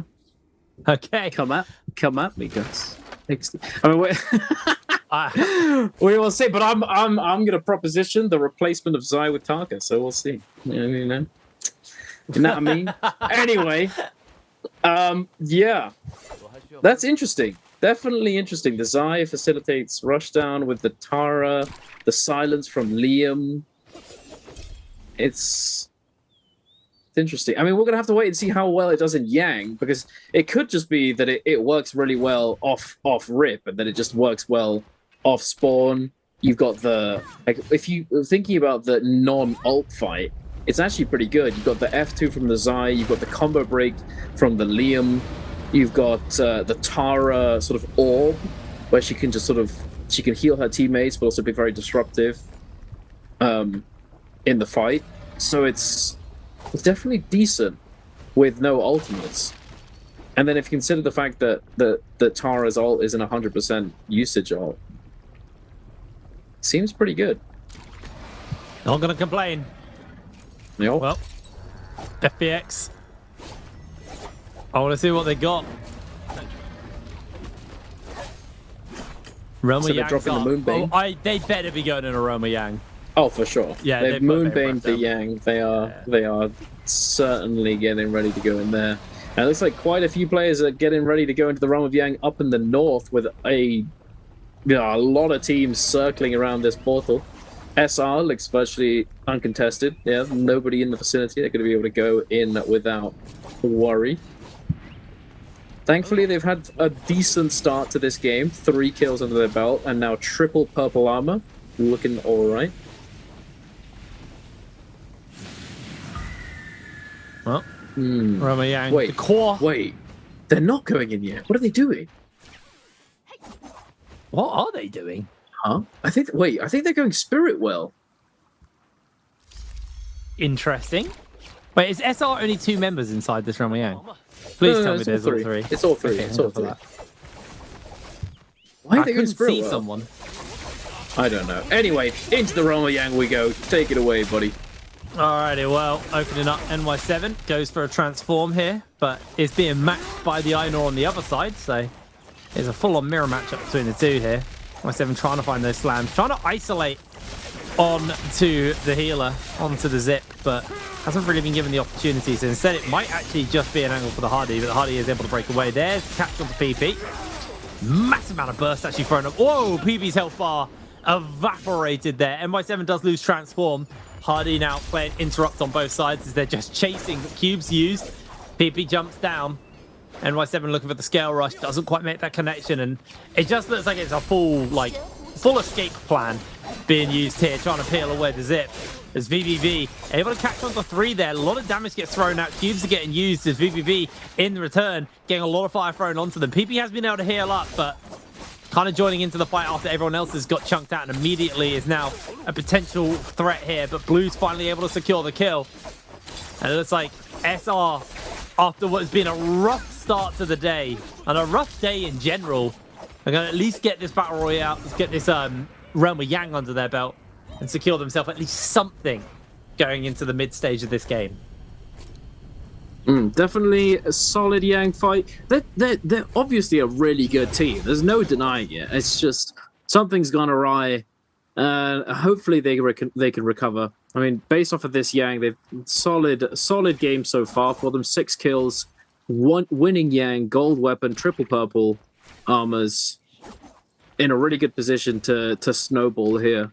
With them being on the Hardy Einor zipping composition, they can definitely do a lot with this one. So perhaps this is the comeback game they needed.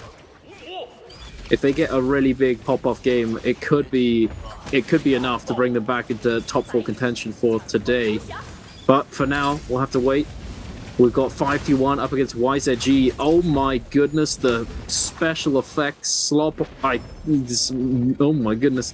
Tamolk ults, Tianhai ults, Zender as well, all getting it in the mix. We've got hopping around, 17A taking a lot of damage. We've got the red box, so we're not dead just yet, but not ideal. We'd rather not die just here. Pampy is going to get hit by the F2. Doesn't. Oh, combo break is utilized. Pampy's going to get caught by the Wisp as well, and now into a 2v2 situation. Cuckoo2 finding the RMB, not going to get the NB follow-up. Fat Milk is going to find the parry onto QGG, trying to get the peel in. Cuckoo2 gets the parry himself. Fat Milk going to eat the damage from the parry attack as well. Akame griefing effectively.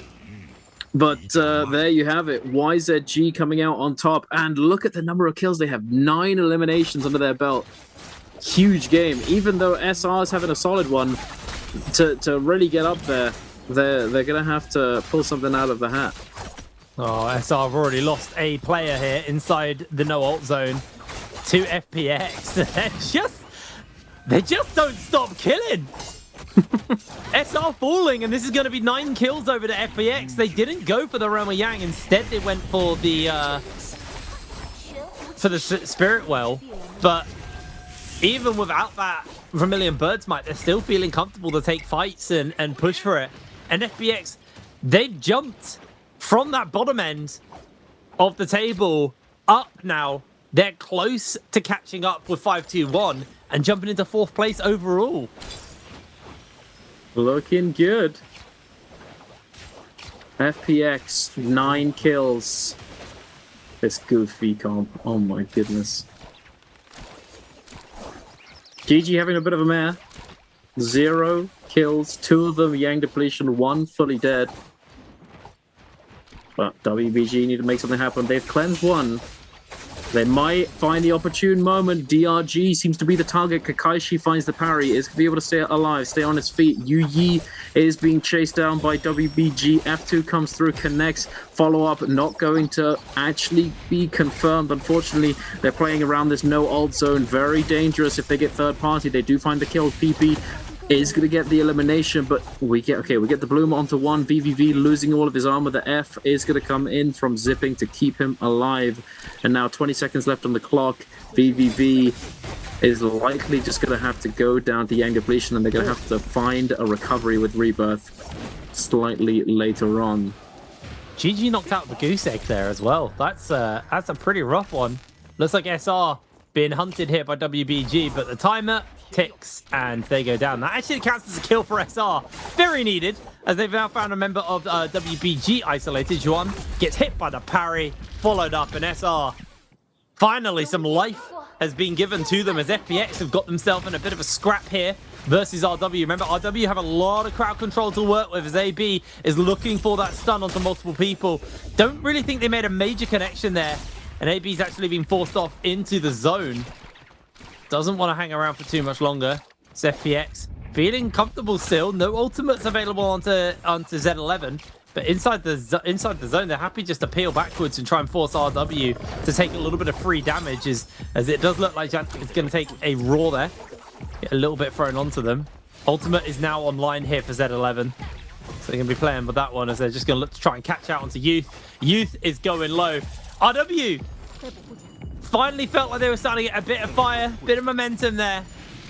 And they lose a player to FBX. FBX are on a tear right now. This team seems unstoppable. 11 kills, man. 11 kills on this goofy comp. Tara, Liam, Zai. I can't get my head around it. Do you reckon they were saving this for the end of the day to catch everyone off and just play 2 games of it? Maybe. I mean, so it's a mirror matchup at the end of the day. Yeah. I mean, game 5, pulling this sort of thing out, it's definitely throwing a spanner into the works. The teams that they jumped on at the beginning of the game were not ready for this, I don't think. Not at all. But into the realm of Yang we go. YZG gonna find the grab onto NY7. The cube is utilized. SR Blue gonna get caught. Wait a second. We could get the full follow-up damage. I don't believe Cube is available. He can't get away. He goes down. He just got Zender flame walled. So much damage put into him. That's the power of this comp. There's so much burst. I can't believe the amount of damage he just threw out. And now NY7 left scratching his head, and SR, another team who finally started to get a bit of momentum, a bit of tempo in Struggleville right now. I don't know how he didn't have Cube. I think, you know what? Because I don't think I saw the zipping cube. Did you see a zipping cube? I don't know. Actually, maybe they got blown up before the cube could be no, because the cube definitely was down. Like we saw the other player use it, but I have a feeling that unless they use cube way too early and then got blown up afterwards, which is unlikely, I think perhaps the cube was placed a little bit too far away. Because the cube has a range. You have to be within a certain range to actually use it. Yes. True. Maybe that's what it was. Maybe that's what was the downfall right here, because he should have been able to get away. Anyway, we'll have to we'd need a replay to figure that one out. It is indeed what it is. DRG up against RW. RW with 2 white armors. Ooh. Yeah, it's not been so great for them, unfortunately. So they need to try and put something together. But Justine is out there. Youth gets hit by a parry, caught by the freeze. That's the end of Youth. Mai still got more freezes to work with. Misses that one. That one also misses. Last 2 missed. Oh, no, there's the third. And it hits. And that's Yuan losing a lot of health. Put the Dazzle down to try and buy a bit of space. Mai's going to quickly freeze himself up, but AB left on their lonesome. And DRG, they're down Kakaishi, but they're up power right now. Parry comes through. RW knocks out of the lobby. And this, honestly, if you're FBX, you're getting a sigh of relief here. Like, getting a good game in here could be genuinely a changer for this part of the tournament for them. Could be the difference between going lower or upper. Yeah, absolutely. I mean, currently they're only 3 points behind. 3 points behind 5-1. If they're able to keep on this path, and then next game goes well, they're secured. They're locked in. Yeah, it could be really good. If you look at who's contesting them, the 2 teams who are behind them and are close in points, who could be a problem, have now been put on the back foot. Like RW are out. WBG are down a player, and SR, the last team who are in the bottom end of the table, are all on depletion right now. So they're you know, forced into a pretty dangerous position. Now, if you're FPX, you do want to see 5-2-1 go out fairly soon, so that they can't get any more points, and you can try and overtake them that way. But we'll have to see. DRG looking a bit of a mismatch there. Looks a little silly. 2 blue and 1 gold armor, having just resurrected their teammate, having taken down RW. SR still scouring, still looking desperately for a soul bloom to try and cleanse. I don't know if they're really going to find it. They might simply have to go for a spirit well play or something, because everyone's very spread out right now, it looks like. We're playing quite slow. FPX crouch walking. I don't really know. The edge of the zone, interesting. YZG smack bang in the middle with SR, or close. Well, actually, no, they're close to the edge, but close to the safe zone as well. Mystic Might. Oh, wait a second. SR, they found a target. This could be what they need. They might be able to force it. They have a minute, actually. They have a minute and a bit, so it's not too bad. And they can still extend the depletion timer by about 50 seconds. Yeah, just trying to get the hits in to keep it going. YZG, very much their focus. YZG not even remotely interested, and I feel like SR have just revealed themselves as the depletion team at this point by kind of almost needlessly over pushing at this point in the game. Not many teams are going to be looking to fight like this if they're not on depletion, so they're just going to back away. But FPX, oh, in a fight here versus DRG, Z11 going to get some safetiness out there, uses the F to reposition, and all of a sudden, with Jint down, this could get a little bit dicey. They've lost the Liam, and they've lost 2. FPX, it's gone so wrong! DRG are able to take them down.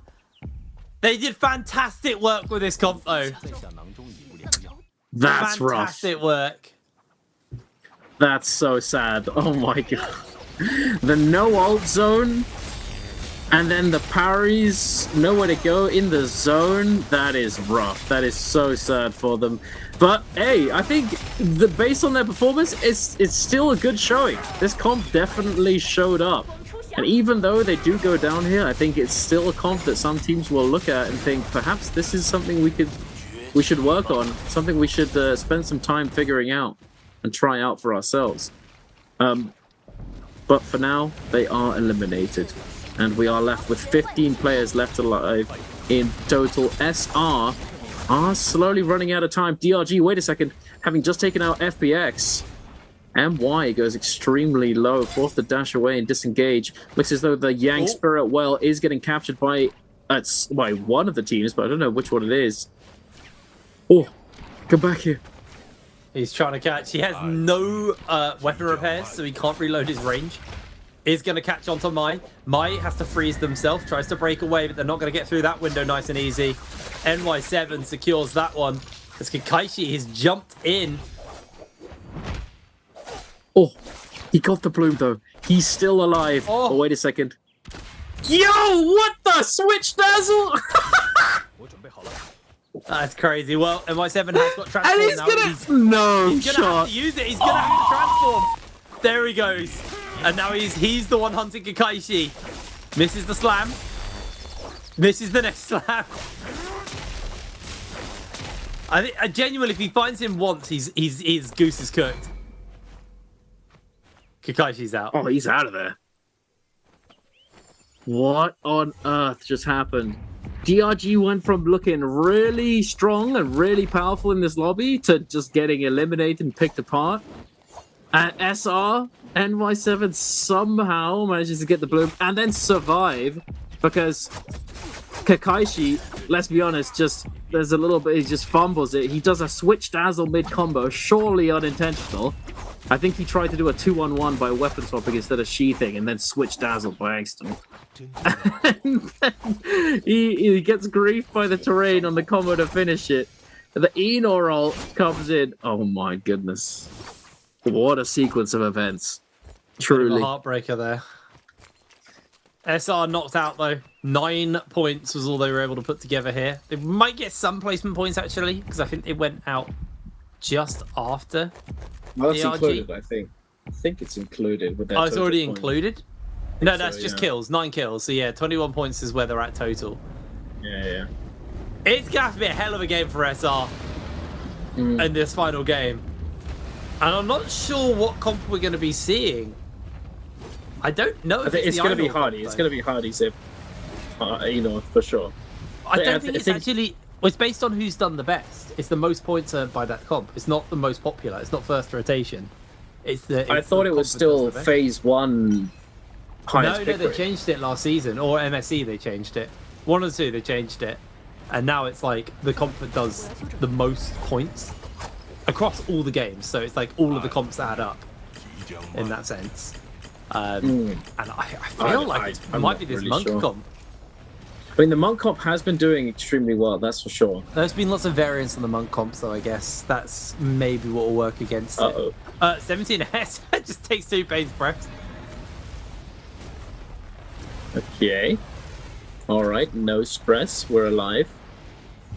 Sitting on the Spirit Well, using the tuner, getting tuned up, getting ready to go. 9 players left alive in the lobby, and YZG seems to be the first mover on the Spirit Well. 5-1 and WBG not interested, it looks like. I don't know. I think if you get chunked out, because it's not just 2 teams of 3. The concern is if you aggress, WBG or 5-1, whoever doesn't aggress, then goes in afterwards. And I think it was kind of like YZG, as they were first on, everyone's just respecting that and not risking throwing it all away just because it's 2 sets of 3.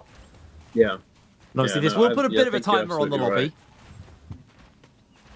Right. Taking a long time to tick over. There we go. Actually, doesn't put a timer on the lobby. I don't know what I'm talking about. But it gives a bunch of goodies over to YZG. Mystic Might will allow them to kind of track where everybody is. I mean, it's fairly easy. We're in a circle right now. One of them still does have Yang depletion at the moment, YZG. They did extend the debuff duration with that buff pickup, but it's not going to be enough time. It's just shy. Oh, no, wait. Yeah, it's just shy of the end of the game. They're hitting. They might be all right. Oh, yeah, maybe. Maybe if he does enough damage, that's true. Unless, of course, they'd already extended it. They're going to start fighting in the next 2 minutes. So he should be able to extend it enough. Unless he's the one who gets picked on. The big thing is it doesn't give a revive option to him. Is the only real issue right now. It's like, if he goes down, and there would be typically an angle to revive, that might not just be possible at all. Yeah. Interesting setup we've got here. WBG with the triple purple armor, currently sitting on the low ground. They're getting a lot of eyes on them from YZG, sending focus attacks, sending cannon shots, peppering in so much damage, and it looks like they've had enough. They're grappling in, they're trying to get them off them.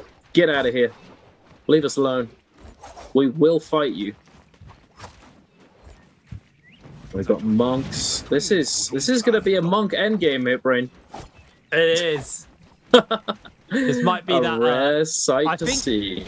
I think this definitely will make it a Zender monk mirror matchup at the end of the day.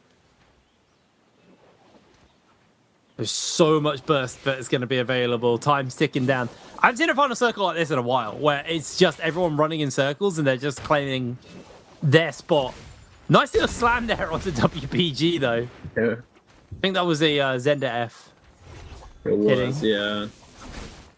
Surprisingly, we had a couple endgames like this in solos yesterday as well. I don't know what's really gone on, but this was certainly, yeah. I think it's just that not having fireflies early enough. Yeah, it's just more teams are surviving for longer. Yeah, because if this was just the 2v2, they would have just taken the fight. Yeah. But because there's that third option in, no one wants to be the initiator because they don't want to get third-partied. So I think the lack of fireflies early means that just more people make it to final circle, so you're likely to see a final circle like this. And Pampy, oh my word, he's gone. He's just straight up gone. Hit by the wisp, hit by the bird, and eviscerated. Oh my word, that was disgusting. Wait, he's res. They got him up. Oh my word, they got him back up. That is craziness. They're into the grabs as well off the back of that one. PP's going to launch off into the zone to try and break away, but the slam lands onto VVV. He's able to get the cube away as now VVV gets re-grabbed out. They're going to try and pluck Jan out of the sky. PP coming in with a healing because they're going to get 17S knocked back briefly there. But this is going to be exceptionally hard. There's the Hardy caught up. They can just go for the slam onto Jan, who's able to jump away once again. But Pampy and VVV are going to de-transform. Sorry, VVV's going to transform as the two monks de-transform now. And it is all to play for, but he's taking a lot of damage in that zone. Took quite a lot of staggering in there. 17S was just putting a bit of damage forward for VVV. He's doing some work here. And it looks like WBG have been able to pick up a couple of these early kills, but Cuckoo has answered back with a kill onto Juan here as QGG staying aerial, trying to stay out of the heat. And it looks like YZG have got the man advantage as Akami getting himself caught out, getting himself very low, knocked into the zone, but the health bars are just too low here for YZG. Can they continue to hold? Knocked into the zone. Akami's trying his hardest. Fat Milk, he has the armor, he has the health, as PP is just staying aerial. He's just trying to stay out of the heat, out of the action, and let them finish each other off. He's jumped down onto the low ground, and 521 are going to look for the kill. Can the healing out-sustain here onto these members? Yes, it can! Nerf this champion! Craziness. Oh my goodness, he survives until the last. He lives out till the very end. But was that the MVP? No, sir. YZG still going to be the ones to secure that MVP. Locking in all those points. Zipping survived, but did not get the cake. Did not get the win. It is what it is for them. But YZG looking good. They're extending their lead even further. Although it doesn't matter in the grand scheme of things, really, since they're already sitting towards the top end. And their goal is to simply get top 4 today. It's still a really good showing from them. Constantly getting those reps in, pushing themselves to the limit, and they are showing up. Compared to their performance, you know, as of late, it's definitely a step up, and it's great to see for YZG being a team that struggled to really close out those wins in the past, as even though they're definitely a very solid team. Yeah, no, absolutely. They, you know, YZG have actually won every other game today. They won the first game, the third, and the fifth now. Let's see if they can keep that going, but they've done enough work to stay in that top 4. FPX, that was genuinely crazy to see. Really, really cool comp that they put together, and it genuinely looked good. Like, it was a serious thing. They off the brat, dropped down, took out 3 very quickly, then moved on to the next fight, took out 3 again, and every time we just saw them, they were just slamming another team in a 1v1. Like, I need to really see the proper nitty-gritty of this team, because I don't think we got that much exposure to them to really wrap our head around like why it's so explosively good. But there's definitely a world where like this team looks super impressive, and I'm excited to see, you know, hopefully more of it. It looks like a viable, you know, 3rd, 4th rotation team, which if that's the case, that shakes up the meta. That really shakes up the meta. Now, how many teams used Viper in game number 5? Was it 0? Was it 1, 2, or 3? A, B, C, or D in Twitch chat, guys. Let us know. Check your whisper box, because that's where you'll be notified if you do get selected as the winner. Yeah. I don't know. I might have much more to say on that. FPX, I like that team. I'm excited. Yeah, it's definitely interesting. It definitely, I mean, unless people have been paying attention to the scrims and all that sort of thing, and whether or not they've actually run this comp in the past, and you know, it's something that is known. You know, it must have been rather a shock to see it. You know, out of nowhere, you got a Tara running at you with a Liam and a Zai. It's definitely a rush down. Definitely fully send it. It has a little bit of sustain, but I don't know. It could be all right. I'm not sure if it's something that will truly become a staple. I think it's something that could become, you know, a preference, a personality comp for some teams. It might just be an FPX thing. Who knows? But regardless of the fact that they did get knocked out before the end game even took place, they were still able to secure 2nd place overall in this lobby. getting 11 kills, 11 game score. But YZG with 17 kill points, getting the MVP. Massive damage, massive kills, 31,000 damage for Zender. Oh my goodness, 10 kills, QGG, undisputed MVP of that game. I don't know. I mean, it's Zender game and absolutely popping off. Even though they didn't get the first play finish, you know, I'm still kind of reeling from that monk that almost died. Pampy just getting exploded. Literally, we get the Zender F into the Tumulk F into the crossbow into the dead. You know, yeah. It's insane. It was a genuinely very, very fun match. Really, really cool stuff coming out. YZG are going to stand at the top of the tables at the end of this one. FPX do actually move down a little bit in the standings. They did go up to 5th. They've now dropped back down into 6th place. But there is a lot to play for still on this one. If you're SR, your back is well and truly against the wall right now. And it's possible they can come back still. I feel like I say this a lot, but that's the thing. At this, with the league and the lobby in this current state, it is a possibility. The goal is not to be first, but to be 4th at the very least, to be top 4. And the difference is, I mean, it is considerable. It is 17 points. But look at YZG. 21-point game, 18-point game. It's possible. They just need to lock in and pop off, and that's definitely within the realm of possibility, I would say.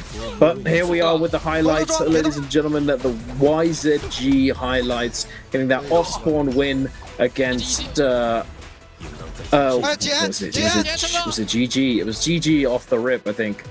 Or WPG, one of the two. Winning out their realm of Yang as well. YZG doing a really good job. QGG just doing so much work. The Monk as well. Golden nunchucks. Popping off, facilitating the damage right here. Look at that follow-up. Boom, 2-on-1. That guy did not get to play the game.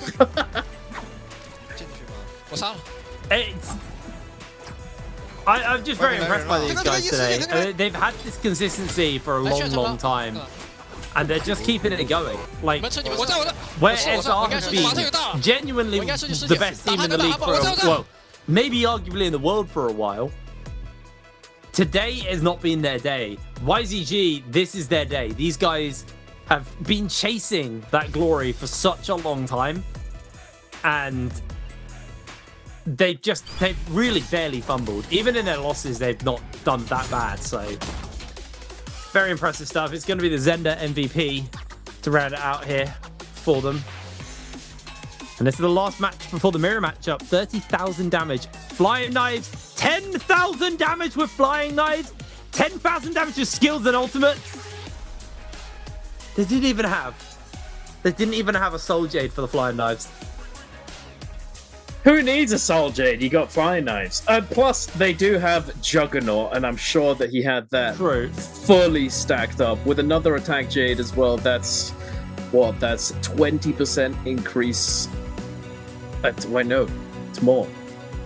4% from each. Yeah, that's 24% increased attack with the fully stacked Juggernaut, 2 attack Jades.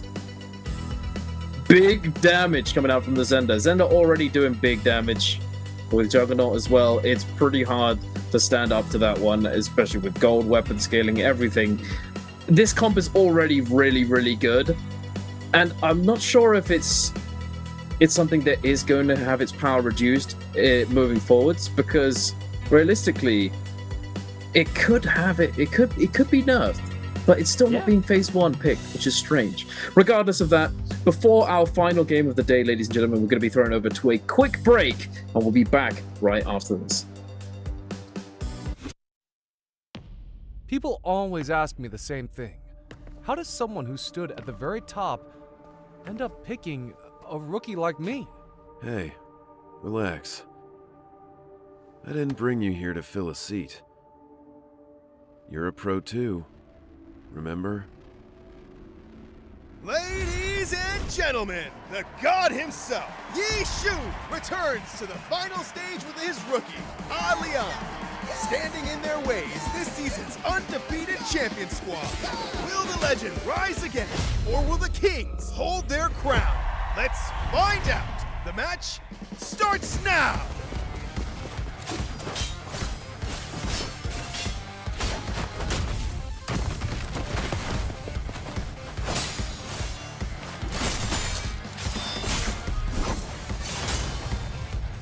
Buy me some time. Hold on. On. Don't rush it. Same old tricks. You've been eating the same combo for days. Still haven't figured it out? Training mode is almost over. Want to keep going?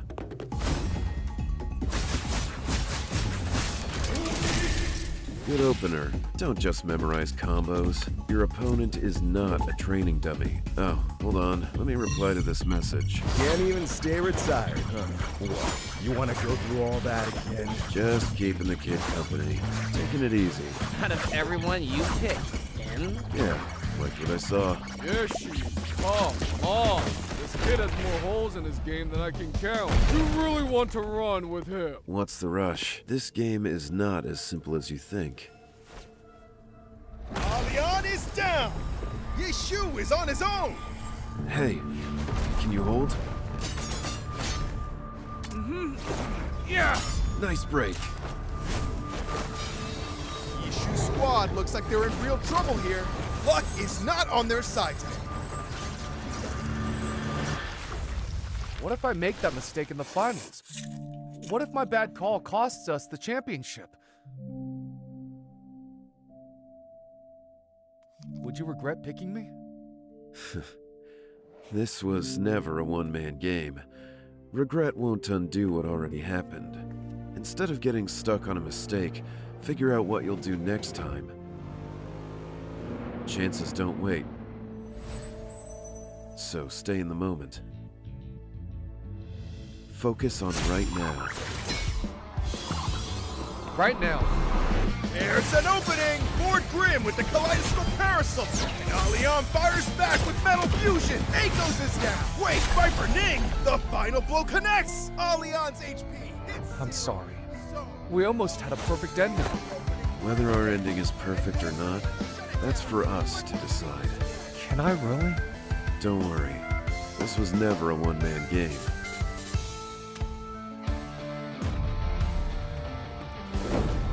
Lord Grimm activates his ultimate! The Kaleidoscope Parasol shifts into Spear Form!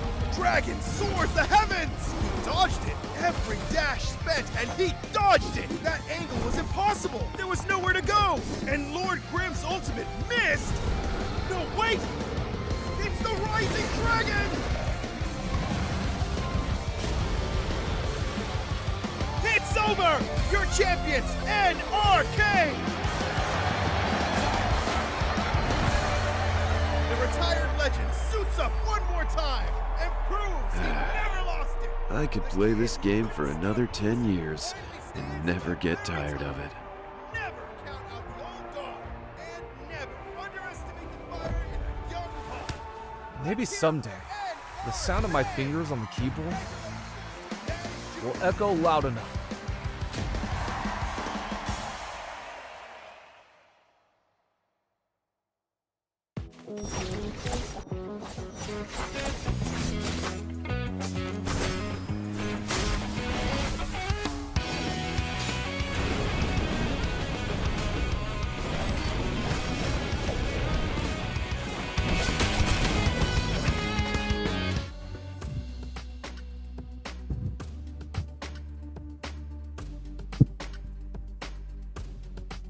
Hello and welcome back, ladies and gentlemen. We had a bit of an extended break just there, but we're coming back in to the character select very soon. We're going to be kicking things off.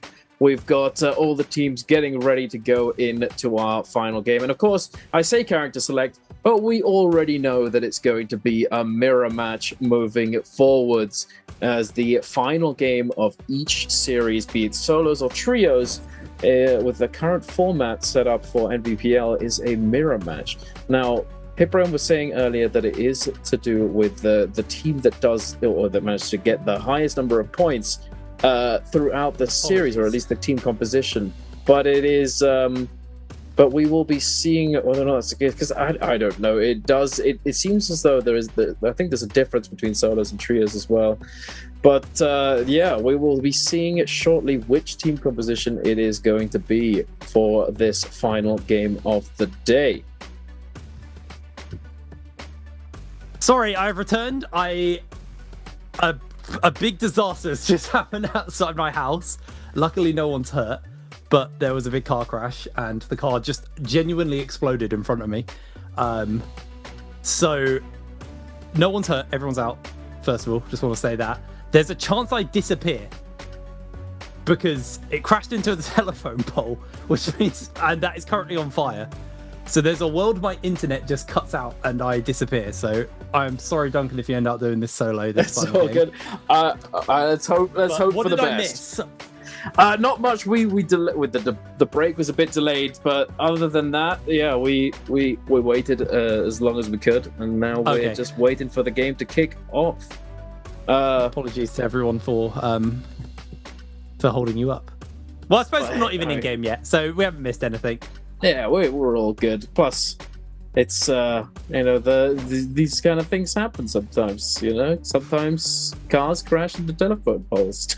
My house is like a hotspot for this, by the way. I don't know what's going on. I like 2 days ago. No, 3. It was 3 weeks ago. Sorry, a guy fell off his bike really badly. Got hit by a car. Fell off his bike and Christ, got really, really hurt. Luckily, I was able to get over and help him.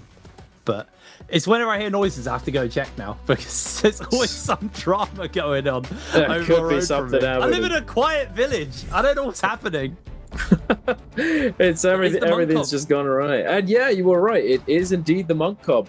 So things have changed. I must have missed the memo. We've got the maps changing, and we've got this changing as well. Tianhai to Mog Zenda. Well, perhaps I just didn't catch it because realistically, it's quite likely the Hardy Zenda, the Hardy Eno zipping comp does actually end up being the best performing regardless. But anyway, here we go. We're going into game with the mirror match, and from what I can tell, looks as though everyone's running the same setup. I don't see any differences. Try and spot the difference right here. I couldn't see anything though. I don't think there's going to be too many major changes going in. Oh, no, right. I got to recenter myself now. Yeah, I can imagine. Oh, running boy, down that was the street. Crazy. It's hot outside as well, just sprinting down. Oh. It's hot. I was more worried about someone being hurt. Luckily, no one was, but... Absolutely, yeah. No, thankfully not. Thankfully not. Righty, well, Holoroth. Fireflies, the only Fireflies map. Yeah. And it's the Zenda mirror matchup. Hell yeah. Can SR manage it? What do you reckon? You want to make a prediction? Are they gonna get the 20-point game that they need? The thing is I mean, I can't remember how bad the mirror matchups are here for Zenda. I mean, obviously mirror matches are always skill based, but some, some are kind of just about timing, some about kind of balancing stuff right. There's so much burst on this comp that I feel like whoever gets that catch first with the Zenda can kind of punish off it really effectively. So I'd like to think mechanically these guys have got it in them. But from the way they've been playing today, I do worry. I do genuinely have a deep worry for them. I think the more interesting one for me is going to be watching WBG and FPX. Because I think while FPX had a fantastic game 5, WBG have actually been a pretty decent team all day long. They've been pretty consistent. They've unfortunately been on the lower end of some of the performances. But seeing if one of these two could catch up to 5-2-1 and overtake them, that's going to be genuinely really interesting to watch. I mean, it's got to be a 10-point from FBX, while 5-2-1 in turn get 0 points to even match them. But it is the potential's there. Yeah, absolutely. I mean, FPX, they can manage it. No goofiness this game. It's all mirror match, but it's possible. Oh, interesting. Actually, we can see that the SR is the team that secured the Salvation podium, although they don't have any eliminations, so they likely went uncontested. They do have their hands on those golden nunchucks, the legendary nunchucks, which is going to scale up that Zenda's damage quite considerably. And for everyone to be on mirror match and everything else, I think that's a pretty big win condition being met this early on into the game. So definitely good for them. Certainly a start to the kind of snowball pop-off game that they need if they want a chance of securing that top 4 finish today. FPX, unfortunately, not the best start. All 3 of them have white armor at the moment, so it's looking pretty rough for them. But interestingly, right, we've been talking all day about how with Fireflies not being a factor, it's been rather slow. But this game, we have that first, we have the off spawn fight that we were looking at. But other than that, we've seen nothing really. That's it. Looks like YZG got a couple kills, but only 5 kills have gone down so far this game, and it's a Firefly. Perhaps it's because it's the last game. Everyone's slow and steady. I don't know. I mean, it is also scaling, so we're all trying to be... I mean, if there aren't that many fights going on early on, then it doesn't give rise to the possibility of certain teams that you don't want popping off doing exactly that, But we will see. But moving forwards, I think things will likely kick off just before the realms of Yang come through. We've got... we might see a little bit of action there. But once the realms of Yangs happen, yeah. Yeah, definitely back to that kind of more relaxed start that we saw at the beginning of the day. So we'll have to see whether or not it might just be another big final circle, like old school monk final circle. Or that I just feel like these are such explosive comps, but that's not going to be realistic, because if you find the grab, the Zender's follow-up is going to be nasty. Yeah, for sure. Absolutely. FPX out here in the middle of nowhere, trying to find the scraps, trying to find anything. JS1 still on common armor. This is not looking too good for them, unfortunately. Realms of Yang going to be spawning in kind of soon. Maybe they're trying to farm up some money. SR, they've definitely scaled up. They've still got that golden nunchuck. Or nunchucks, those golden nunchucks, rather. Damn, this skin is so cool. It is very cool. It is a very, very cool skin. It's like it's reminiscent of a sort of Project series kind of weapon. Yes, Project Parasol. Very cyberpunky. Cool. Yeah, I like it. For now, still chilling. We vibing. Yeah, it's a wait for Realm of Yang angle, I think. It's just going to be one of those games. Wait a second. Did we speak too soon? No. Maybe not? No. Okay. All right, you're just debating me. Thanks for that, RW. They are just posturing at each other. Will they, won't they? Here we go. Realms of Yang. So we spent the last 3 minutes doing nothing. Everyone just wants to scale, though. That is what it is. Slow and steady wins the race.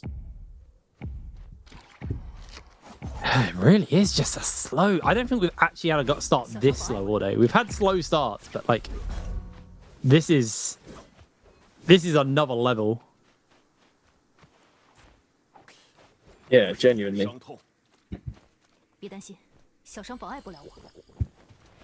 Guys. There's 24 of you. Come on. Yeah, guys, do something. Do the roar. Oh, but here we go. Do the roar. Classic. Absolute banger. But here we go. All right. Things are going to kick off very soon. We've got about 20 seconds, 30 seconds until the Realm of Yang actually opens. DRG, YZG, all those players in the top left, the northwest of the map. Going to be diving into that. Yang, we've got one right here with SR and WBG. But yeah, SR needs to win this Yang for sure. If they're gonna have a chance of coming back today, they need to win this Yang. If it goes wrong, it's gonna be that much more difficult. It looks as though they're up against RW, and they've got a pretty decent loot advantage. Yeah, it really is the waiting game here. Going up, but now SR. These guys have to make this game go well for them. And it has to go bonkers levels of good for them. Opening up, they're actually doing a good job of holding on to their ultimate, and they're just burning AB. Instantly with a Zender ult to follow, AB has to drop form. He spent the entire time playing Escape, as Zhao now feels comfortable to step up. He's got AB in the grab, just wants to find that slam down, is able to make the connection, and AB's down. With that, this is a grab onto Youth as well to follow. Looks for the second grab, doesn't make it, will just follow up with a slam, but Youth is able to wiggle out in time, as it looks like they're just going to have to call it there. Quick slam forwards, Monk de-transform, but with the man advantage, SR definitely rocked this fight incredibly well, and that honestly just wasn't even close. Yeah, not even close. Actually, huge brain, I think, right here. I mean, I'm not sure if it's because of the fact that they had the legendary weapon on the Zender, and that's what prompted this line, this sort of ult rotation, or if it's just a sneaky, cheeky line that you can do in the mirror matchup. Because instead of matching the enemy monk with their own monk, instead they simply went for the Zender ult open into the Tumulk ult to deny the peel for monk or anything like that, and then just tried to burn through that monk's health bar as quickly as possible, delaying their own Tianhai, and then popping it as he's about to come out of that transformation, giving you so much pressure in the fight. And I don't know if it's because they knew they were going to do a lot of damage with the Zender ult, the gold weapon, or if it's just a something that is actually the counter in the mirror match. Alrighty, well, yeah, this is their POV for what they were doing inside their realm game. It's an interesting dynamic, actually, on how the different teams are kind of fighting it, because the Zender just absolutely eviscerates the monk if she gets the window, and having a monk on your side being a bodyguard is huge there. I mean, both the times we've seen a pretty successful start, it's opened with the Zender immediately ulting the monk the second they come up and just layering all of that damage, all of that burst potential in.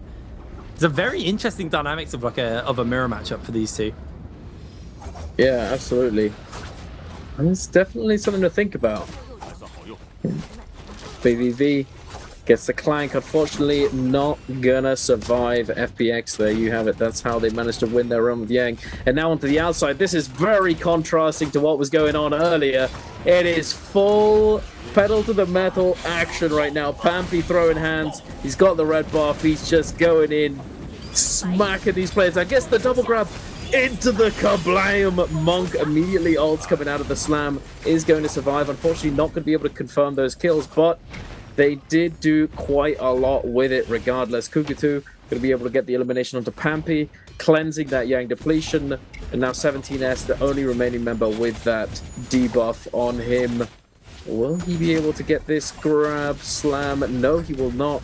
Slam does not come through. Now jumping away, going to be de-transforming mid-air. Try and stay alive, avoid getting bursted down. NY7 under pressure. AB trying to hold him down, manages to do so with the help of Youth. And now SR Blue in the 1 versus 3. Not much he can really do. Yep, cool. Whenever I see something like that happen, it's just like, okay, yeah, nice, all right. It couldn't even move. It's crazy how far it's come. You know, back in the day, the consolidation and the commitment and the complete option denial was never this good. But looking at trios in Nbpl now, it's just unplayable if you're in the 1v3, really. RW. This is actually FPX's. They've timed out on their debuff, on their buff. So they do not want to be getting into any more fights here. Still have WBG and RW looking to get at least one more cleanse. It is absolute carnage still. AB able to find a nice grab here. Looking for a second, doesn't actually make the connection.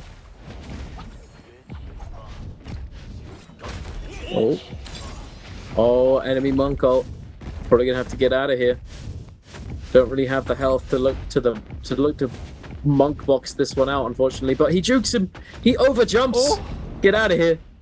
Ankle's broken. Woo! If he gets hit by a grab, it's so over. he's giving the old wraparound. A loop-de-loop. That's Get out of crazy here. work. Ring around the rosy. A GG. They're still going to be able to lock down one member. Youth is going to get eliminated, but wait a second. They're coming in from the zone. 5-1 waiting at the edge. Could gatekeep them. But instead of pushing forwards, they're going to loop back around and look for this monk in the zone. 17S, no health to already speak of. Immediately just getting exploded. The Zenda F locking him down.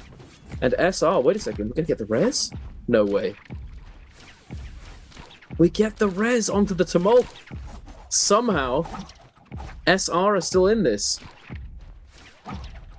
And speaking of being in this, YZG have actually been fully eliminated from the lobby alongside WBG and 2 members of RW.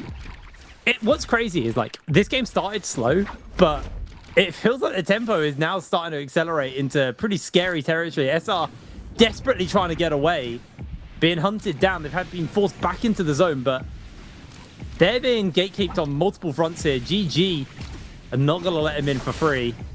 And it looks like Yuyi's found out onto NY7. They catch out with the Zenderbird. Oh, no, sorry, that was NY7 who threw the Zenderbird out. Didn't make the connection. And, yeah, I think this could just be the end of days for SR. Unless NY7 pulls off a damn miracle. Color me impressed. He takes one out, does get hit by the Wisp. He has one more shot. Don't think he's going to be given the opportunity. As LXM sees to his demise, Blue comes in with the save. Zhao tries to come back and see if he can save it. Yuyi has been able to get himself a bell off, and that's going to be the end of him. SR, they're not done yet. They're still in it. They're clawing their way back into this game. Oh my god, GG overextending. LXM is going to have that combo break available. Scale rush in. Looking for the charge. He tries to go for the Zhuan Yuan. Doesn't connect the wall on the sand ult. Zhao, unfortunately, only has small heals. But we're looking for the reset in. Wait a second. LXM. Oh! Catches him on the dodge rules again. And catch him on the bell! Okay, wait a minute. Oh my god, LXM. Beautifully done. Just absolutely cooks him. And there you go. SR is down. Absolute carnage. Double slam coming in from JS1. And that has just given FPX a beautifully easy kill. And remember, this is the team they need to see go. If they want any chance of making it into the top 4, 5-1 have to be a team who go out early and with minimal points. Fantastic pickup there for them. And the dream stays alive for FPX off the back of this. They're still going to have a lot of heavy lifting to do. But, what are they, 8 kills in already? It's within the realm of possibility. Yeah, for sure. Definitely possible. They definitely could manage it. 5-1 is still in it, of course. They did lose to them, but they were pretty scaled going into that round of Yang. They just got caught off with the double grab. Devastating damage, very hard to come back from. Almost one shot, and then getting the grab on the last guy is just over. RW. Speaking of scaling, they are looking not very scaled, unfortunately. One of them with common armor still, 2 with blue. I'm assuming it's because they've been recovering. One of them survived and has now resurrected his teammates. DRG with White Tiger's prowess, having captured the Spirit Well. Oh, wait a second. Here we go. This could be the fight that decides it all. Really could be, actually. It's crazy, but we're at this point where there's actually not that many teams left. There's not that many people left. FPX. Yeah, and it started so slowly. It's I think it's just these comps are so explosive. Like, if this was an Einor game, nothing would have happened yet. But because it's a comp, but like, a single pick can turn into a kill in an instant, and there's not much peel to break you out from that. It really changes the dynamics of the game. And it was a fuse lit, and it feels like now that fire has started.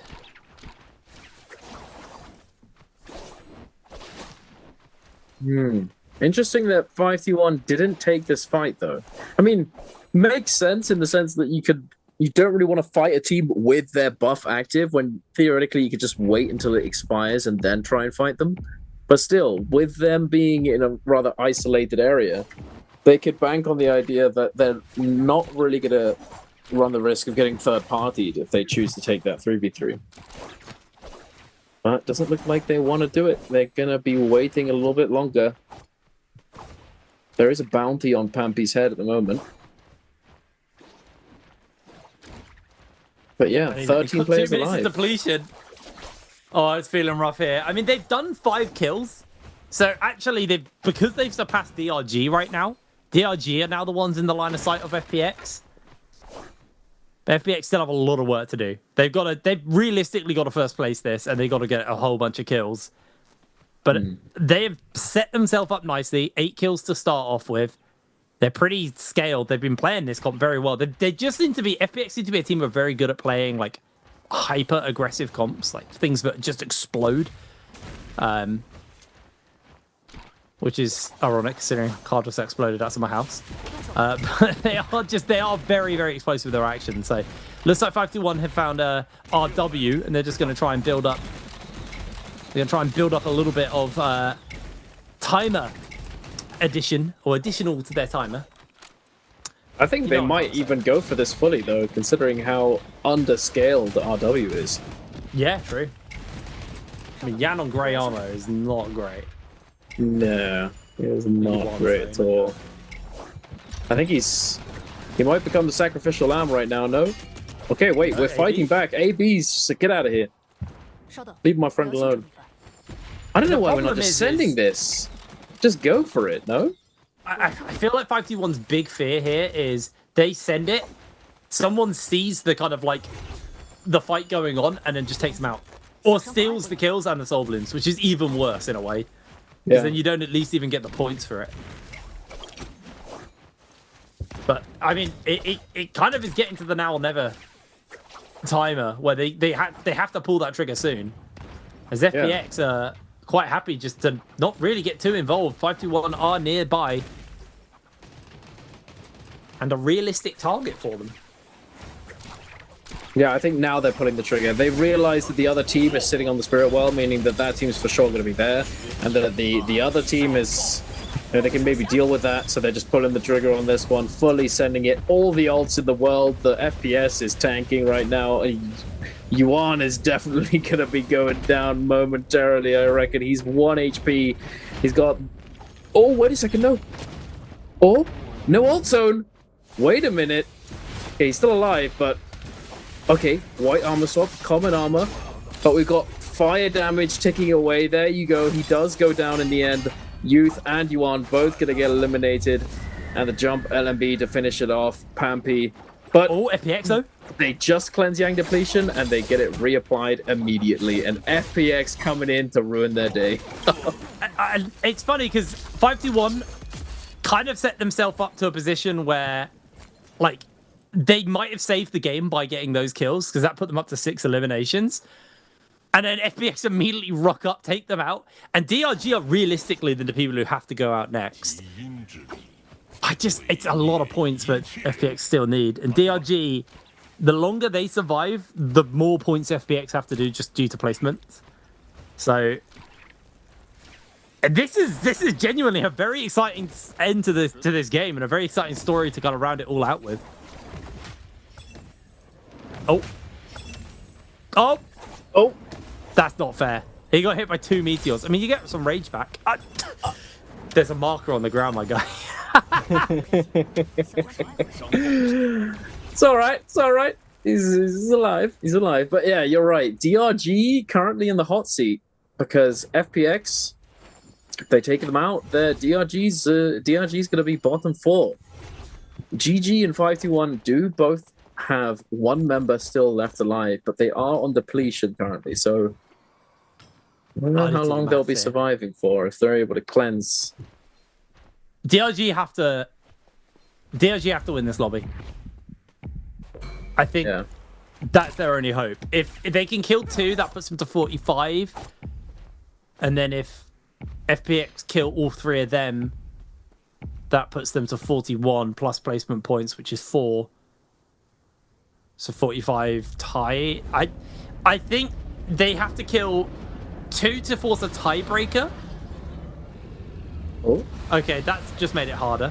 They have to kill 2 to force a tiebreaker, or 3 to put themselves in the victory for DRG. FBX, if they kill all of DRG and the final member of GG, that's kind of curtains. If FBX kill it's all definitely 3 over, here, yeah. The thing is I think if DRG goes second, it might give a bit of hope. Maybe. Oh, this is so hard for FBX. They have to get every kill available, I think. And that's exactly what they're going to be going for. It is just do or die. It's full send, full force moment now. JS1 getting heavily caught out. He's going to jump back. He's going to go for the slam. Try to knock into the zone. Zen's going to get hit up. They're going to look for the re-grab onto him. It's actually in their interest to keep GG alive here, because if LXM lives, but JS1, he is getting chunked out. He's able to get back into the zone in the nick of time. Has that bell to work with as well, as Kakaishi's forced to use the bell. Kakaishi's going low. They're going to look to finish him up. Can they get the kill? Yes, they can. FPX on the board with that one. JS1 was caught by the wisp, but he's going to be A-OK, as LXM is on the light side of in the sights of FPX, but they don't want to get the placement points to DRG. GG have to go second here for them. And it looks like the attention is still very heavily split.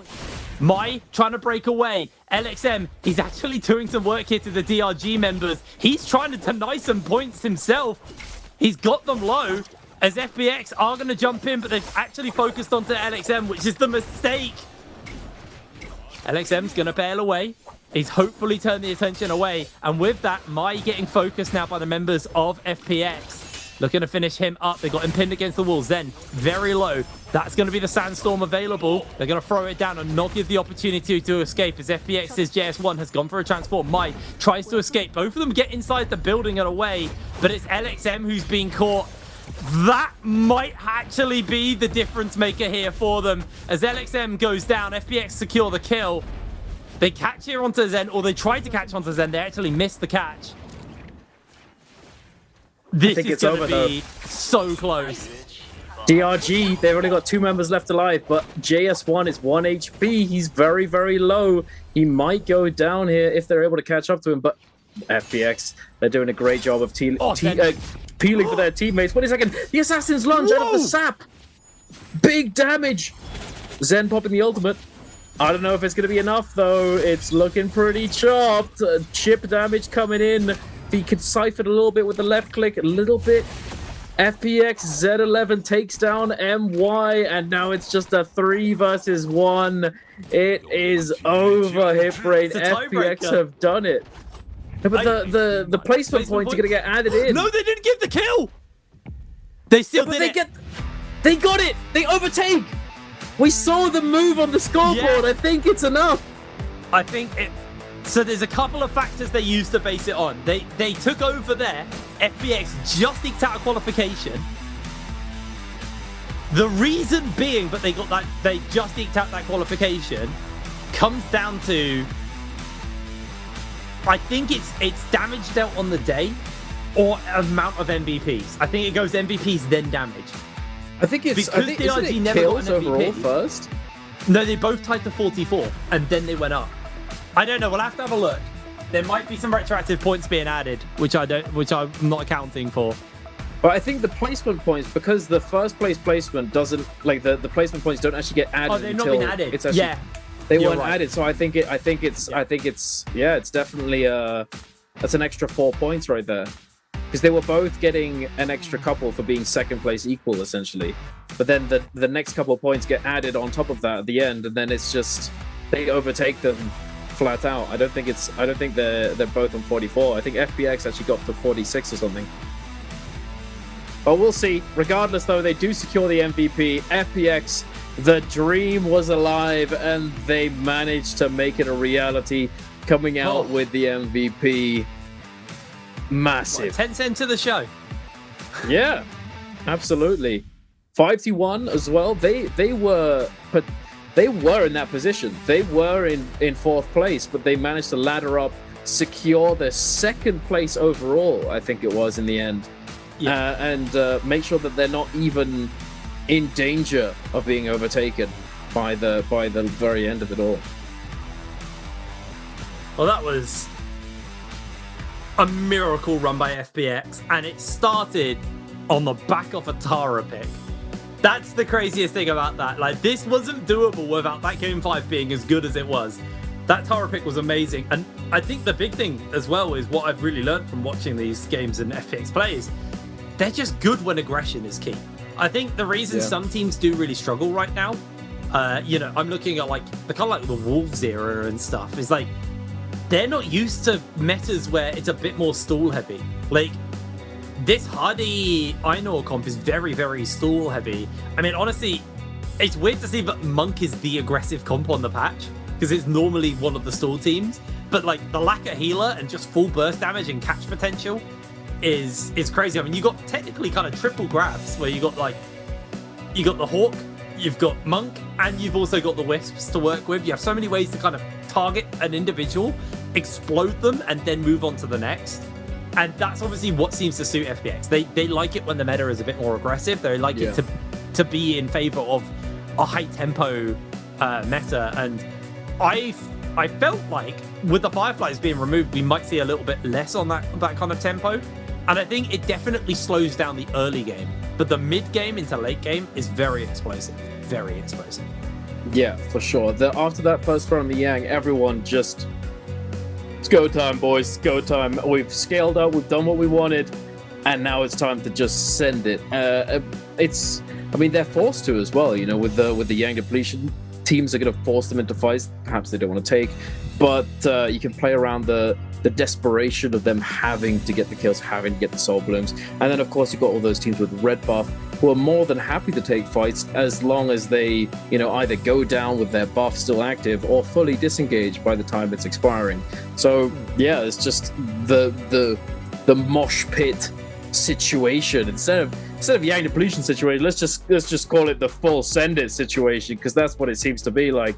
But here with the standings 17. For that game, 17 points. I think there's a second story in here, and that is a massive homage to 521. Those guys were the target to go out. Like FPX had a target over their head, man. Like they knew 521 needed to go out. 521 did well enough to move the assignment away from them and onto DRG, which then cost DRG the place. Yeah. That's wild. Also, it's kind of sad, but obviously they don't know the numbers, and we'll have a look at the overall scores. But if DRG had known the numbers, the heads-up play was for all three of them just to run into the zone and die. Then FPX wouldn't have got enough points. But they killed a couple of members. They only got 3 kills because they got 1 off GG, 2 off DRG, and then the last guy went out just into thin air. Had all 3 run out, it would be the other way around. Like, FPX would not be here. But, they don't know the numbers. It would be a weird grief to do without knowing the math. So, really, really impressive stuff. And FPX, these guys are going to be so happy with themselves. But YZG, just a consistently amazing day across the board from these guys. They've truly earned their spot at the top. 100%. Yeah, the fact that it was so close between everyone in second to fifth to sixth, but YZG just sitting at the top, just chilling, more than 10 points ahead of second place. And it really speaks to how well they performed today. So huge props to them. Huge props to FPX for making this enormous comeback. 5-1 too. That right there was huge from JS1. Getting the double grab. Boom. Knocking down at 5-1. I mean, 5-1 though, they still did really well. They were able to take themselves out of danger because going into this game, they were in the hot seat, but then they put DRG into that problem situation, making it so that they didn't have to worry at all. Getting that many points is big. Right here, this was extremely close though. JS1 almost goes down with that Wisp, but able to pick up the Soul Bloom whilst in the Wisp above it, actually saving him. Because if he'd gone down, he was the one who had the Yang Spirit Well buff, so to speak. There's one player out of the 3 actually gets the buff, and then if you kill that player and pick up the Soul Bloom from that body, it will then give you and your team the buff and refresh all of your health bars and your ults. So it would have been completely game-changing for them to have managed to get that kill. But no, he does survive, he does keep it going, and they come out on top in the very end. Oh, honestly, a fairy tale ending there for FPX. They are very happy with that one. And there it is, made the qualification. They're into the upper bracket off the back of this. And man, they gotta be so happy with themselves. I mean, it's the fact that they did it on such a unique pick as well. Like, obviously, this game was not a unique pick, but like the last game where they got to choose, they picked something so unique and it led and it paved the road for them to have such a good ending. And here is another Zender MVP on the day. Let's see how much. Oh, no flying knives on the thing. That's crazy. But did have the meteor for the cannon.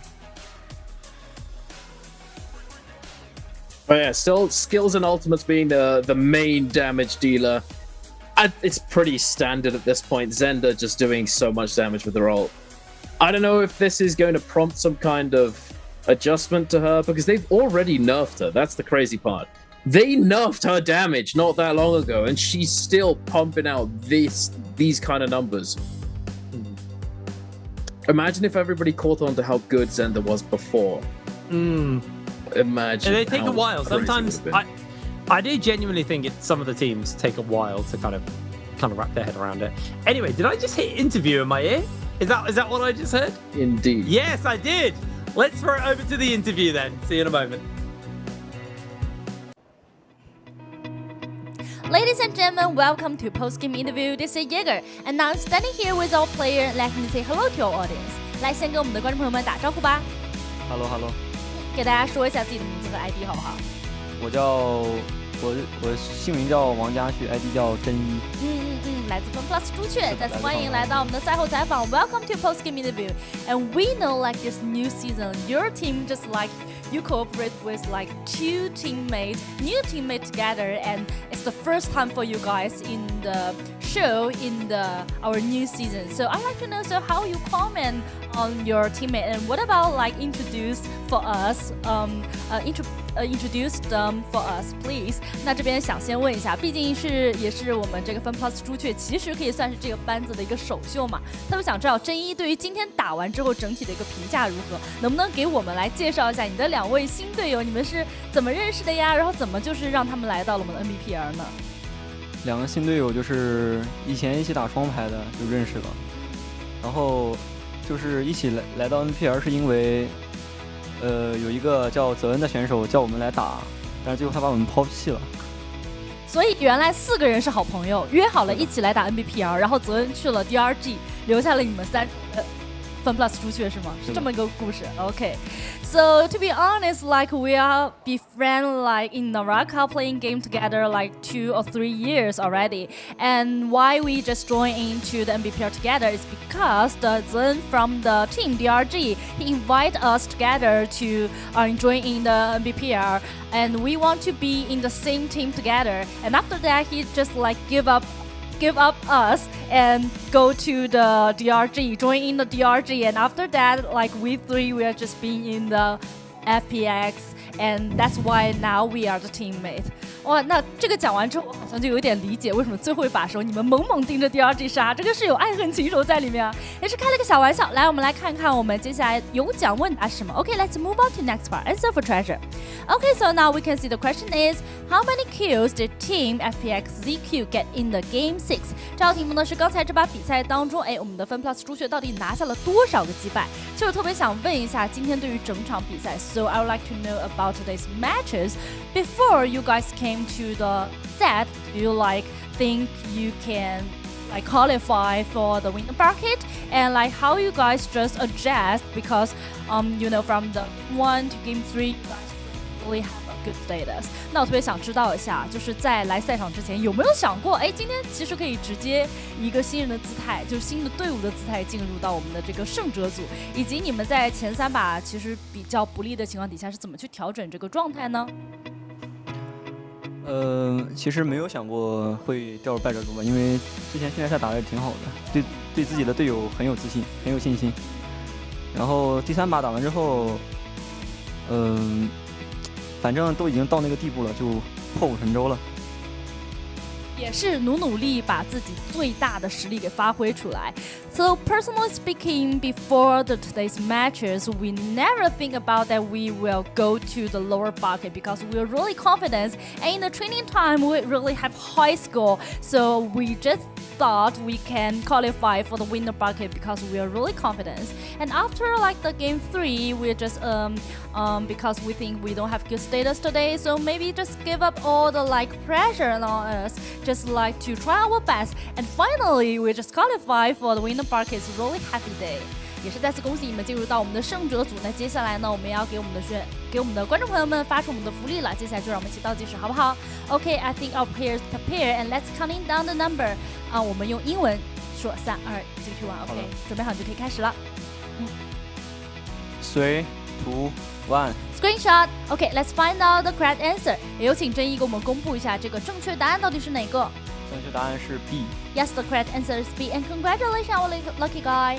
And okay, because we're like finished our first day Trolls game of the new season, and I would like to know how many score you will give to your team today, and like any part you think still have to improve. 那我特别想知道，那今天整个比赛打完了之后，今天会给自己的队伍打多少分，以及觉得还有哪些地方你们接下来一起去进步的呢？打60-70分吧。觉得差的这个20-30在哪里？在前面的武道对决。还是要多多去练一下武道和一个3-3的能力。Okay, so I will give our team like 60-70, and I still think we need to cooperate well especially in the game 1, and we should like work hard on the 3v3. Okay, thank you for today's interview. 再次感谢真一来到我们赛后采访，也给我们分享了关于你们队伍的故事，也期待你们在胜者组的一个表现。Okay, we will cheer up for the FPX ZQ, and thank you for today's interview, and we will get back to our casters. Bye.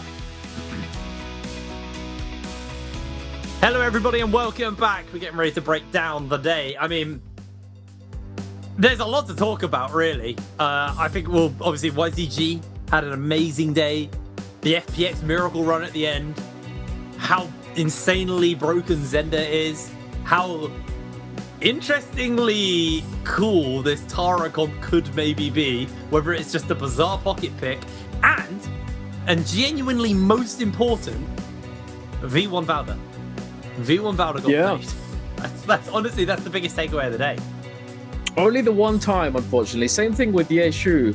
But still, they made an appearance, which is cool. Definitely very cool. I wonder if that's going to be his only appearance moving forwards. I don't know when they'll be moving over to the newest patch where V2 does get nerfed. But yeah, I'm hoping that we see more because frankly, I think with V2 he definitely has a place in trios. The amount of AoE damage and setup you can achieve with the V2 ultimate with the Scythe form is pretty devastating. You're gonna knock everyone up and just explode them. It's insane. It's like, I don't know. We'll see. The V2 cannon nerf though is pretty big. I actually feel like what Nbpl really needs is like a lab team, like a team who just sit in the lab and cook up comps. I think there's a lot of untapped great comps kicking about right now. And I think everyone's done enough experimenting to figure out what works with who. I think we're quite happy to stick with what's comfortably safe and what does. But like that Tara select has shown me that there is definitely stuff that is undiscovered kicking about right now. And there's plenty of characters who are not seeing that much airtime really in the Nbpl. And I feel like there's room for them. So yeah, I think we need a team who are willing to sit in the lab and just like cook up these bizarre comps. Maybe that is FPX. Maybe it is them. Maybe. I mean, I feel like that's one of the good things that's stemmed and has sort of come from the martial arts being added to trios. You know, it did force them into innovating a little bit. I mean, we saw V2 Justina come in for solos and trios for the first time ever, really. So there's definitely been some innovation, but Needs to be more. I completely agree.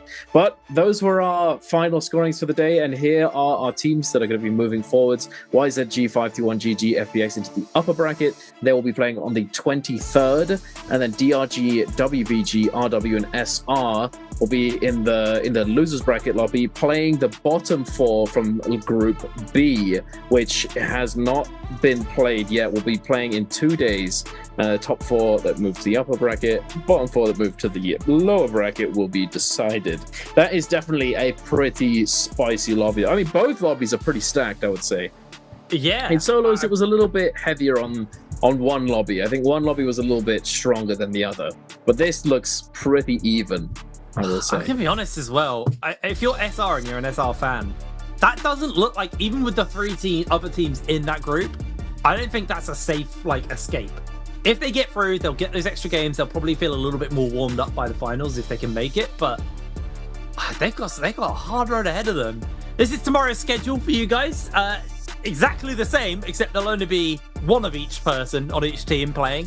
So it's not going to be quite as hectic over for solos tomorrow. Make sure to tune in there because we will be finding out who's going into upper and lower for the next stages of the tournament. Yeah, there's some fun stuff coming up. I'm so excited for NARAKA to be back. I've missed it. I truly have. MSC was too short for me. I didn't get enough of what I love. So it's cool to be back and actually kind of really have something substantial we can dig our teeth into and, see what these guys develop over the season, because I think we've already started to see some sparks of innovation fire up here. So I'm excited to see what else is going to get cooked up.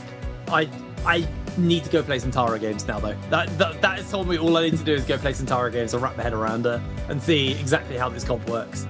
The Tara does look as though it has a place perhaps not with Liam Zai in future, but it's definitely looking as though it could be decent with that V2 doing quite a lot of damage on its own and then putting people back to where they were before, allowing for the follow-up.